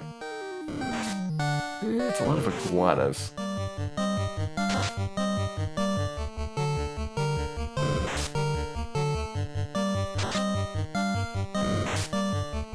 I could do some different setups if I wanted to get tents, but they would be somewhat unlikely to pay back their value. That's actually surprisingly close to a victory. Well, I think we should head back for some imps at this point. Get the level up done. We'll want to get the imps anyway for the level up itself, so that we are not wasting a whole bunch of turns at trying to get the stat gains we need. We know this is going to be a tough one for stat gains.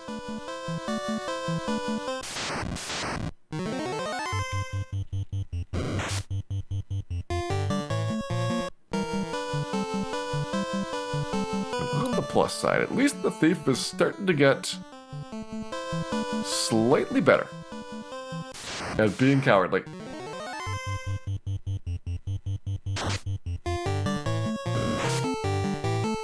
Also should be a lot better doing these imp fights. We'll have, compared to before, 2 less damage per hit. So we'll be able to stand out here longer. And even though it's only, I think, 5 accuracy, so there are 2.5 levels of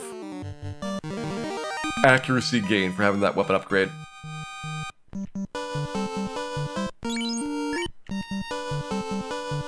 Hey, Jada Dragon. Yeah, we got Garland down. We're actually not as far away from Bicky as I thought. First try on Bicky, we got like 4 pirates. And I was thinking we'd die in like round 2 or 3. And basically what happens in that fight is that once you can tip him past the point of you're able to out-heal the remaining pirates, that's when you get back up to full health, and you can kind of push the rest of the way through it. Which happens somewhere around, 4 pirates left. So there is like a fairly good chance, like if we got just a little bit more powerful and had a decent first 3 rounds, we could actually take on Bicky in not too long from here.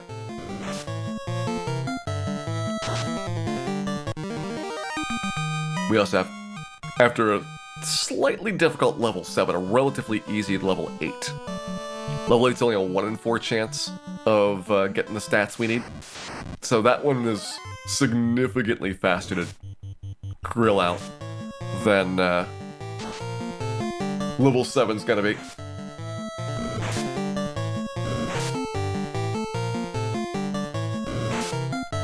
Yeah, I think 1 level might be enough, but 2 levels is gonna be easy. So I would rather do that and have an even better chance. Like anytime that you have a not too bad level up, you kind of want to group it into the before rather than the after section. Save your really tough levels for after you have accomplished something really important.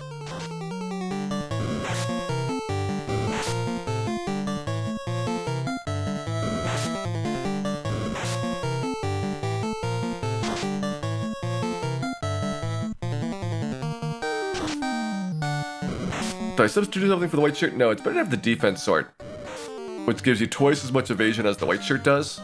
And when you got one character having AoE does not do anything for buffs. In fact, actually be slower because you'd have to watch it animate on all 4 of the bodies. Defense sword and the waterfall is what you want to go for. I'll have that. I'll probably have the Bane sword. And then I'll probably rotate between the Bane Sword, Thor Hammer, and Mage Staff. Pick 2 out of 3 plus whatever weapon I've got equipped. And that'll be my weapon inventory. Armor's kind of set. You're eventually going to get Ribbon, Opal Bracelet, Pro Ring, and Pro Cape.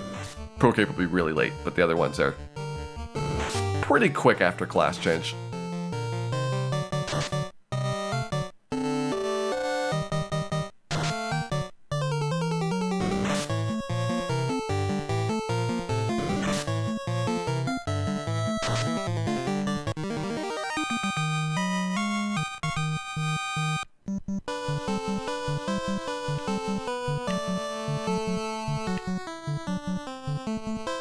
Alright, maybe not the class change itself, but going through ordeals.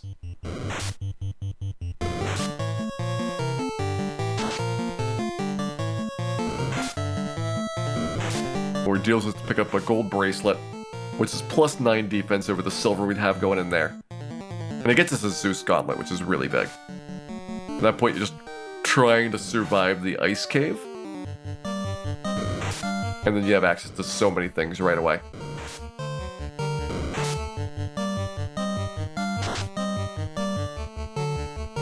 That's why I've got ordeals after Lich and not, well, not missing entirely. It's too good of a dungeon to pass up even if you're not doing the class change quest.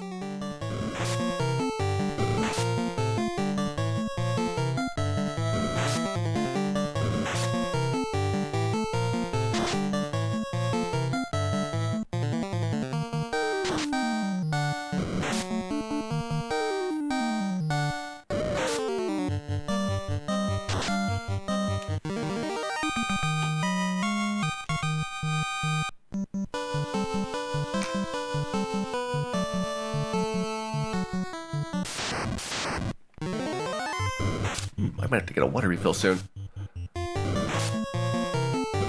I will try to make it through these 2 levels first.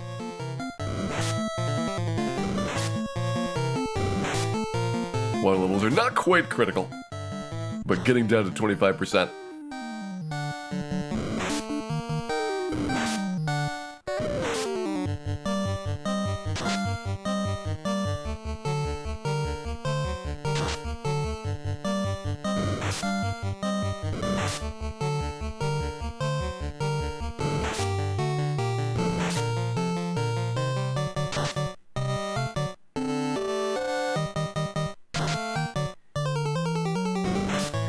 critical hit.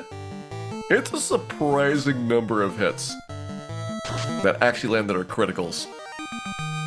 Because it's only 3 out of 256.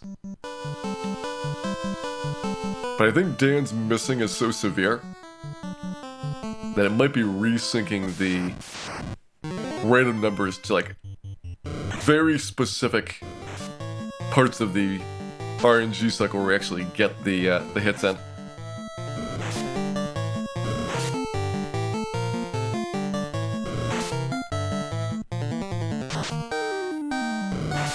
That the arm was the imp's nose. Do you mean the arm with the dagger?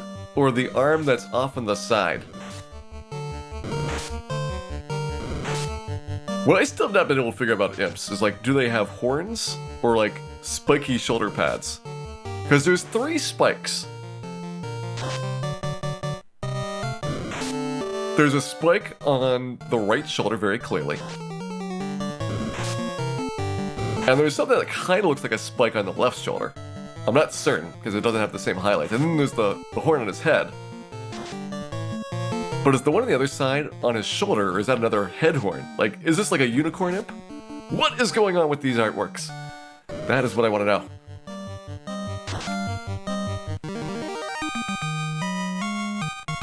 Horns and spikes? Well, no wonder we're struggling to beat him so hard.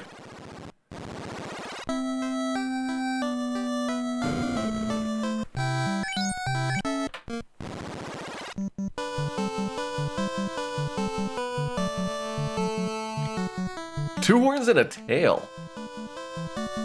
Let me look at that again. I didn't really get a tail vibe from him. I mean, you can see the imp's wearing shoes. And then the leg in the back.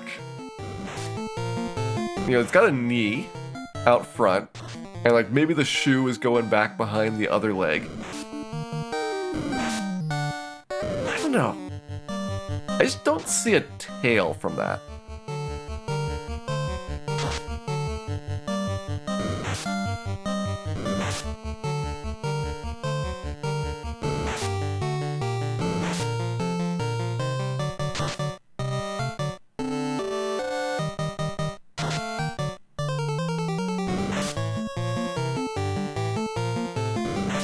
Yeah, there's the big hat. It's got like the elf hat.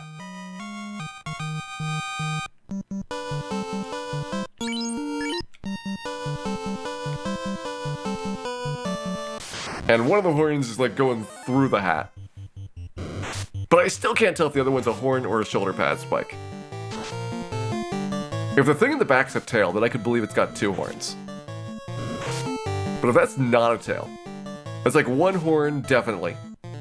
And 2 shoulder spikes, I think.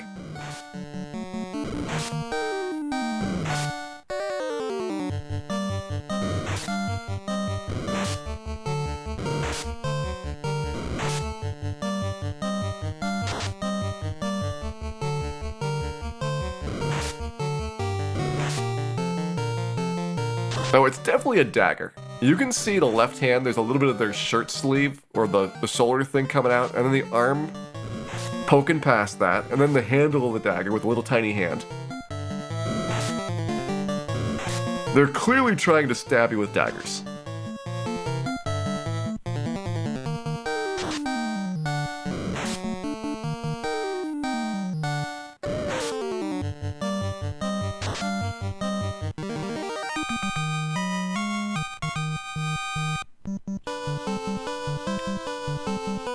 Possibly trying to hug you with daggers. I will not say that that is ruled out entirely yet.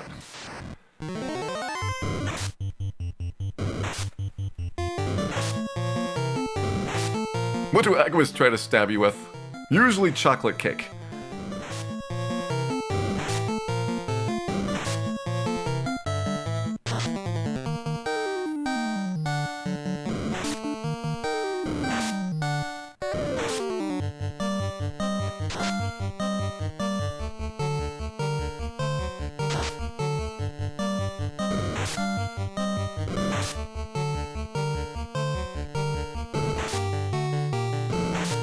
know if these things have tails.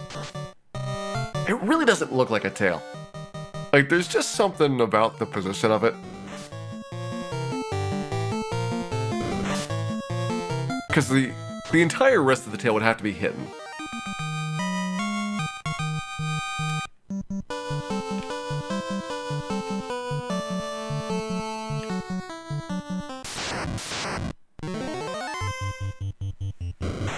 The left foot in the back. Oh, I mean, the left foot's definitely behind the right leg. But it doesn't extend up past the imp's shoulders. Like, we're trying to figure out what the shoulder spike is in the upper left. And the tail theory has got me thinking about it. But I don't know.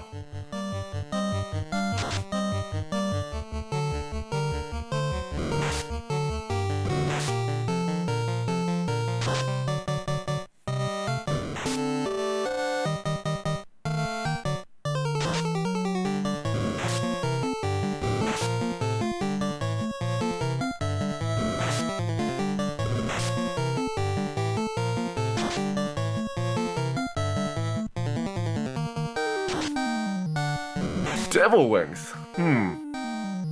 So you're thinking it's not shoulder spikes, but it's some kind of wings on both sides. But in that case, why do they have one horn? The horn thing is what's really throwing me here. If it was clearly two horns on the head, then I could maybe figure something out for this other one.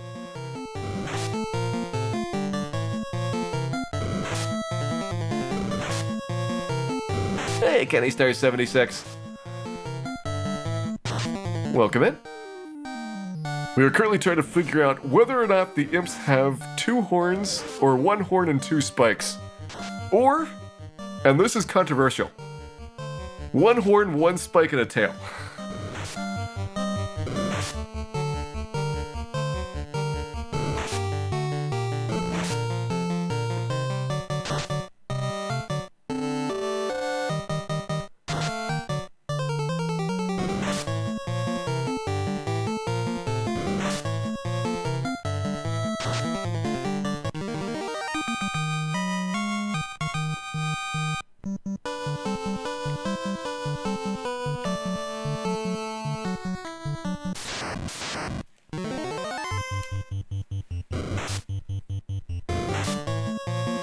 Oh, you think this is a conundrum, Demoff? We still have ogres and giants left to examine. I bet you have not examined the ogre's belt sash thing in nearly enough detail. And Tebow, welcome in.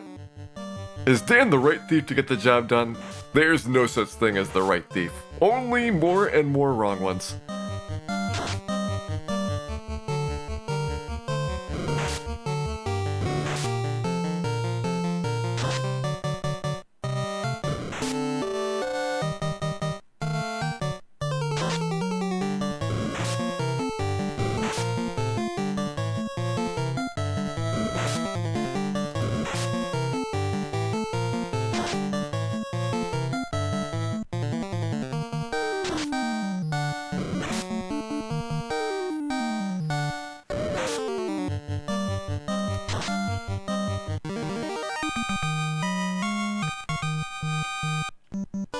Alright, I'm looking at this PSP imp.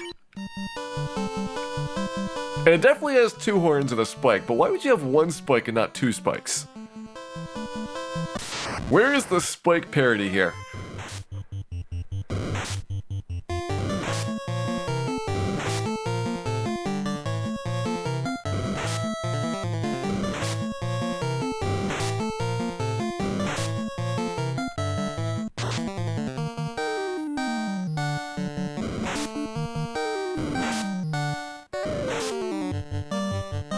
Oh no, Shayla has brought Final Fantasy X into the question. Now things are going to be a disaster.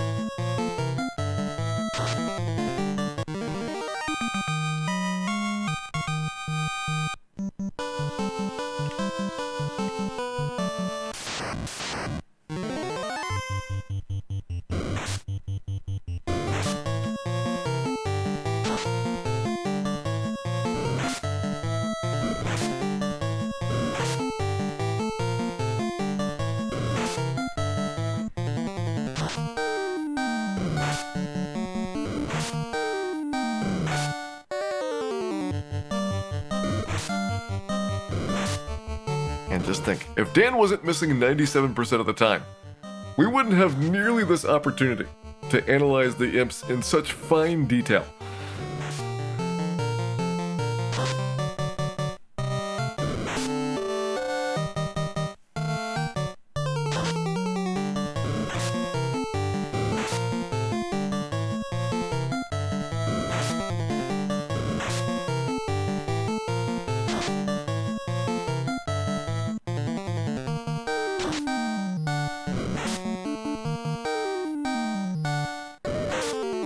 Ooh, Grimser Advanced Territory Jaded Dragon. We are not prepared for such encounters yet.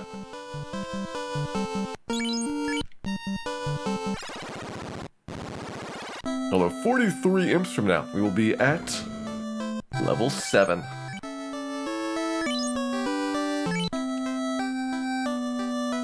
Well, we'll start being at level 7. We'll probably be at level 7 many times.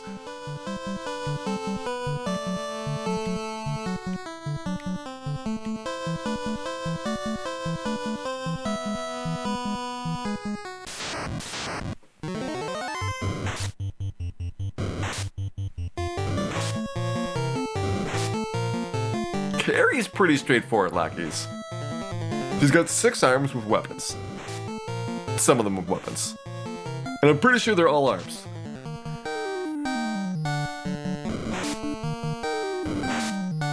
What I can't explain about Carrie, though, is her color palettes. Those things are bizarre. Although frequently quite good.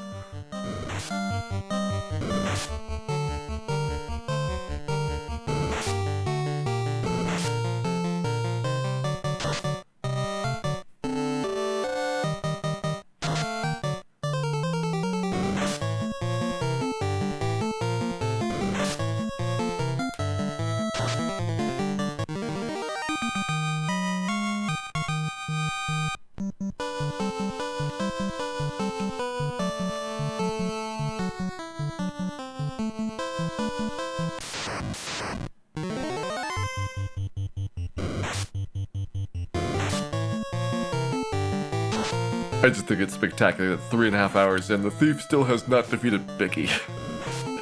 We don't even have the boat yet.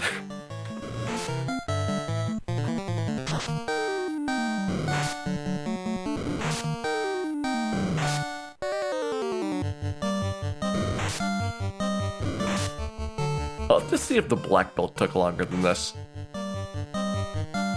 The black belt's that surprisingly slow start. I did make some bad decisions with the black belt though, so maybe it could be done faster. I went to fight ogres too quickly.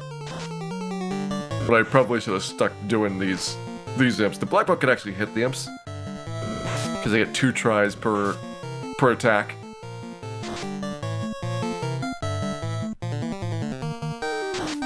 But it was pretty similar, I think, in terms of how long it took to kill Bicky.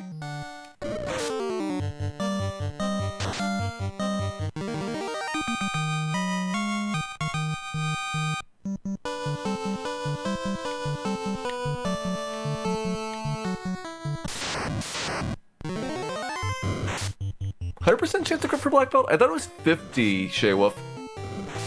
I thought the black belt's critical hit rate with fists was equal to their level.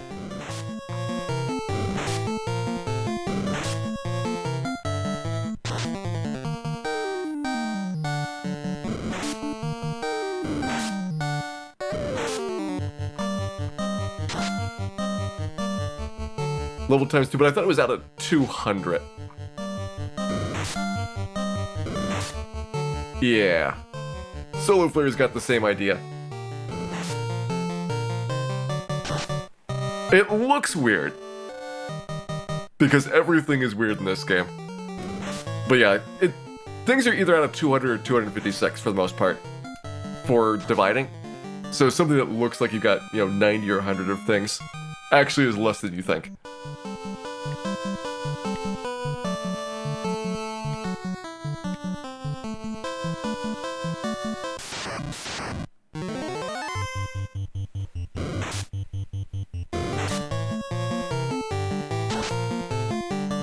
Hey, Allison Chains 20. Welcome in. Solo Thief is going to be our triumphant achievement after many years of solo character class challenges. This is the last of the 6 to finally get done.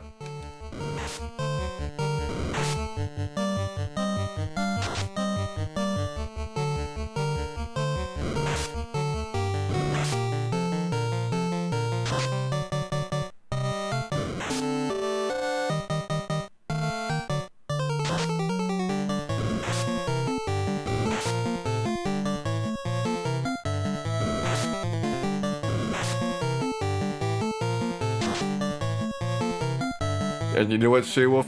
I was entirely right. This is the warm-up to the real grind, by the way.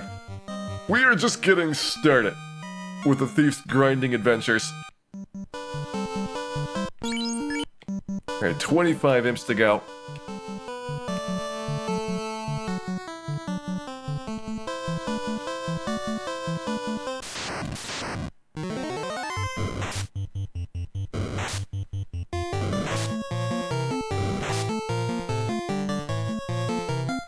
Hey, thanks, Jaded Dragon.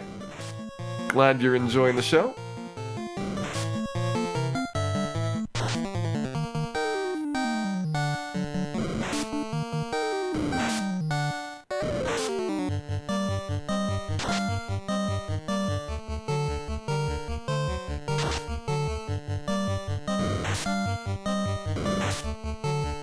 Yeah, Soul Berserker actually comes up a lot for the 4-job fiesta. Because you'll often have just Berserker unlocked, especially if you got the Berserker risk turned way up. And even if you're allowed to have more than one character, it doesn't really help with the Berserkers.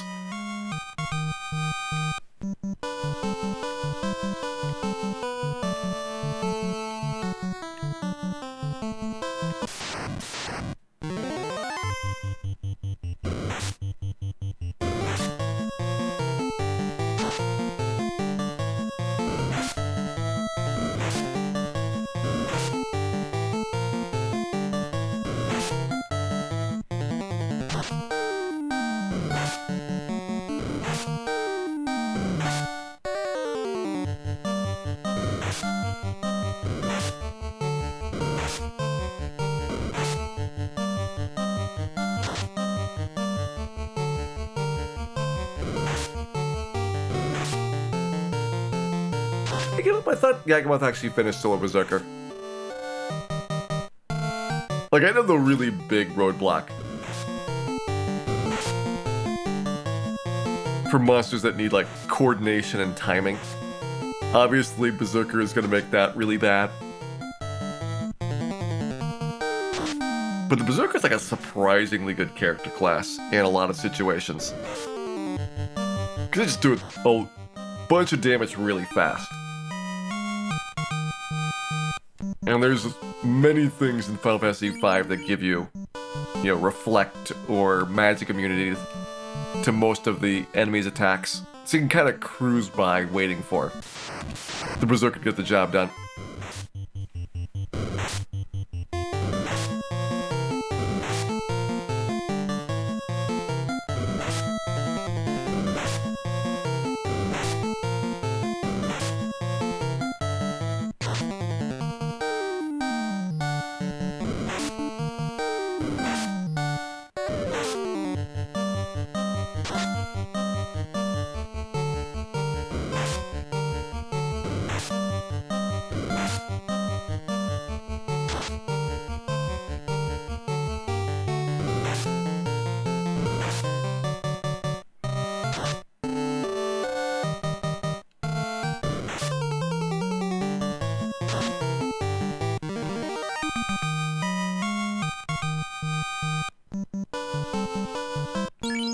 I can safely take another battle.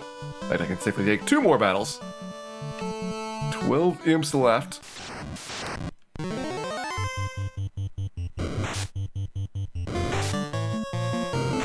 be 8 after this. So we're hoping for,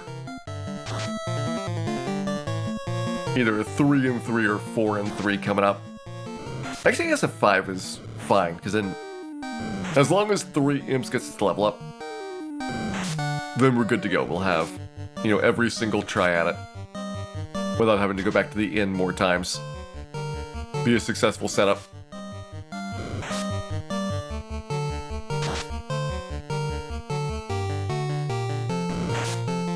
Hey, Thalfin.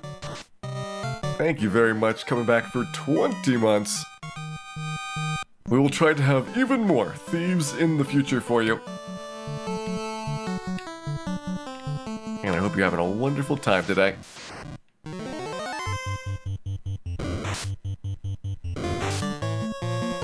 Hey, Acoustic Viz. We have found Dan, and we have found imps. Lots of imps. We also found Garland, who we didn't do too badly on.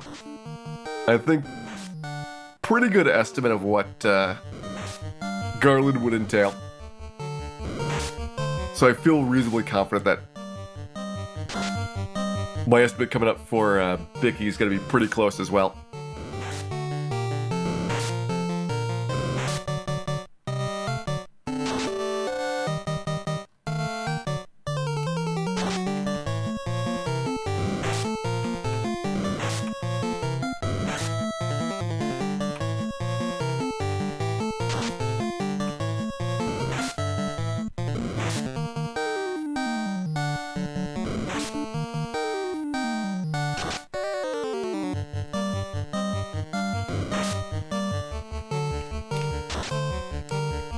Alright, setting ourselves up for the level up tries. We've got a prediction going for, is it 10 or fewer? Or is it more than 10 for us to get an acceptable level up here? This is one of the tougher ones. SIL guaranteed. And it's a strong level up, so we also have the randomness factor for the HP gain. Looks like 166 is going to be our best possible total. Last time we had an SIL strong, we settled for -2 HP and no agility, which I felt was kind of scraping the bottom of the barrel for acceptable levels.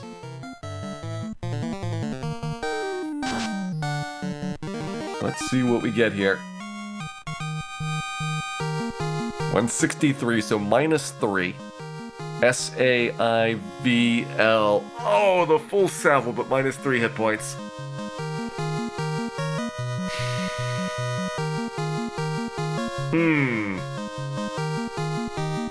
It's 1 in 16 getting the A and V.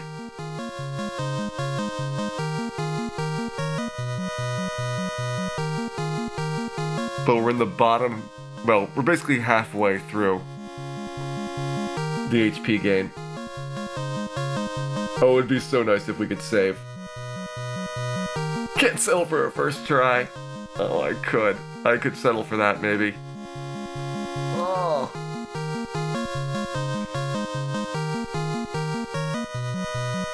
Two HP is worth more than the A. I'm resetting. -3 AV. That's what try number 1 was. The vitality point's worth 11 HP, so it's super valuable. The question is the agility worth the -HP? And if the agility helps you just a little tiny bit, maybe. Like, it's very situational. But so is 2 HP.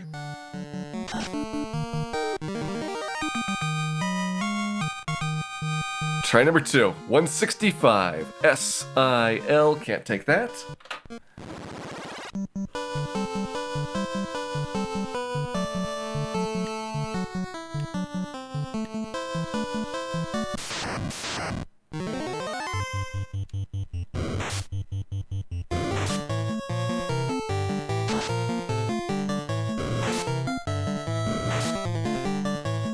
I am probably gonna regret the -3 AV, saying no to it. I've got this feeling.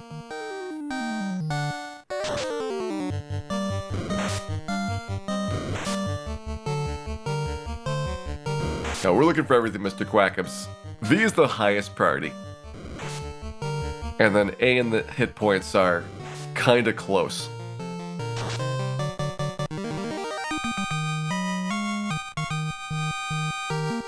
$164 V.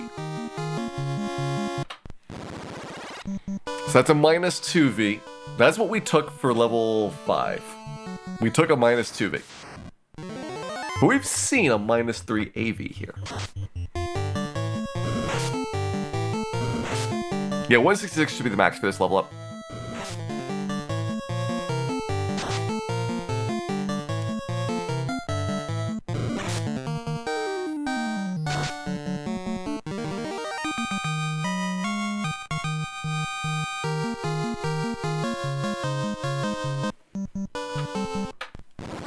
Nothing there.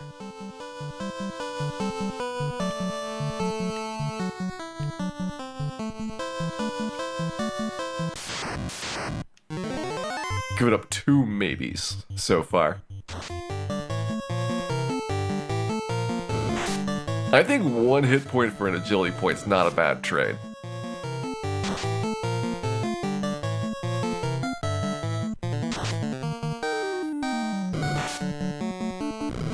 But the question is, do I want like another -2 V? Because we saw that 4 times before I took it at level 5. I was really hoping for something better. -1 V I'm totally okay with. -2 V is questionable.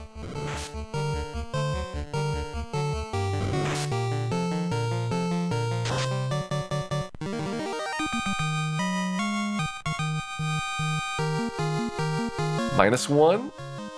Nothing.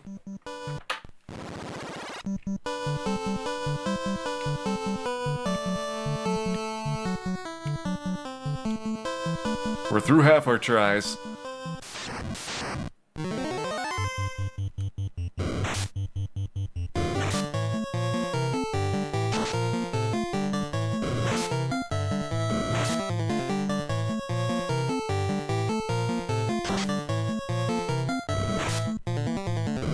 Yeah, I think the vitality point should be kicking in next level.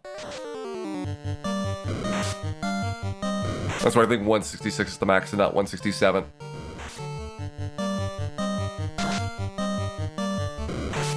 Is it really that close with HP? Well, we're doing this 50 times. So if you keep losing 1 or 2 hit points, it adds up.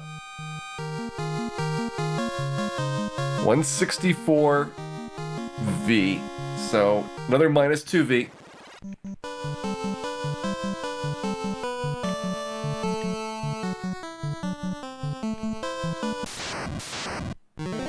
How bad is it if we don't manipulate the level ups? If we don't manipulate at all, it's like 150 hit points and a huge strength difference. You basically have to Bane Sword Chaos. This means you're looking at 3 and 256s.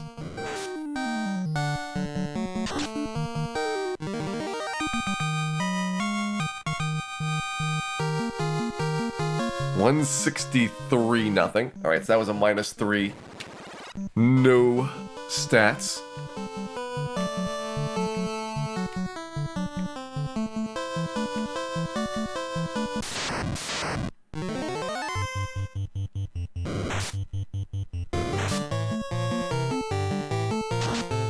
-3 AV is definitely the best so far.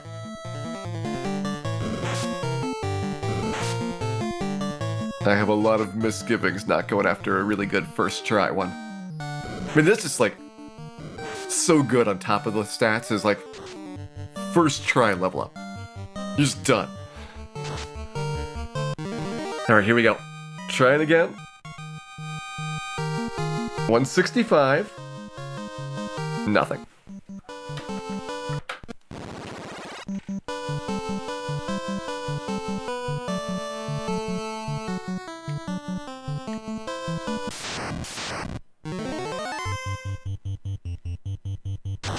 This is a plain old Final Fantasy cartridge skater.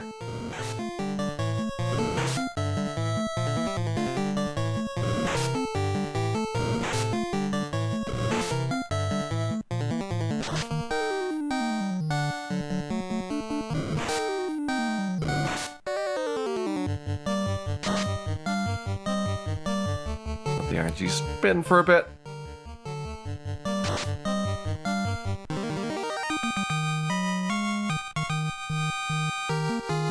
$164, nothing.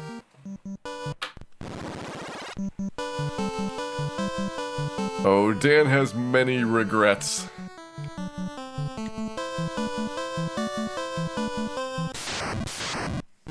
Dan has things. Things that would disturb even those with hardened hearts.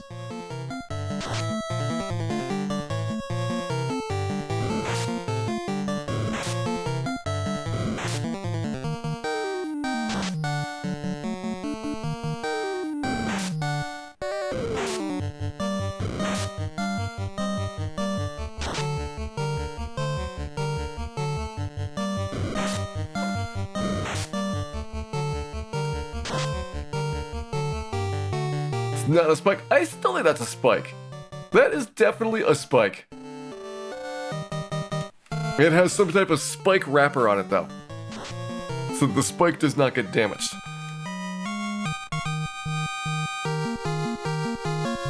$164, nothing.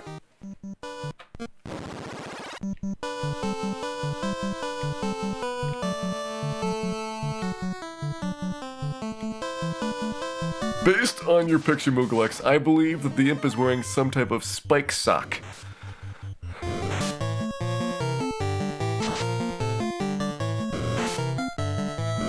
The silver knife in Melmon behind a locked door.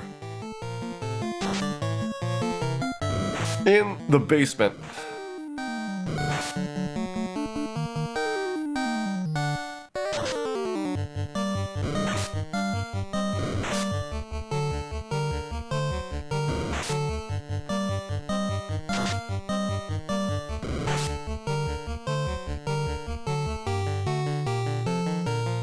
Spinning the RNG. Yeah, it's coming off a critical hit. I don't think we saw one of those finishing the fight yet. 163, nothing. Alright, so that's just a -3. And I think, sadly, having given up our first try, it's definitely going to take more than 10 to get something else here. That could have gone the other way, though. I think some of you may have had biased reasoning for rejecting that first level up. Our -3 AV. Gone. But not forgotten.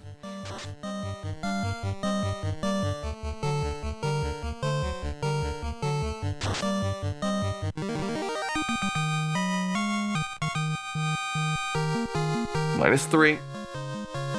Nothing.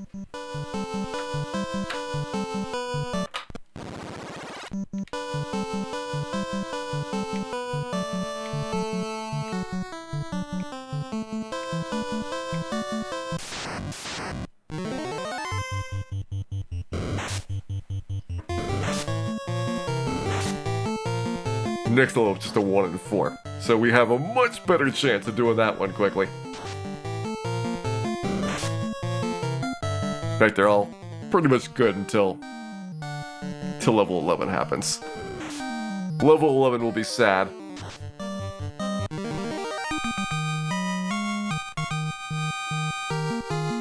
-4 in agility, so can't take that one. -4A, though, is something we have not seen yet so far.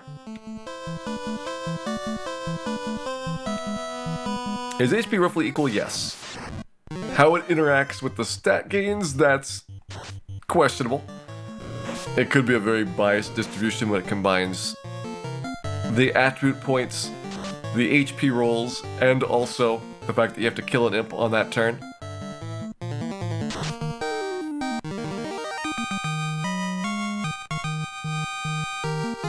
-5, new record there, and nothing. -5 is the worst possible one.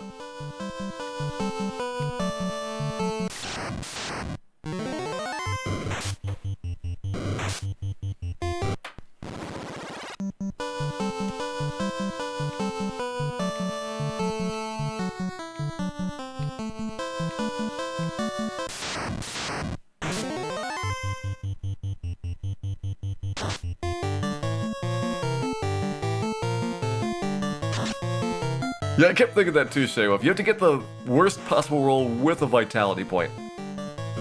That's what would show us whether it's before or after. But I think it's after. I think that the vitality point happens after the HP gain gets calculated.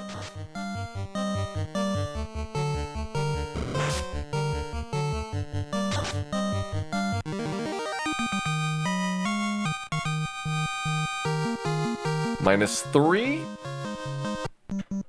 No stats.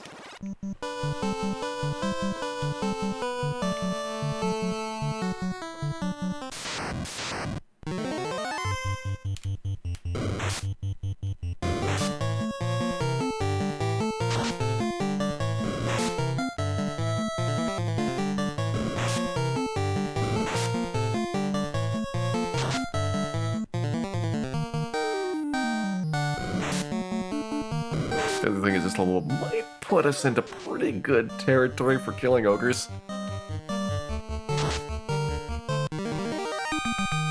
I might buzz one more level of imps though first. -1. No stats. If I got a -1 V, I would definitely take it.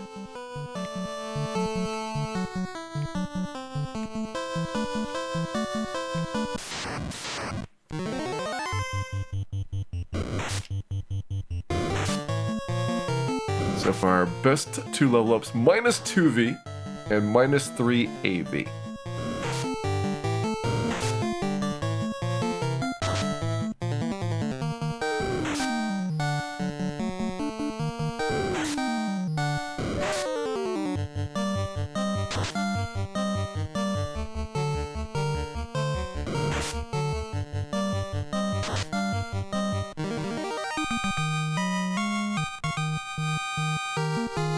-1?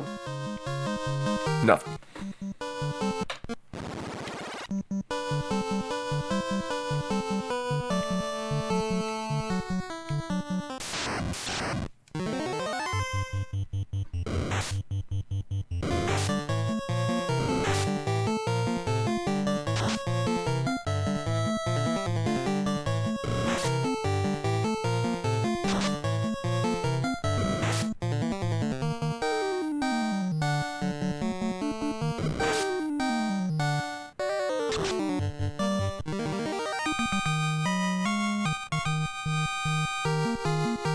-5. Sail. The -5A is not our worst one, but it's close.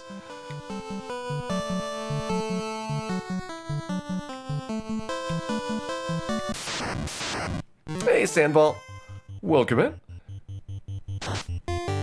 Our Solo Thief adventure is spectacularly in progress.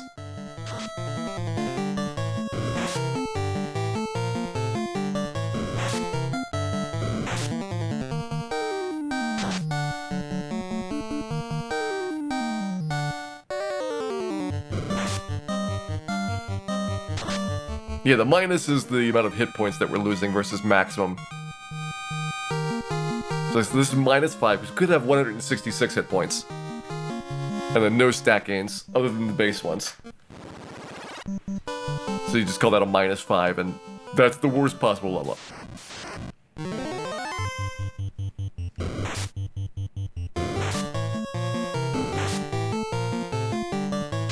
We got a Scimitar Gator. That's our upgrade for a long time. But we'll swap to the Saber for a little bit when we get to Elfland, and then back to the Scimitar, and then back to the Saber, and then back to the Scimitar, and then back to the Saber, and hopefully by then we can kill Astos.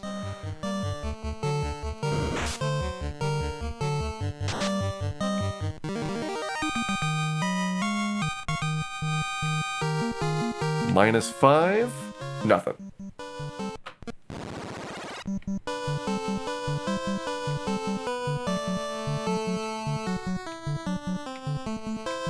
Mark7, thank you very much for resubscribing. Back for 11 months. and I hope you enjoy our solo thief adventures here. Thief cannot use the silver sword. The way to remember it, Gator, is that if it's a good item, the thief cannot use it. Pretty handy guy.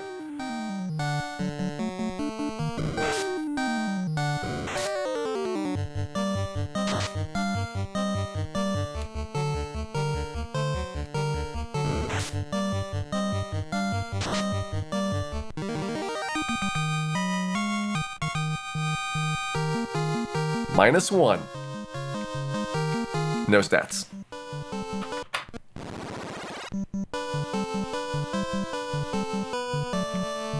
What do you swap between the scimitar and saber? So the scimitar has slightly better accuracy, which means you get an additional attack per round 2.5 levels sooner. The saber's got slightly better damage, and it's also got a slightly better critical hit rate, which means it hits more often and for more.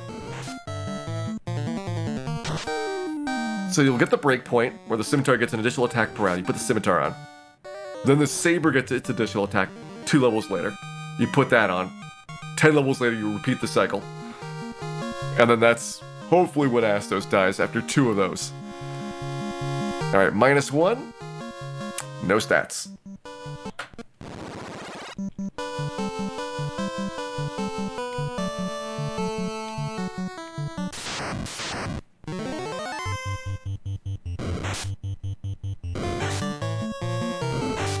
Recently beat Dragon Warrior 2. It took me a long time to first beat Dragon Warrior 2, because I didn't know that if you died in Hargon's castle, as long as you don't reset, the mini-bosses stay dead. So you don't have to do Atlas and Pazuzu and all of them a second time. So I thought you had to do all the bosses in one shot. I'd reset if I didn't succeed. So, it took a really long time for that to work. Perfect! We got max HP for the first time. SIVL! We might not have an agility point, but we got a 0V level. I'm taking it.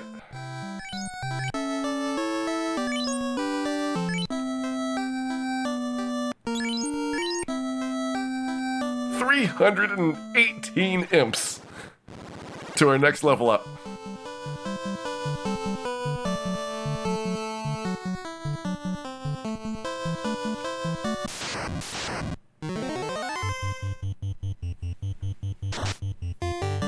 One day we'll have a perfect Savile. And we'll sit back and remind ourselves later of the good times that we had for this imp grind.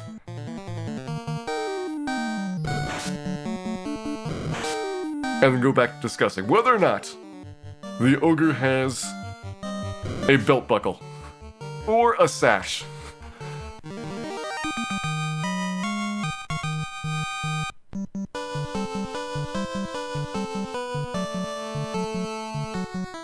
Worth it to not take the first try? Yeah, -3 AV versus 0V.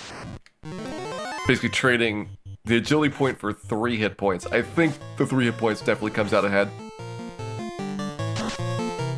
The 1 hit point was really close.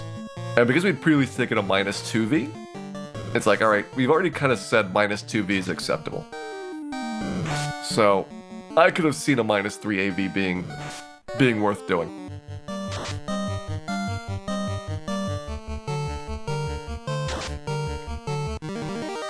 We've killed 2 solo ogres out of like 10 tries. With that level up, it probably gets a little bit better than, 20% chance. But it's also only a 50% chance of getting a solo ogre. And like a quarter or a sixth of the fights, depending on where we need to move around, are going to be ogre battles. So like every 16 battles, we're killing an ogre. It would have to get a lot better to kind of break even with the imp battles. Now that we're hitting more often, our accuracy has gotten to the point where we're only missing like 20% of the time instead of 70% of the time.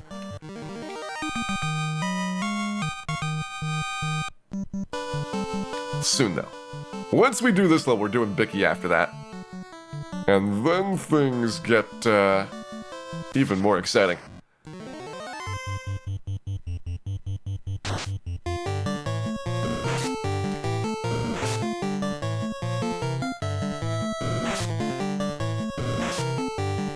Dragon Warrior 7.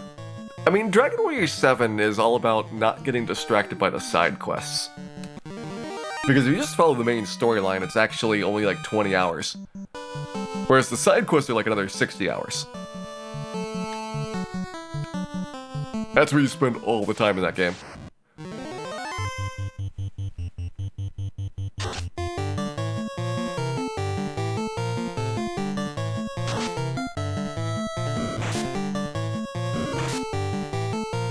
It will be all ogre pretty soon, Key Edition.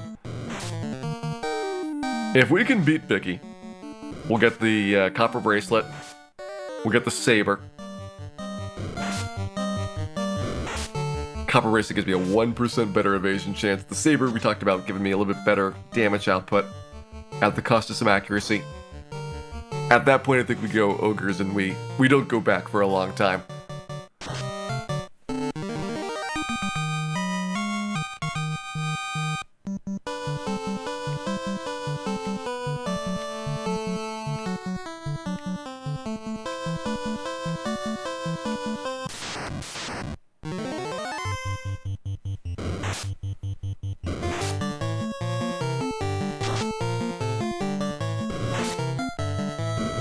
System Shock remake. I mean, can you really just do System Shock 1 and not System Shock 2? I feel like you have to do both.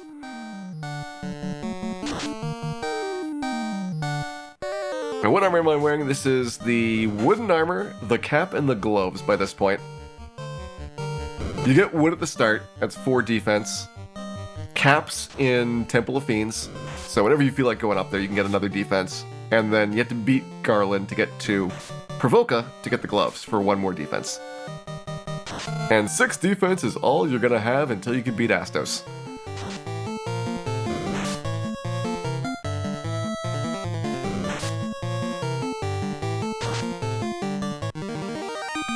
Now, copper bracelet's not that much better because the wood armor is actually not bad. Wood armor's got a 1.5% evasion penalty. And the bracelet's got a 0.5%. All the bracelets are the same for that.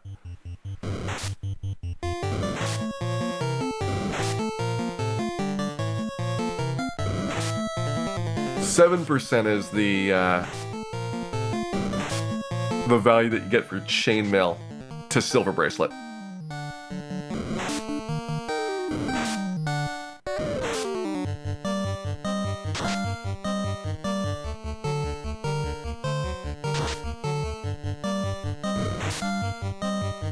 $130 hours on Dragon Quest VII for the 3DS. I know I spent a lot of time on Dragon Quest XI on stream, because we did everything in the game for the storyline, except for we never bothered hunting all like the archery targets, because I was done at that point. But I remember putting a lot of hours into that. It was really fun. We did that for like a whole month when that game first came out.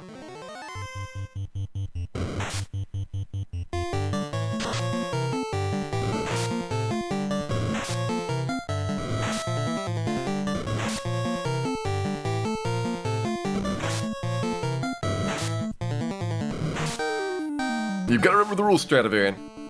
If the item is good, we cannot use it. That's just how thieves work. Chainmail too good for the thief.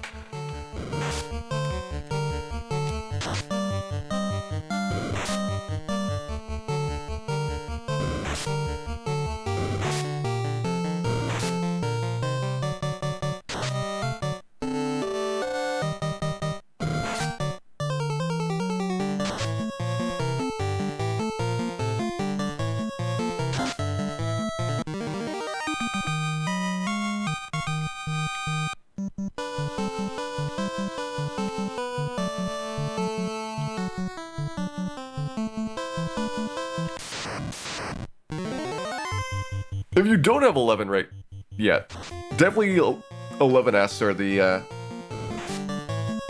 the otherwise extended version is definitely worth picking up. I actually didn't find a lot of things in there that was like really compelling to play the game again. Like the additional scenarios, when you pick up all the characters, for the most part, I found kind of like uninteresting. Because you get already a lot of storyline for every single one of the party members. So having like another hour or so with each of them didn't really add much that, you know, wasn't already kind of taken care of in the game. But 11S did have a couple of improvements, and the 2D mode is fun to play around with.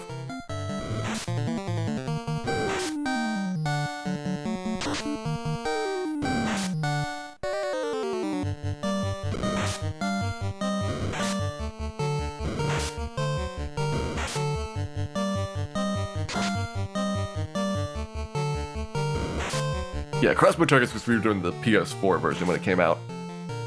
Basically, if you got usually like 10 or so targets in an area, and they're hidden in like really obscure corners that you're not gonna see, then you get some bonus. And you have to like unlock a whole bunch of those.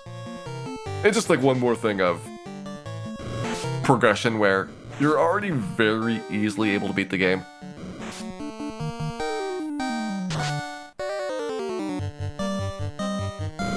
So I remember we were doing grinding for it, and well before I was even slowing down from how much leveling we could get off of the king medals, we went to the real actual final boss, and not the other 3 fake final bosses, and like just completely demolished him.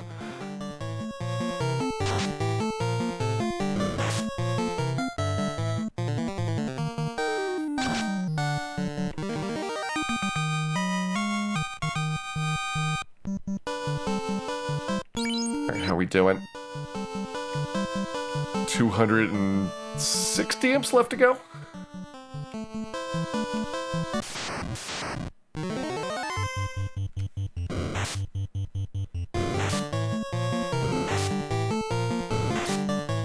Our pirates decent experience? Pirates would murder us, Volknut. Like, there are gonna be a couple tries.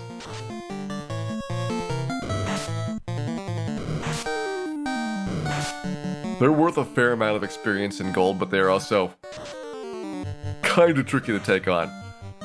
Like, I think right now we'd have it within like maybe 10 or so tries. But I'll get this level up then, and I think I can do it in like, you know, 3 or 4 tries.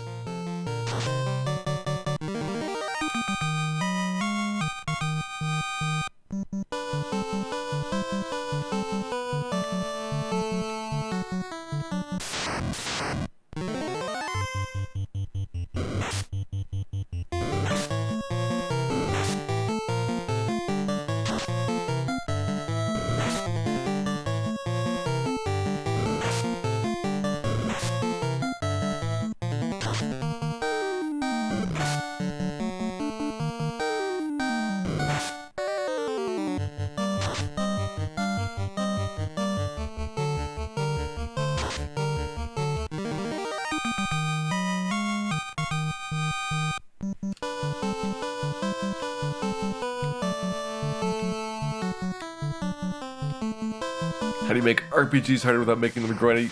Use the Mystic Quest strategy. Just make it so that you randomly lose fights for no reason at all.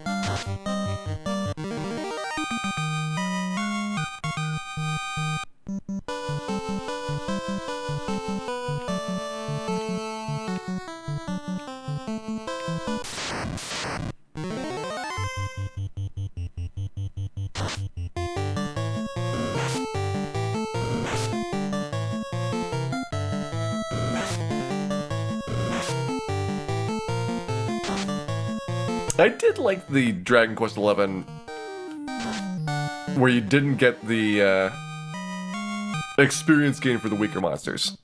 Like, I thought that was a pretty good disincentive too. Force you to keep moving around. I don't think I ever turned on like the harder monsters. Like, I tried it once and it just wasn't really changing the game much. Like, a lot of things for like the bosses are, if you understand how they work, then the difficulty bump doesn't actually change that. Like, you'll be able to beat them either way.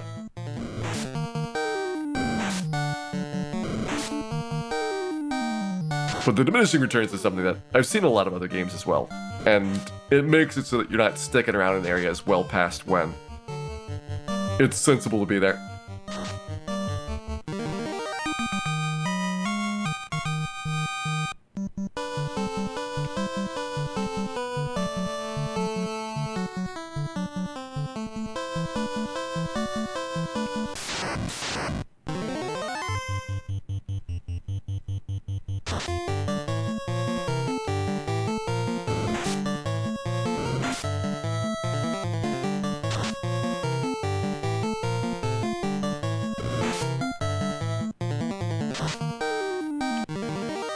Now, SMT4A's got all kinds of problems with the last dungeon. That was a really fun game up until the final area. Like, I was enjoying 4A more than the original SMT4. Like, the solid first 95% of it. And SMT4 is a pretty good game. Also very, very expensive now, I found out. I wasn't really expecting 3DS games to be, you know, skyrocketing in price at this point, because it's still relatively new since the 3DS got retired. But there's a couple of games for the RPGs that are already going up really fast, and SMT4A is one of them, and Dragon Quest VIII is another one of those. I was shocked at how much that was.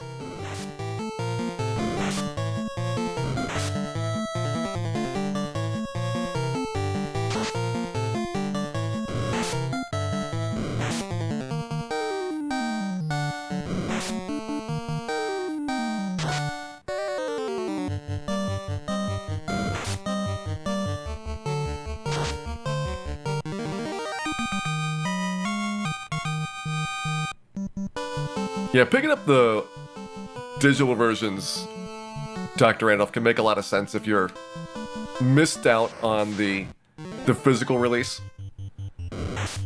Just at least they keep the price relatively reasonable for those. Which is something that's going to be a really big deal for all of the PS3 and similar stores that they're shutting down in 2 months.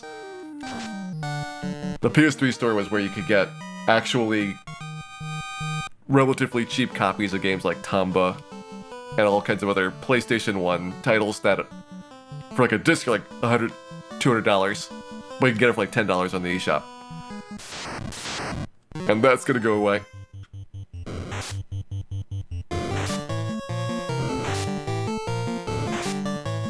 The 3DS completely retired? I think what it is that you can't buy games. I don't know if you can get games patched or re-download. I think you can if you still connect to it. You just can't buy new games. And then most matchmaking services are turned off. And they're starting to turn off matchmaking for early Switch games. Like, I was surprised Super Mario Maker got turned off as early as it did. Even with a sequel in place, it's like, there's a lot of people still playing the original Super Mario Maker.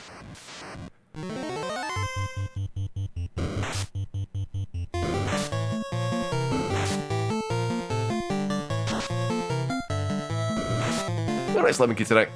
So it's just buying games that they shut off so far?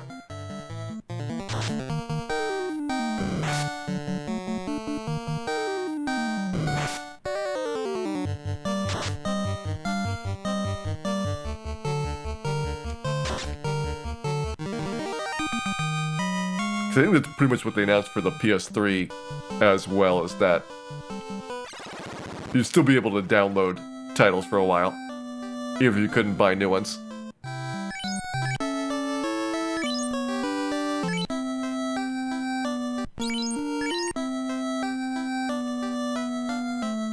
$233 to go.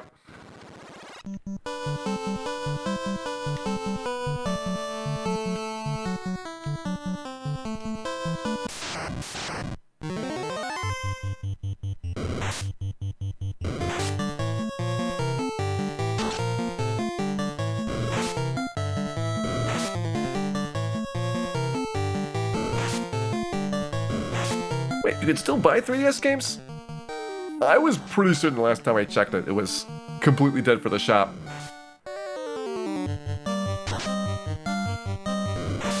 But maybe I was wrong for the 3DS.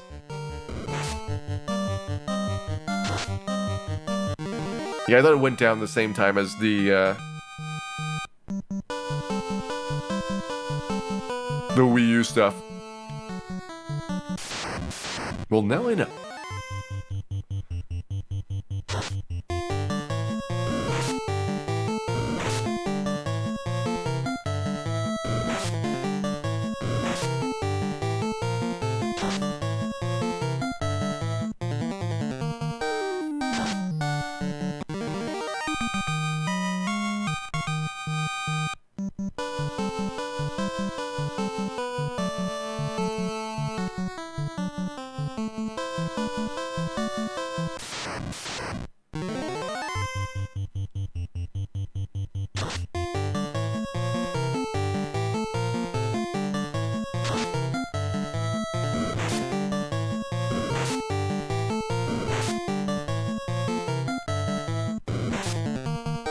Yeah, SMT4A is the second part of Shin Megami Tensei 4.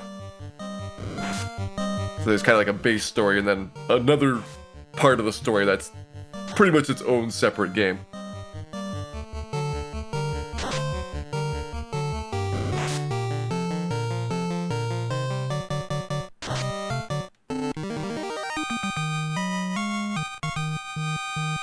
Kind of like how Final Fantasy X and X-2 were separate games, but they're obviously very related. You should probably play them both in order to understand what's going on.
Yeah, Alvin, I would definitely say the Persona games are a lot more accessible.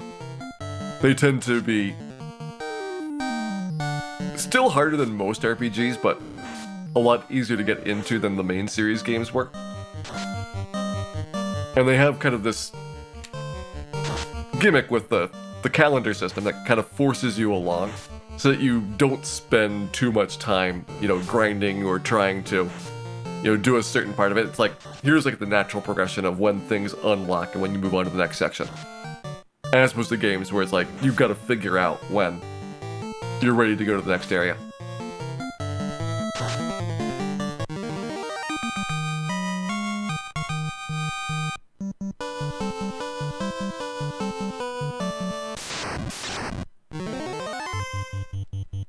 Jailbreak your Wii U. I am still waiting for the last couple of Wii U really good games to get re-released. to finally say that I don't need to ever bother owning one.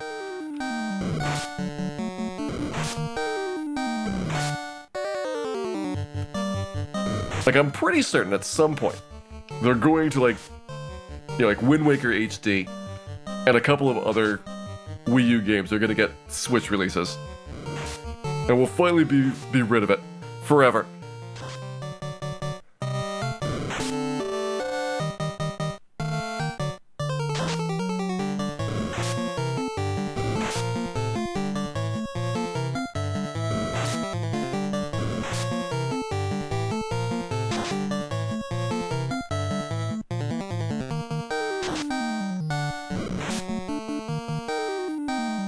Harvest Moon 64. Thankfully, by that generation, you've got probably reasonable emulation you can do at this point.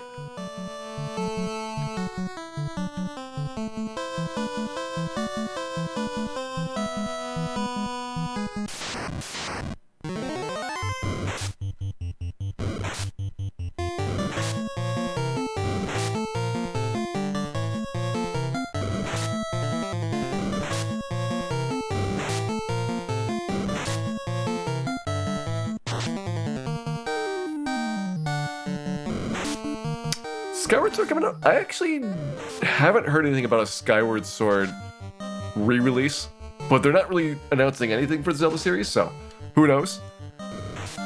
The Wii is actually a lot more accessible though. Like, there's like 120 million Wiis that were sold, and there's only like 10 million Wii U's.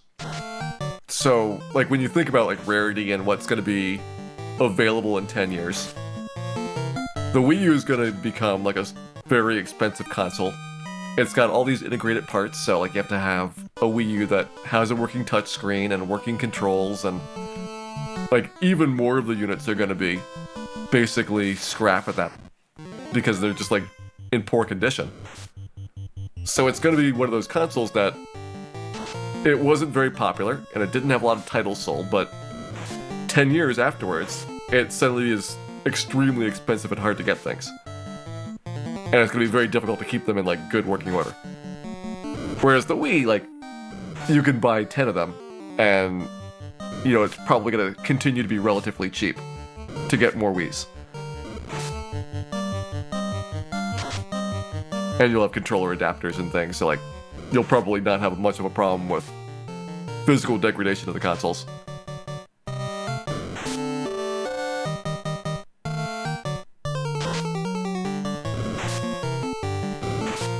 Okay, so Skyward Sword HD has been announced. Good.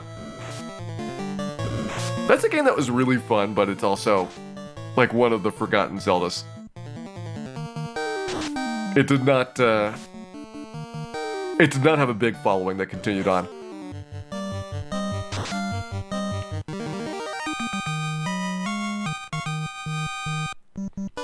Retirement plan is to hoard Wii U's. People speculate about a lot of stuff. And I think for like modern games, like it's not worth trying to buy like sealed copies and hope that they go up in value like old NES and Super Nintendo games did, but it definitely is something that I actually look at for, you know, once a system is like 2 generations old, that's when you need to pick it up before the prices really start going back up again. Like that'll be like its cheapest point ever.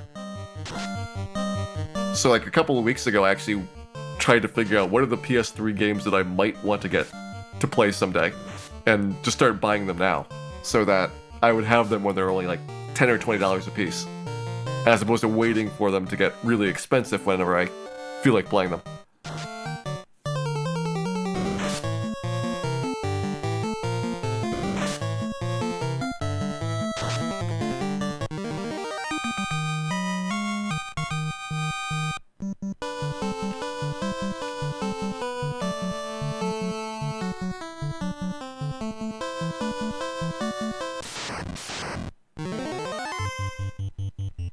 Skyward Sword controls unplayable. It took a solid hour or two for me to get used to it in Mega Bear. Like, they very deliberately made a tutorial section at the start of the game. because it takes a while to get used to like the sky flying mechanics.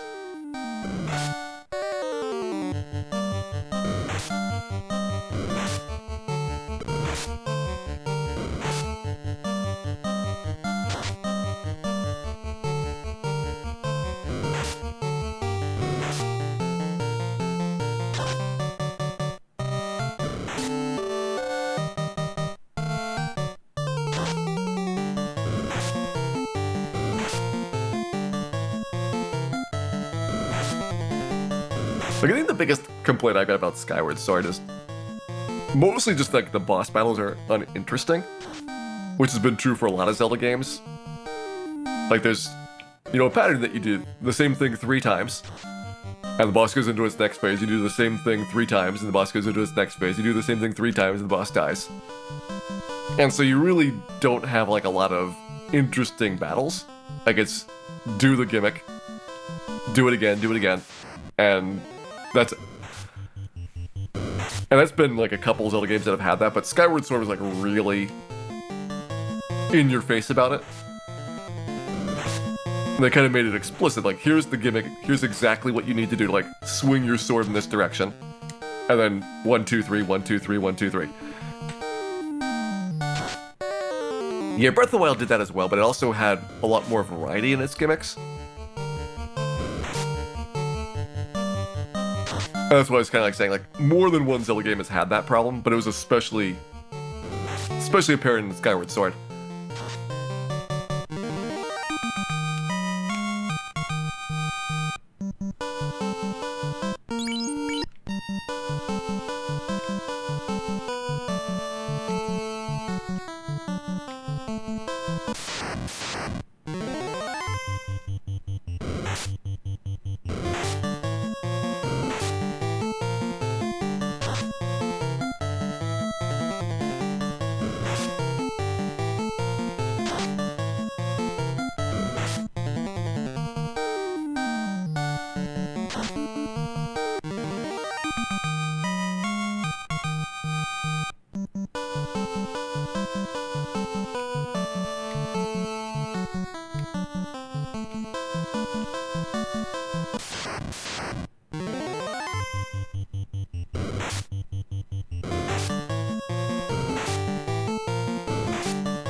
Yeah, but I would say the bosses have gimmicks in the previous games. It's just that it tends to be less scripted for the fights. Like, the gimmick might be that you need a certain item in order to damage the boss. Or you might need to have, like, a certain timing for, you know, attacking it, but it's still something that you're kind of more freeform for doing it, as opposed to having very explicit, like, phases the boss goes through.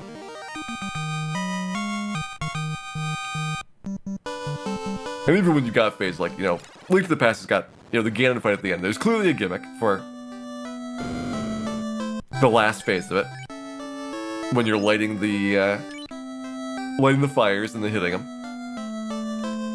But the start of it's like pretty freeform about like how do you push them into that section, how do you deal with all the firebirds, and it might be doing similar things, but it's more of like a regular combat. Like, you could choose whatever weapons you want, you could choose your strategies, and it's different than the boss basically has 9 hit points, and here's how you do 1 hit point of damage.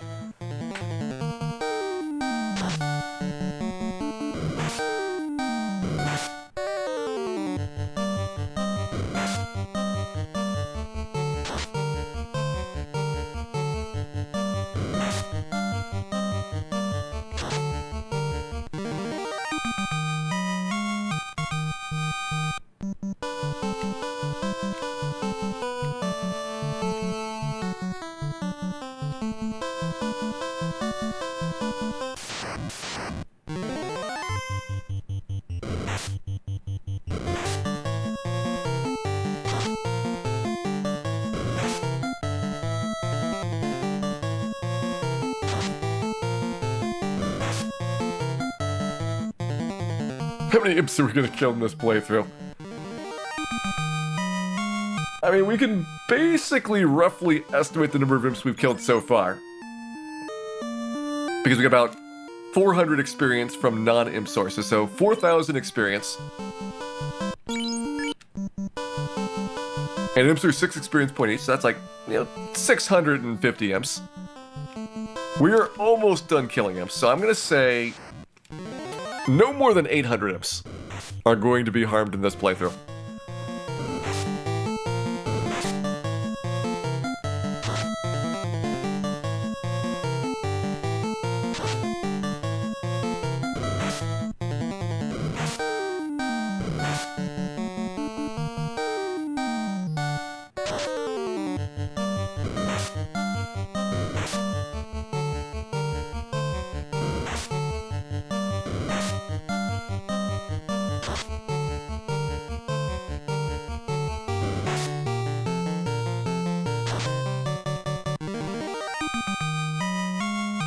The question is, are we going to kill more than 800 ogres on our way to Astos? That could be a possibility.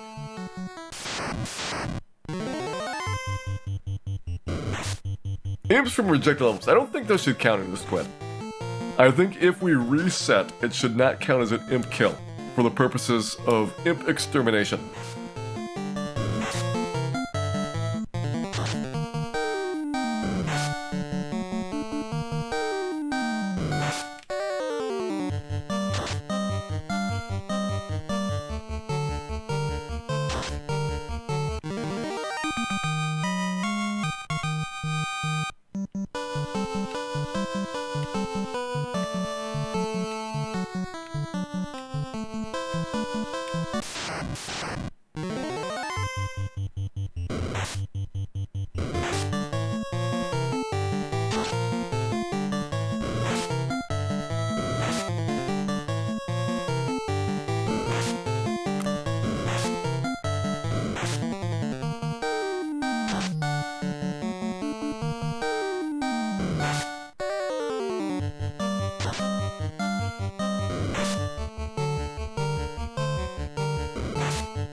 Yeah, the time mechanic in Majora's Mask, I think you get used to it after, like, the first cycle around. I had a much bigger objection with Majora's Mask, which is that there's just too many masks. A lot of them are very similar, or they only get used once. And so you assemble this gigantic collection, and they probably could have had, like, a smaller number of more interesting variety masks.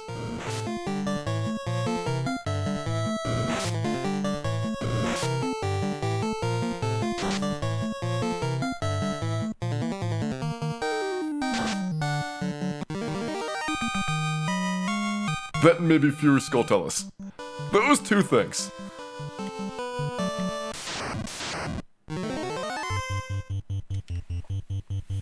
Yeah, the basic idea of Majora's Mask is that you can reset the timer whenever you want, but anything that's in progress gets reset as well. So you have to totally finish something in a cycle, and if anything's partially complete, you have to start it from scratch.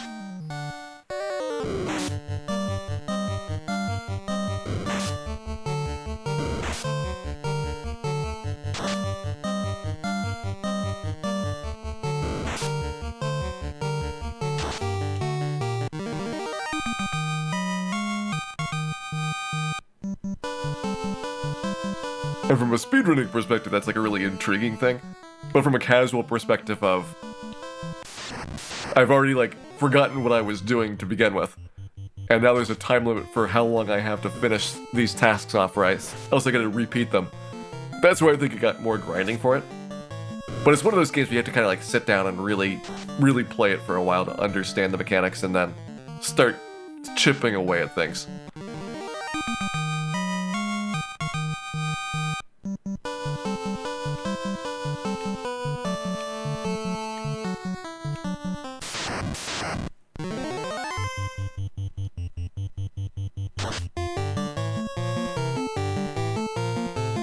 Yeah, the thing is, it's actually pretty tough to focus on tasks in Zelda games, because they tend to have, like, you running all over the place. So there's always the temptation of, here's 3 things you could start, but if I start them, then I'm not going to finish the task that I had going, And now what do I do? And so I'm gonna like forget this, or I'm gonna come back in a later cycle around, like, when is it open? You know, is it only open at night? Is it only open like the second day or whatever? So it's like a little bit of a complex puzzle of like, when am I allowed to do things? And it's not as spontaneous as saying, oh, I'm gonna put this down for a while and go finish this side quest off and then come back to, you know, this temple I was halfway through.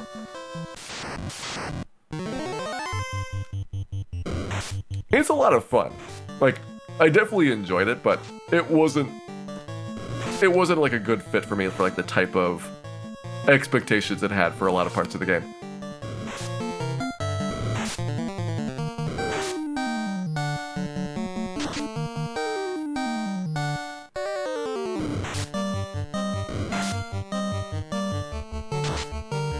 Like, I definitely enjoyed Link to the Past more than the 3D Zeldas when they came out.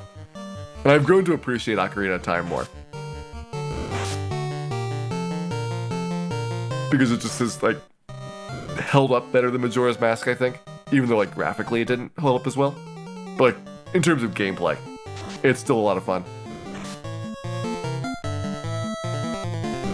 Oh, Link's crossbow training, most niftiest. You have opened up... You've opened up the evil side.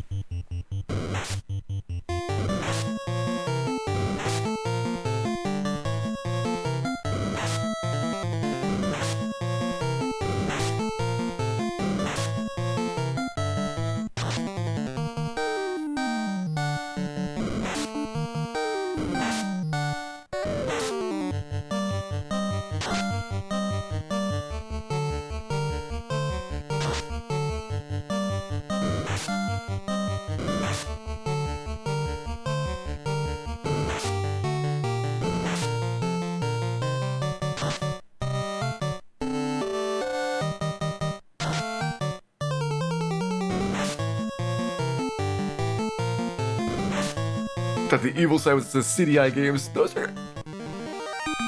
are not as bad as their reputation may suggest. They're not good. That's definitely true.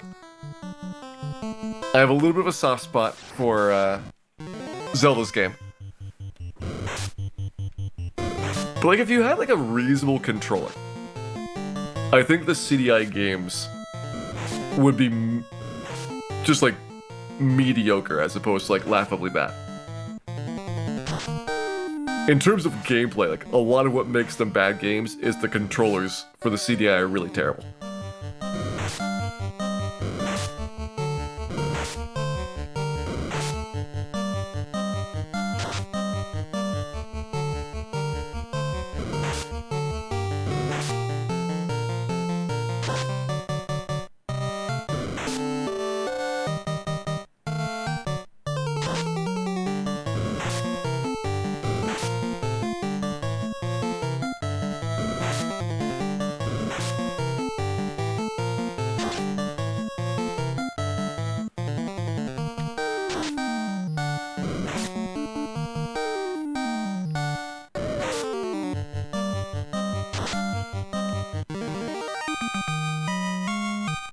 Once the cycle's done, I'll see where we are, but we're getting down to double digits numbers of imps.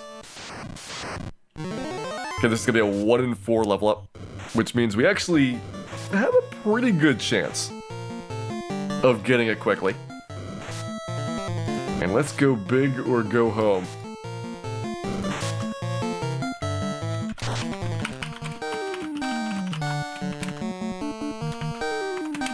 I've got one more prediction for you all.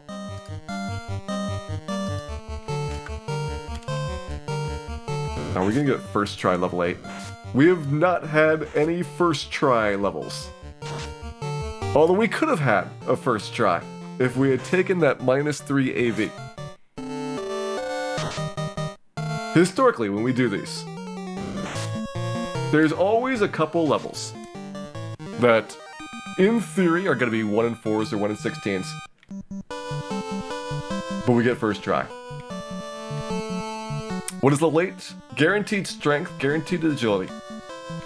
It is not a strong level up. So what we need is a vitality point, and that's it. We need the 1 in 4 vitality point. Get it, we take it. Don't get it, reset.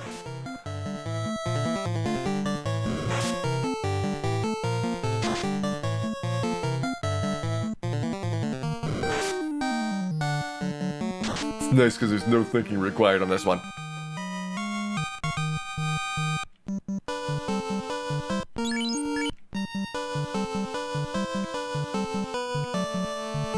Gator's going for the Savile. I don't know if we'll get the intelligence point. That would be showboating a little bit. But the vitality point, that is 1 in 4.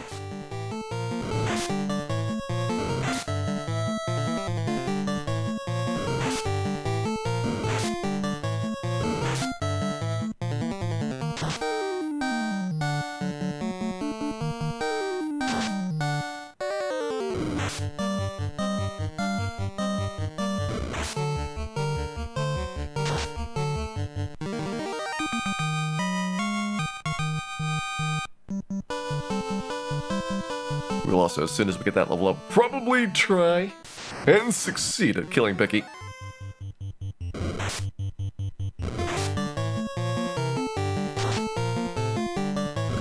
$102-1, those are pretty good odds. It closed at basically 1 in 4, so you all did a good job of balancing the point contributions. I do like that about the channel point system for Twitch, like, it doesn't have to be 50-50 odds.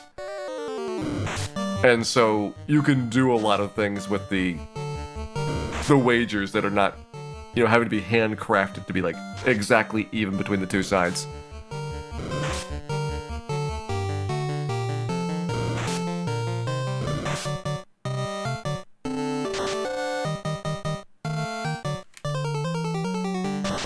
It is surprisingly better than a lot of other point systems that were on Twitch before that.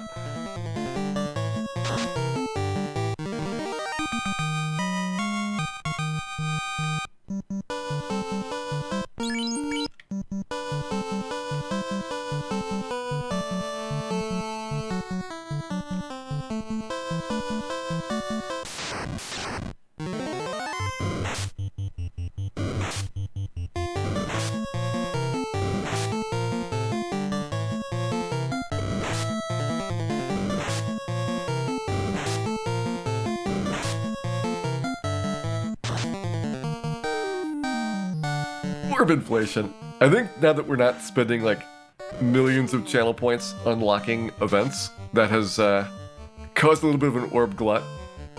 I still try to get like, you know, regularly the Dan kidnapping and the Warmax stuff. Like, those are just like intentionally small roadblocks so that the same people are not doing it every day, but also helps to drain a little bit of the accumulated channel points that come in.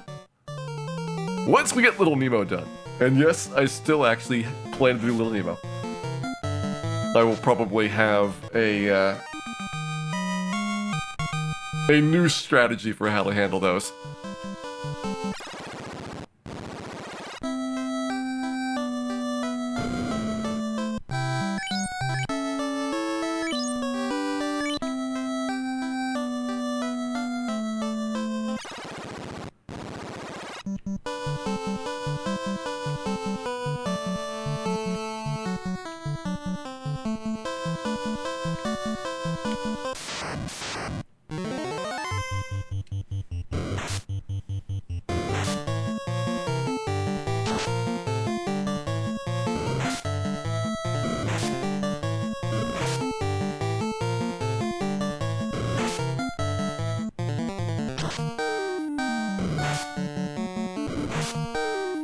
And the only sure thing is that Dan is probably going to be extremely disappointing at some time or another.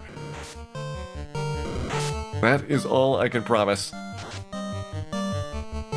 Hey, Mr. Widow. We have killed Garland.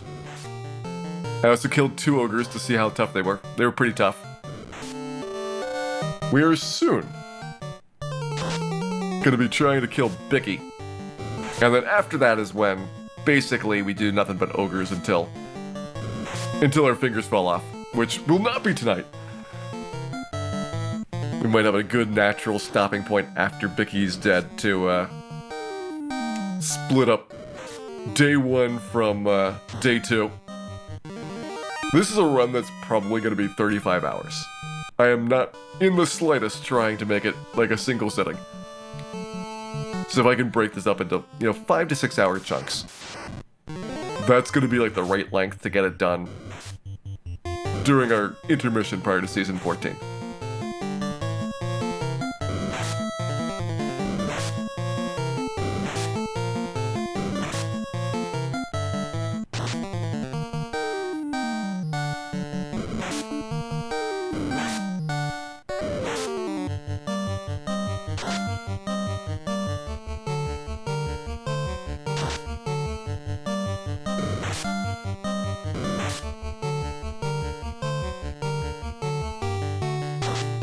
Single segment solo thief relay.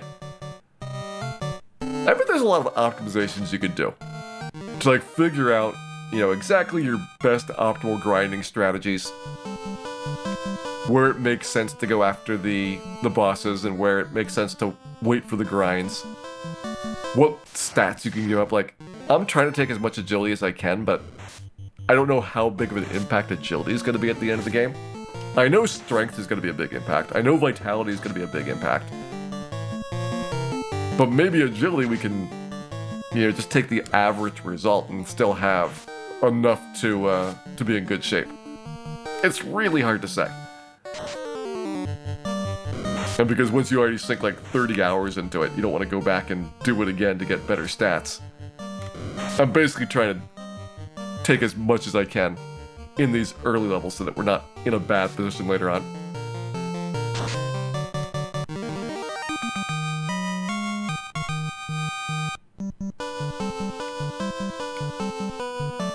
Walking speed and battle speed, I mean, it's probably about 3 to 4 times faster. Even if you don't have any improvement to the experience gain. Well, it's like 3 to 4 times faster in battle. Only like, 2x faster outside. So maybe it averages out to like 2.5 times faster. But it's still really substantial. I think with the speed ups on, you could probably do this in under 15 hours.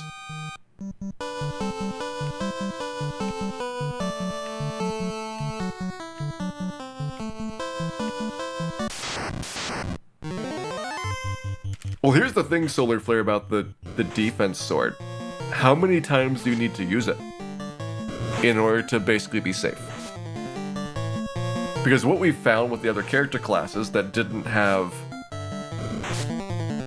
as good agility as the Thief probably is going to be, is that you had to use it 3 times instead of 2. 2, very rarely, you would get hit with a non-critical, which means that it wasn't at 100%. And so do you want to spend an extra round setting that defense sword up when 1 round is really big versus Kraken 2 and versus Chaos? Like, that's a really tough one.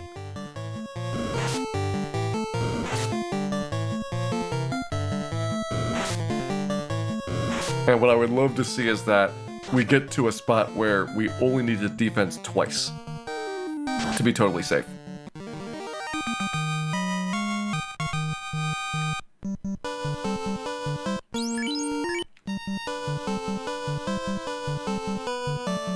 Well under 100 imps left.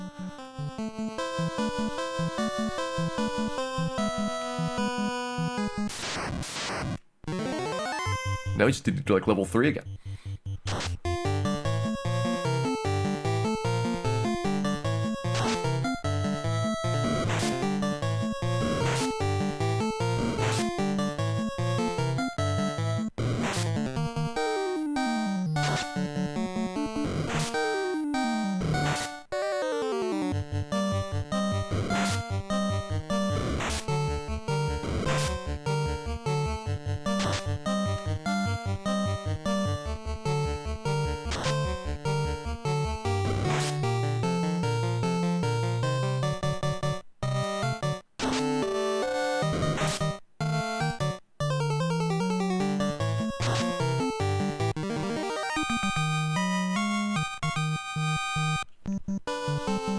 Thief's starting agility is 10.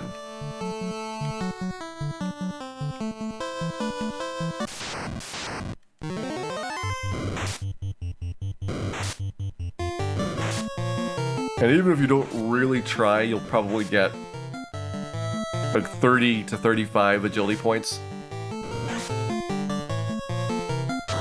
So I feel like if you can push that up to just a little bit better than average agility luck,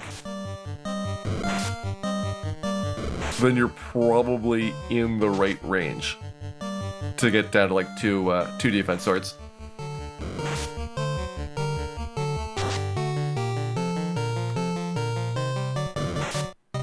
I guess you have to also keep in mind that you're going to lose some evasion from equipment.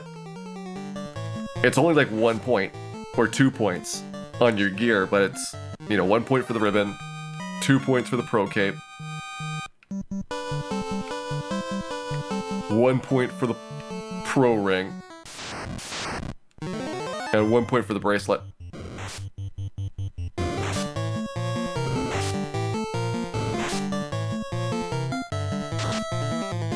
So you might need like a little bit more than 96 to hit it.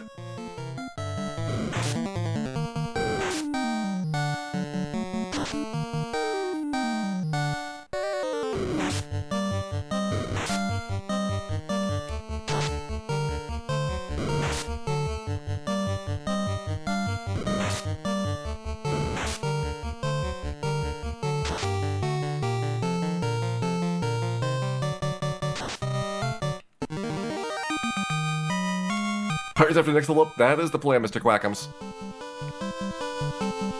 We're gonna get the vitality point at level 8. It's another strength point as well. Another 2% accuracy. A little bit more hit points. And then we're gonna try the pirates. Really between 7 and 8 there's not much difference in the pirate battle. But I wanted to get 8 because this is, in theory, a much higher percentage level up than the other ones around it. So I want to take that and get it out of the way before doing the boss grind.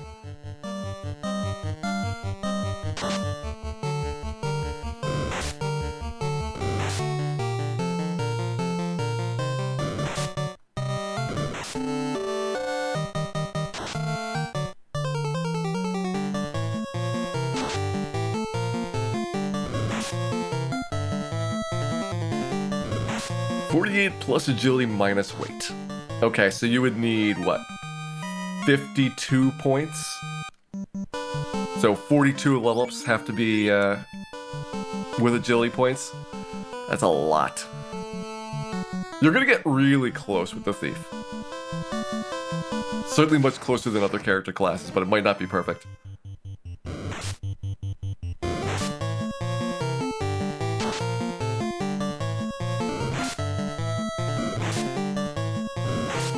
I think the armor weight is going to be 5 for the Thief's final gear.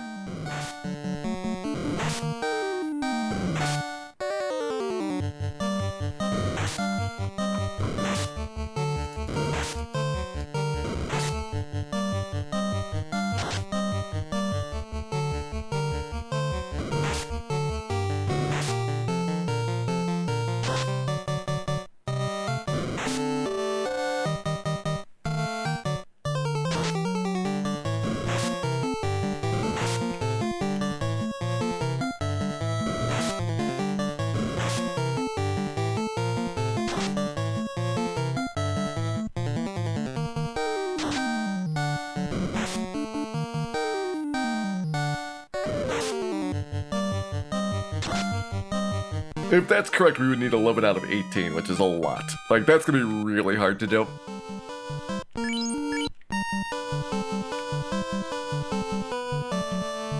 But it sounds like we're at least gonna get much closer than we had before.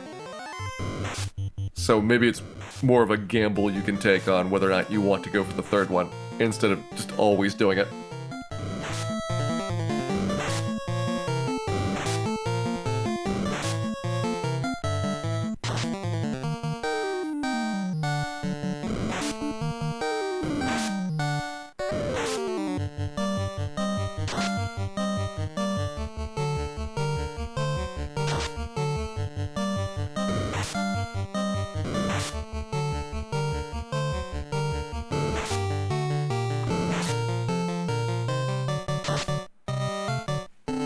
Yeah, fighters got a lot of armor. They also start lower. So even if they had the same armor on, I think that they would, on average, be worse than the thief at evasion, but it'd be really close.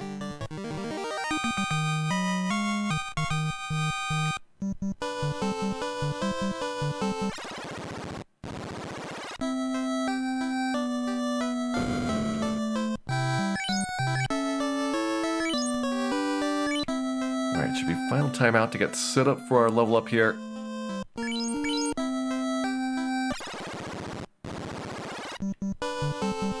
$56 imps?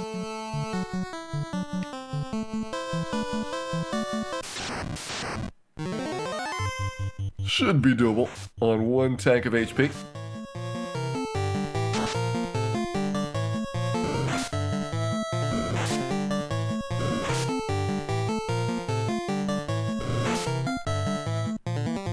But oh boy, it'll be so nice once we have any type of AoEs. First of which is that Zeus Gauntlet in Ordeals.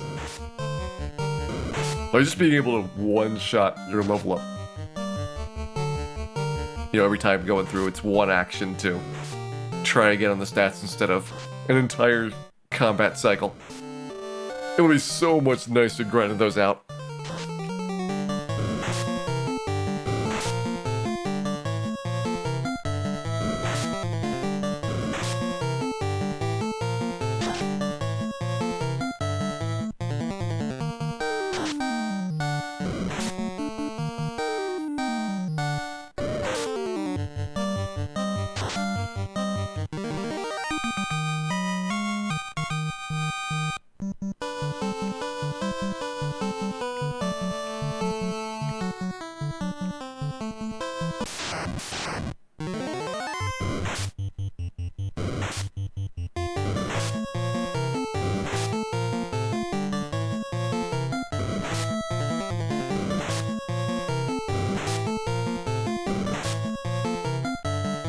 I guess the other thing to talk about for agility, we went over this early on for, you know, what are the stats really doing for you?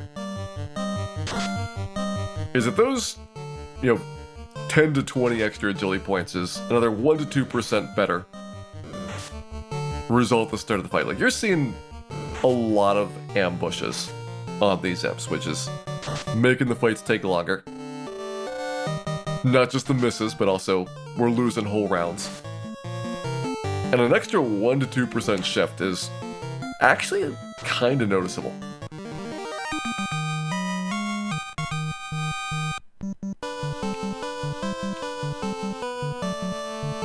Especially when you think about those longer dungeons being, you know, 50 encounters long for a trip. It's like on average 1 extra first striker, 1 less ambush. Every single time through a dungeon.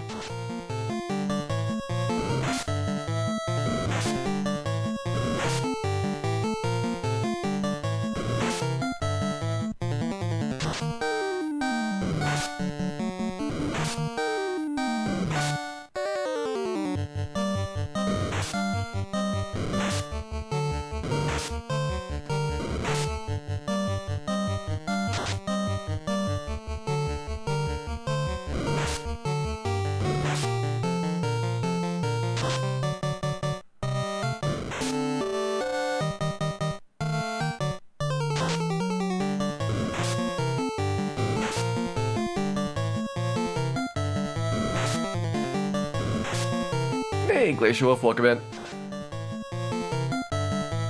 Hope your evening's going well. We are hopefully finishing up our last level before Bicky. And Dane still can't hit imps. But he is doing his best.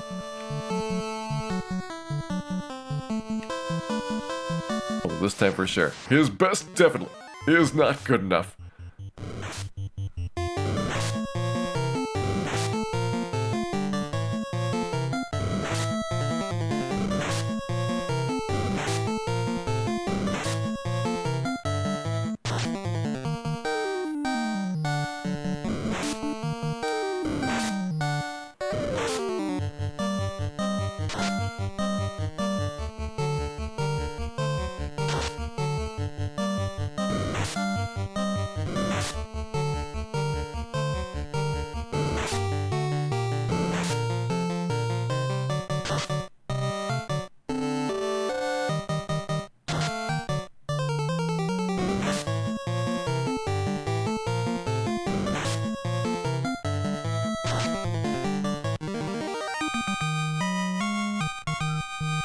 Get an imp count to go.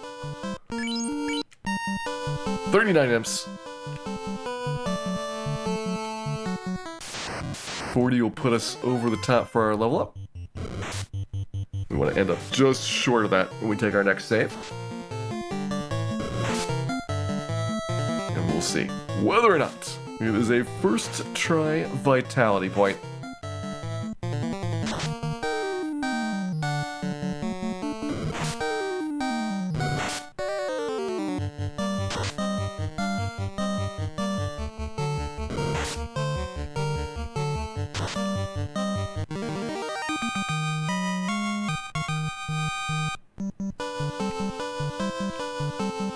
Items to go.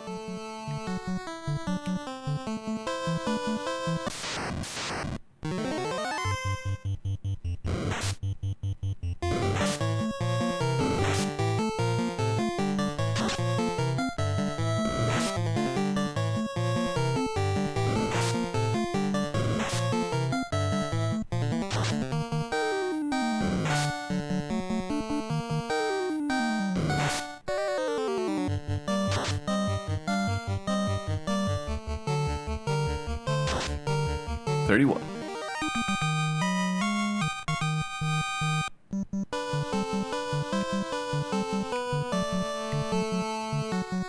I feel like I've got reasonable confidence for Bicky. We tried him 2 levels ago. Right after we beat Garland, it was 4 pirates down. That's with 1 miss. So as long as we get like a first good 3 rounds, I think we're in it.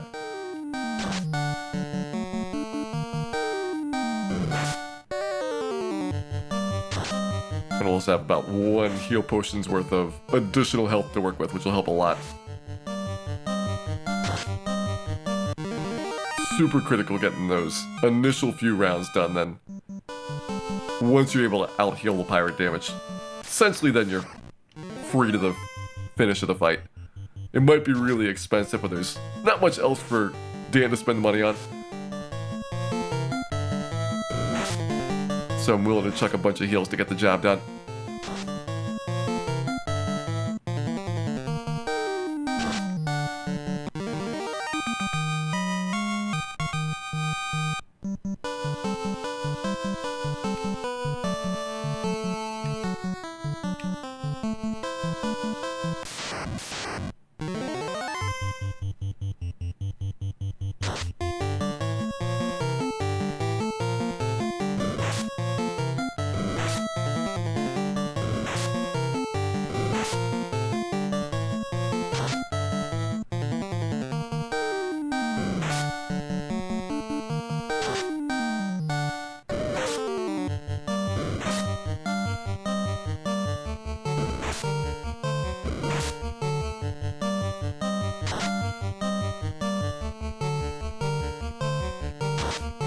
Alright, let's get another imp count here.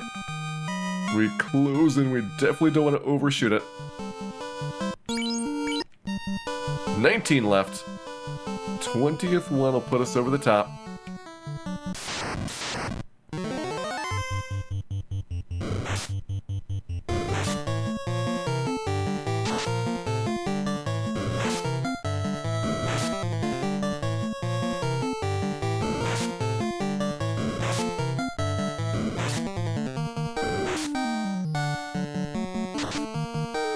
$17.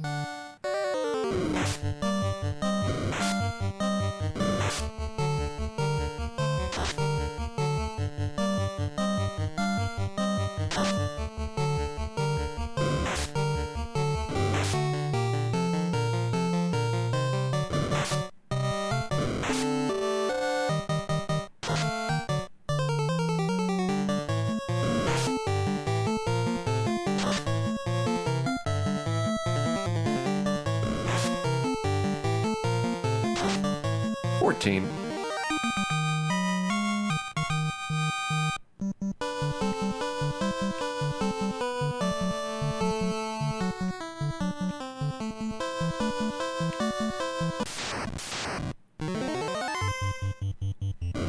Another good sized pack there. Puts us into single digits.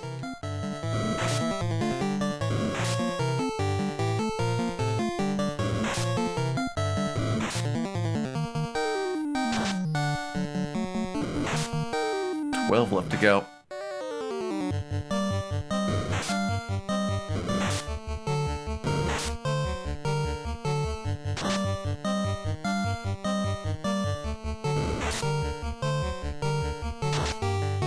$10 left.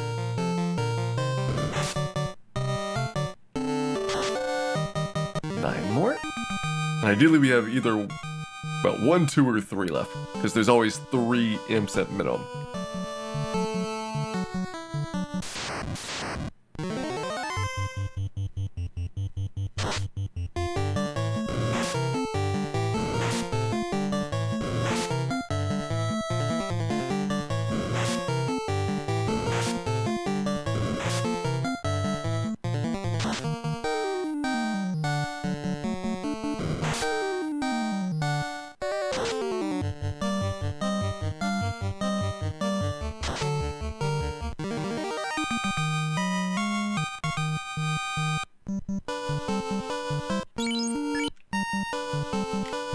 Alright, so we can still take another 5. So that means any size here is great.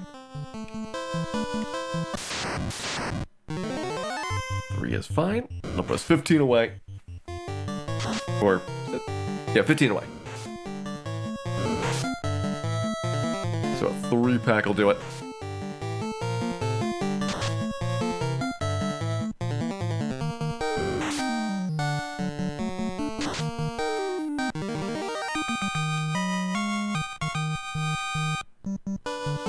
Save up. And we will make our first try at level 8.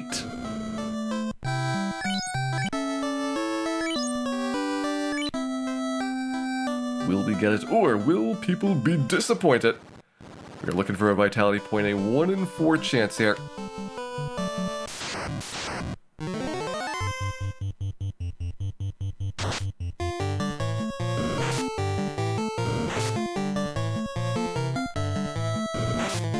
We are there, Tearsel.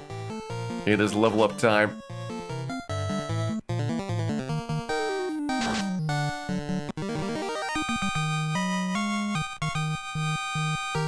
No worries about HP. S-A-I-L.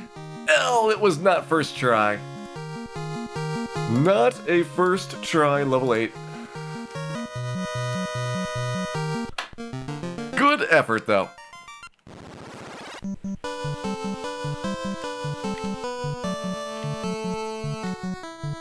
The opportunity has sailed away from you all.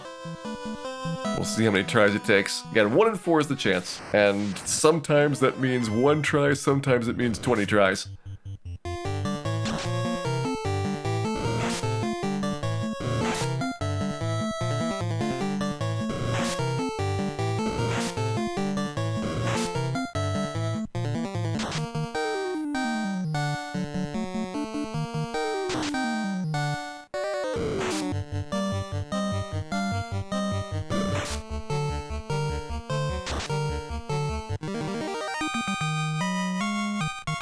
Number 2.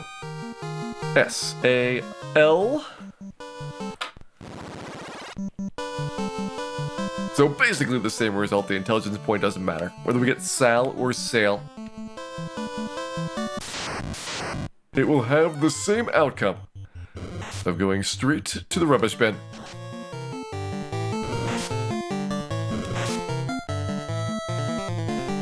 Hey, Dano.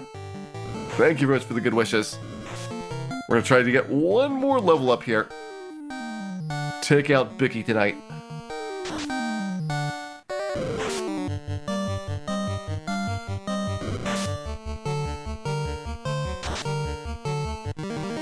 That'll be our big progress for this stretch.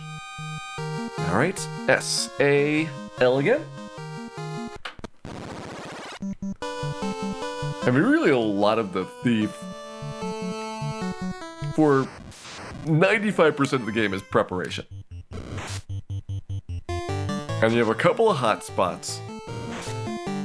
basically most of the early game dungeons, Astos, and then Temple of Fiends at the end, where it's really, really hard. But the more preparation we do, the better off we're going to be at needing fewer tries to get through those. S-A-V-L, we got level 8. Not too unreasonable for the attempts on it.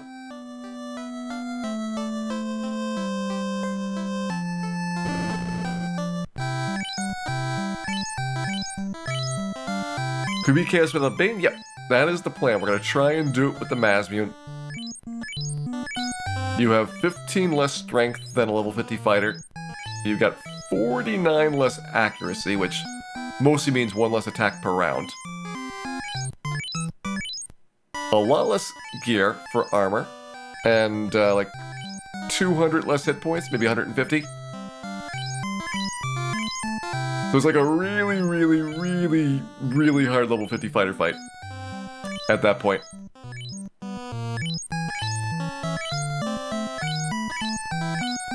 And I think that's probably better than going Bane Sword strats, which, if it's 3 and 256, and you can maybe get, if you're lucky, 10 tries in on a cast attempt. I'm going to say like maybe 8 is probably a more reasonable amount.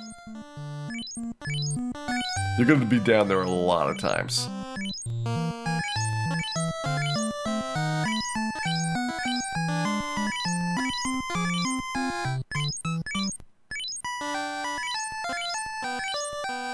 I think if it's like 8 tries per chaos attempt, then you have to get past Kraken to like 12 or 13 times to make it work out for the math on it.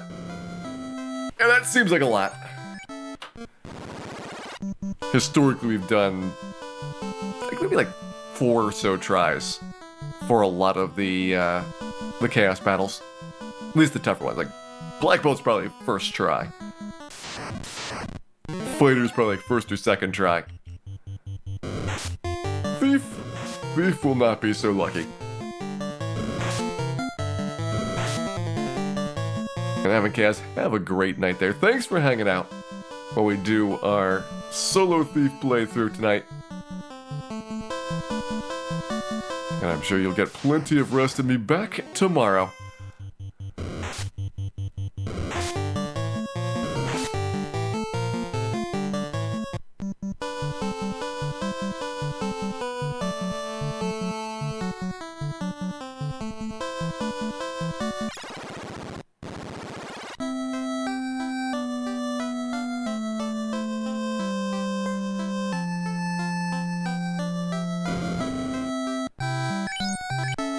Alright, here we go. Bicky try. Number 1 at level 8. Got a good fit. I think we'll get in less than 4 times.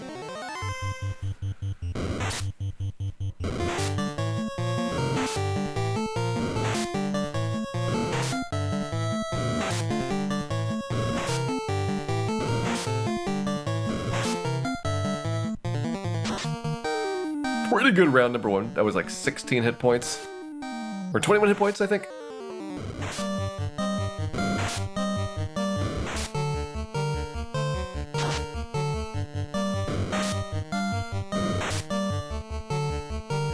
Round 2 was really good there as well. This is the kind of start we're looking for. No criticals. 1 critical. Dan's not missing. We're getting a bunch of dodges in there. Gets easier as the rounds go on. And 2 criticals. A little bit concerning.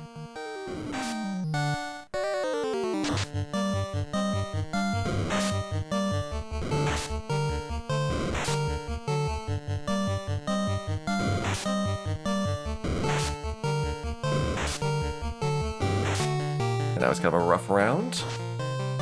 But there's only 3 pirates left here. 2 left.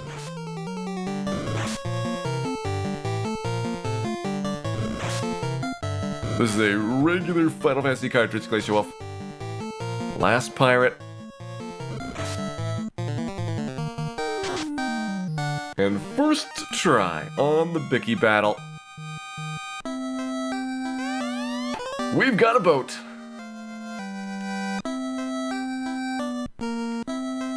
Don't have quite enough cash to get my copper bracelet, but I can go to Dwarf Cave and pick up the money there. We will need to avoid getting odd-eyed along the way. So maybe we'll just reset that encounter.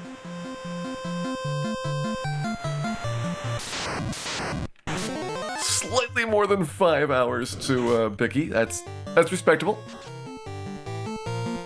Nope, not fighting sharks.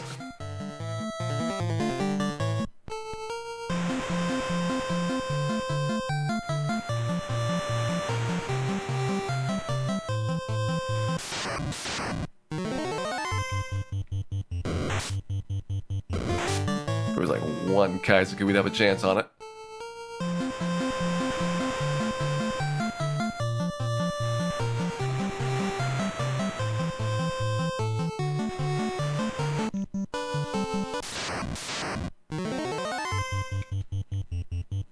I will pass on the asp. Well, we could probably kill asps. They're like, I think like 8 imps apiece.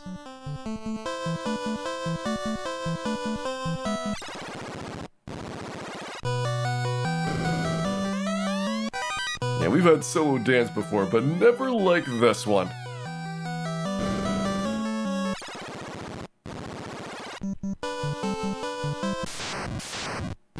Solo Thief is a whole new kind of experience.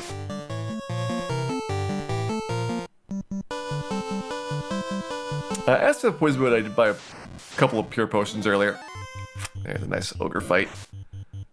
Not taking it at 65 though.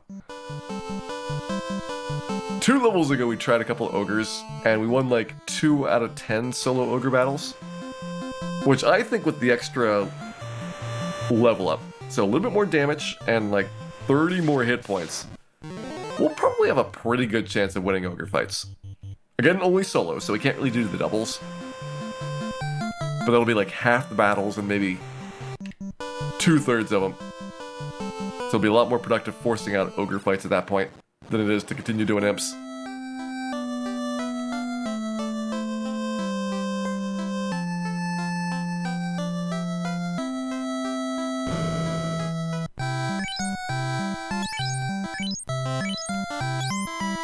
Upgrade to the copper bracelet.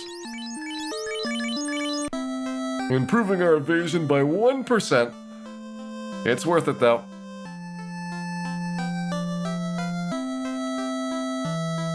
And aside from a slightly cranky elf, that will be it.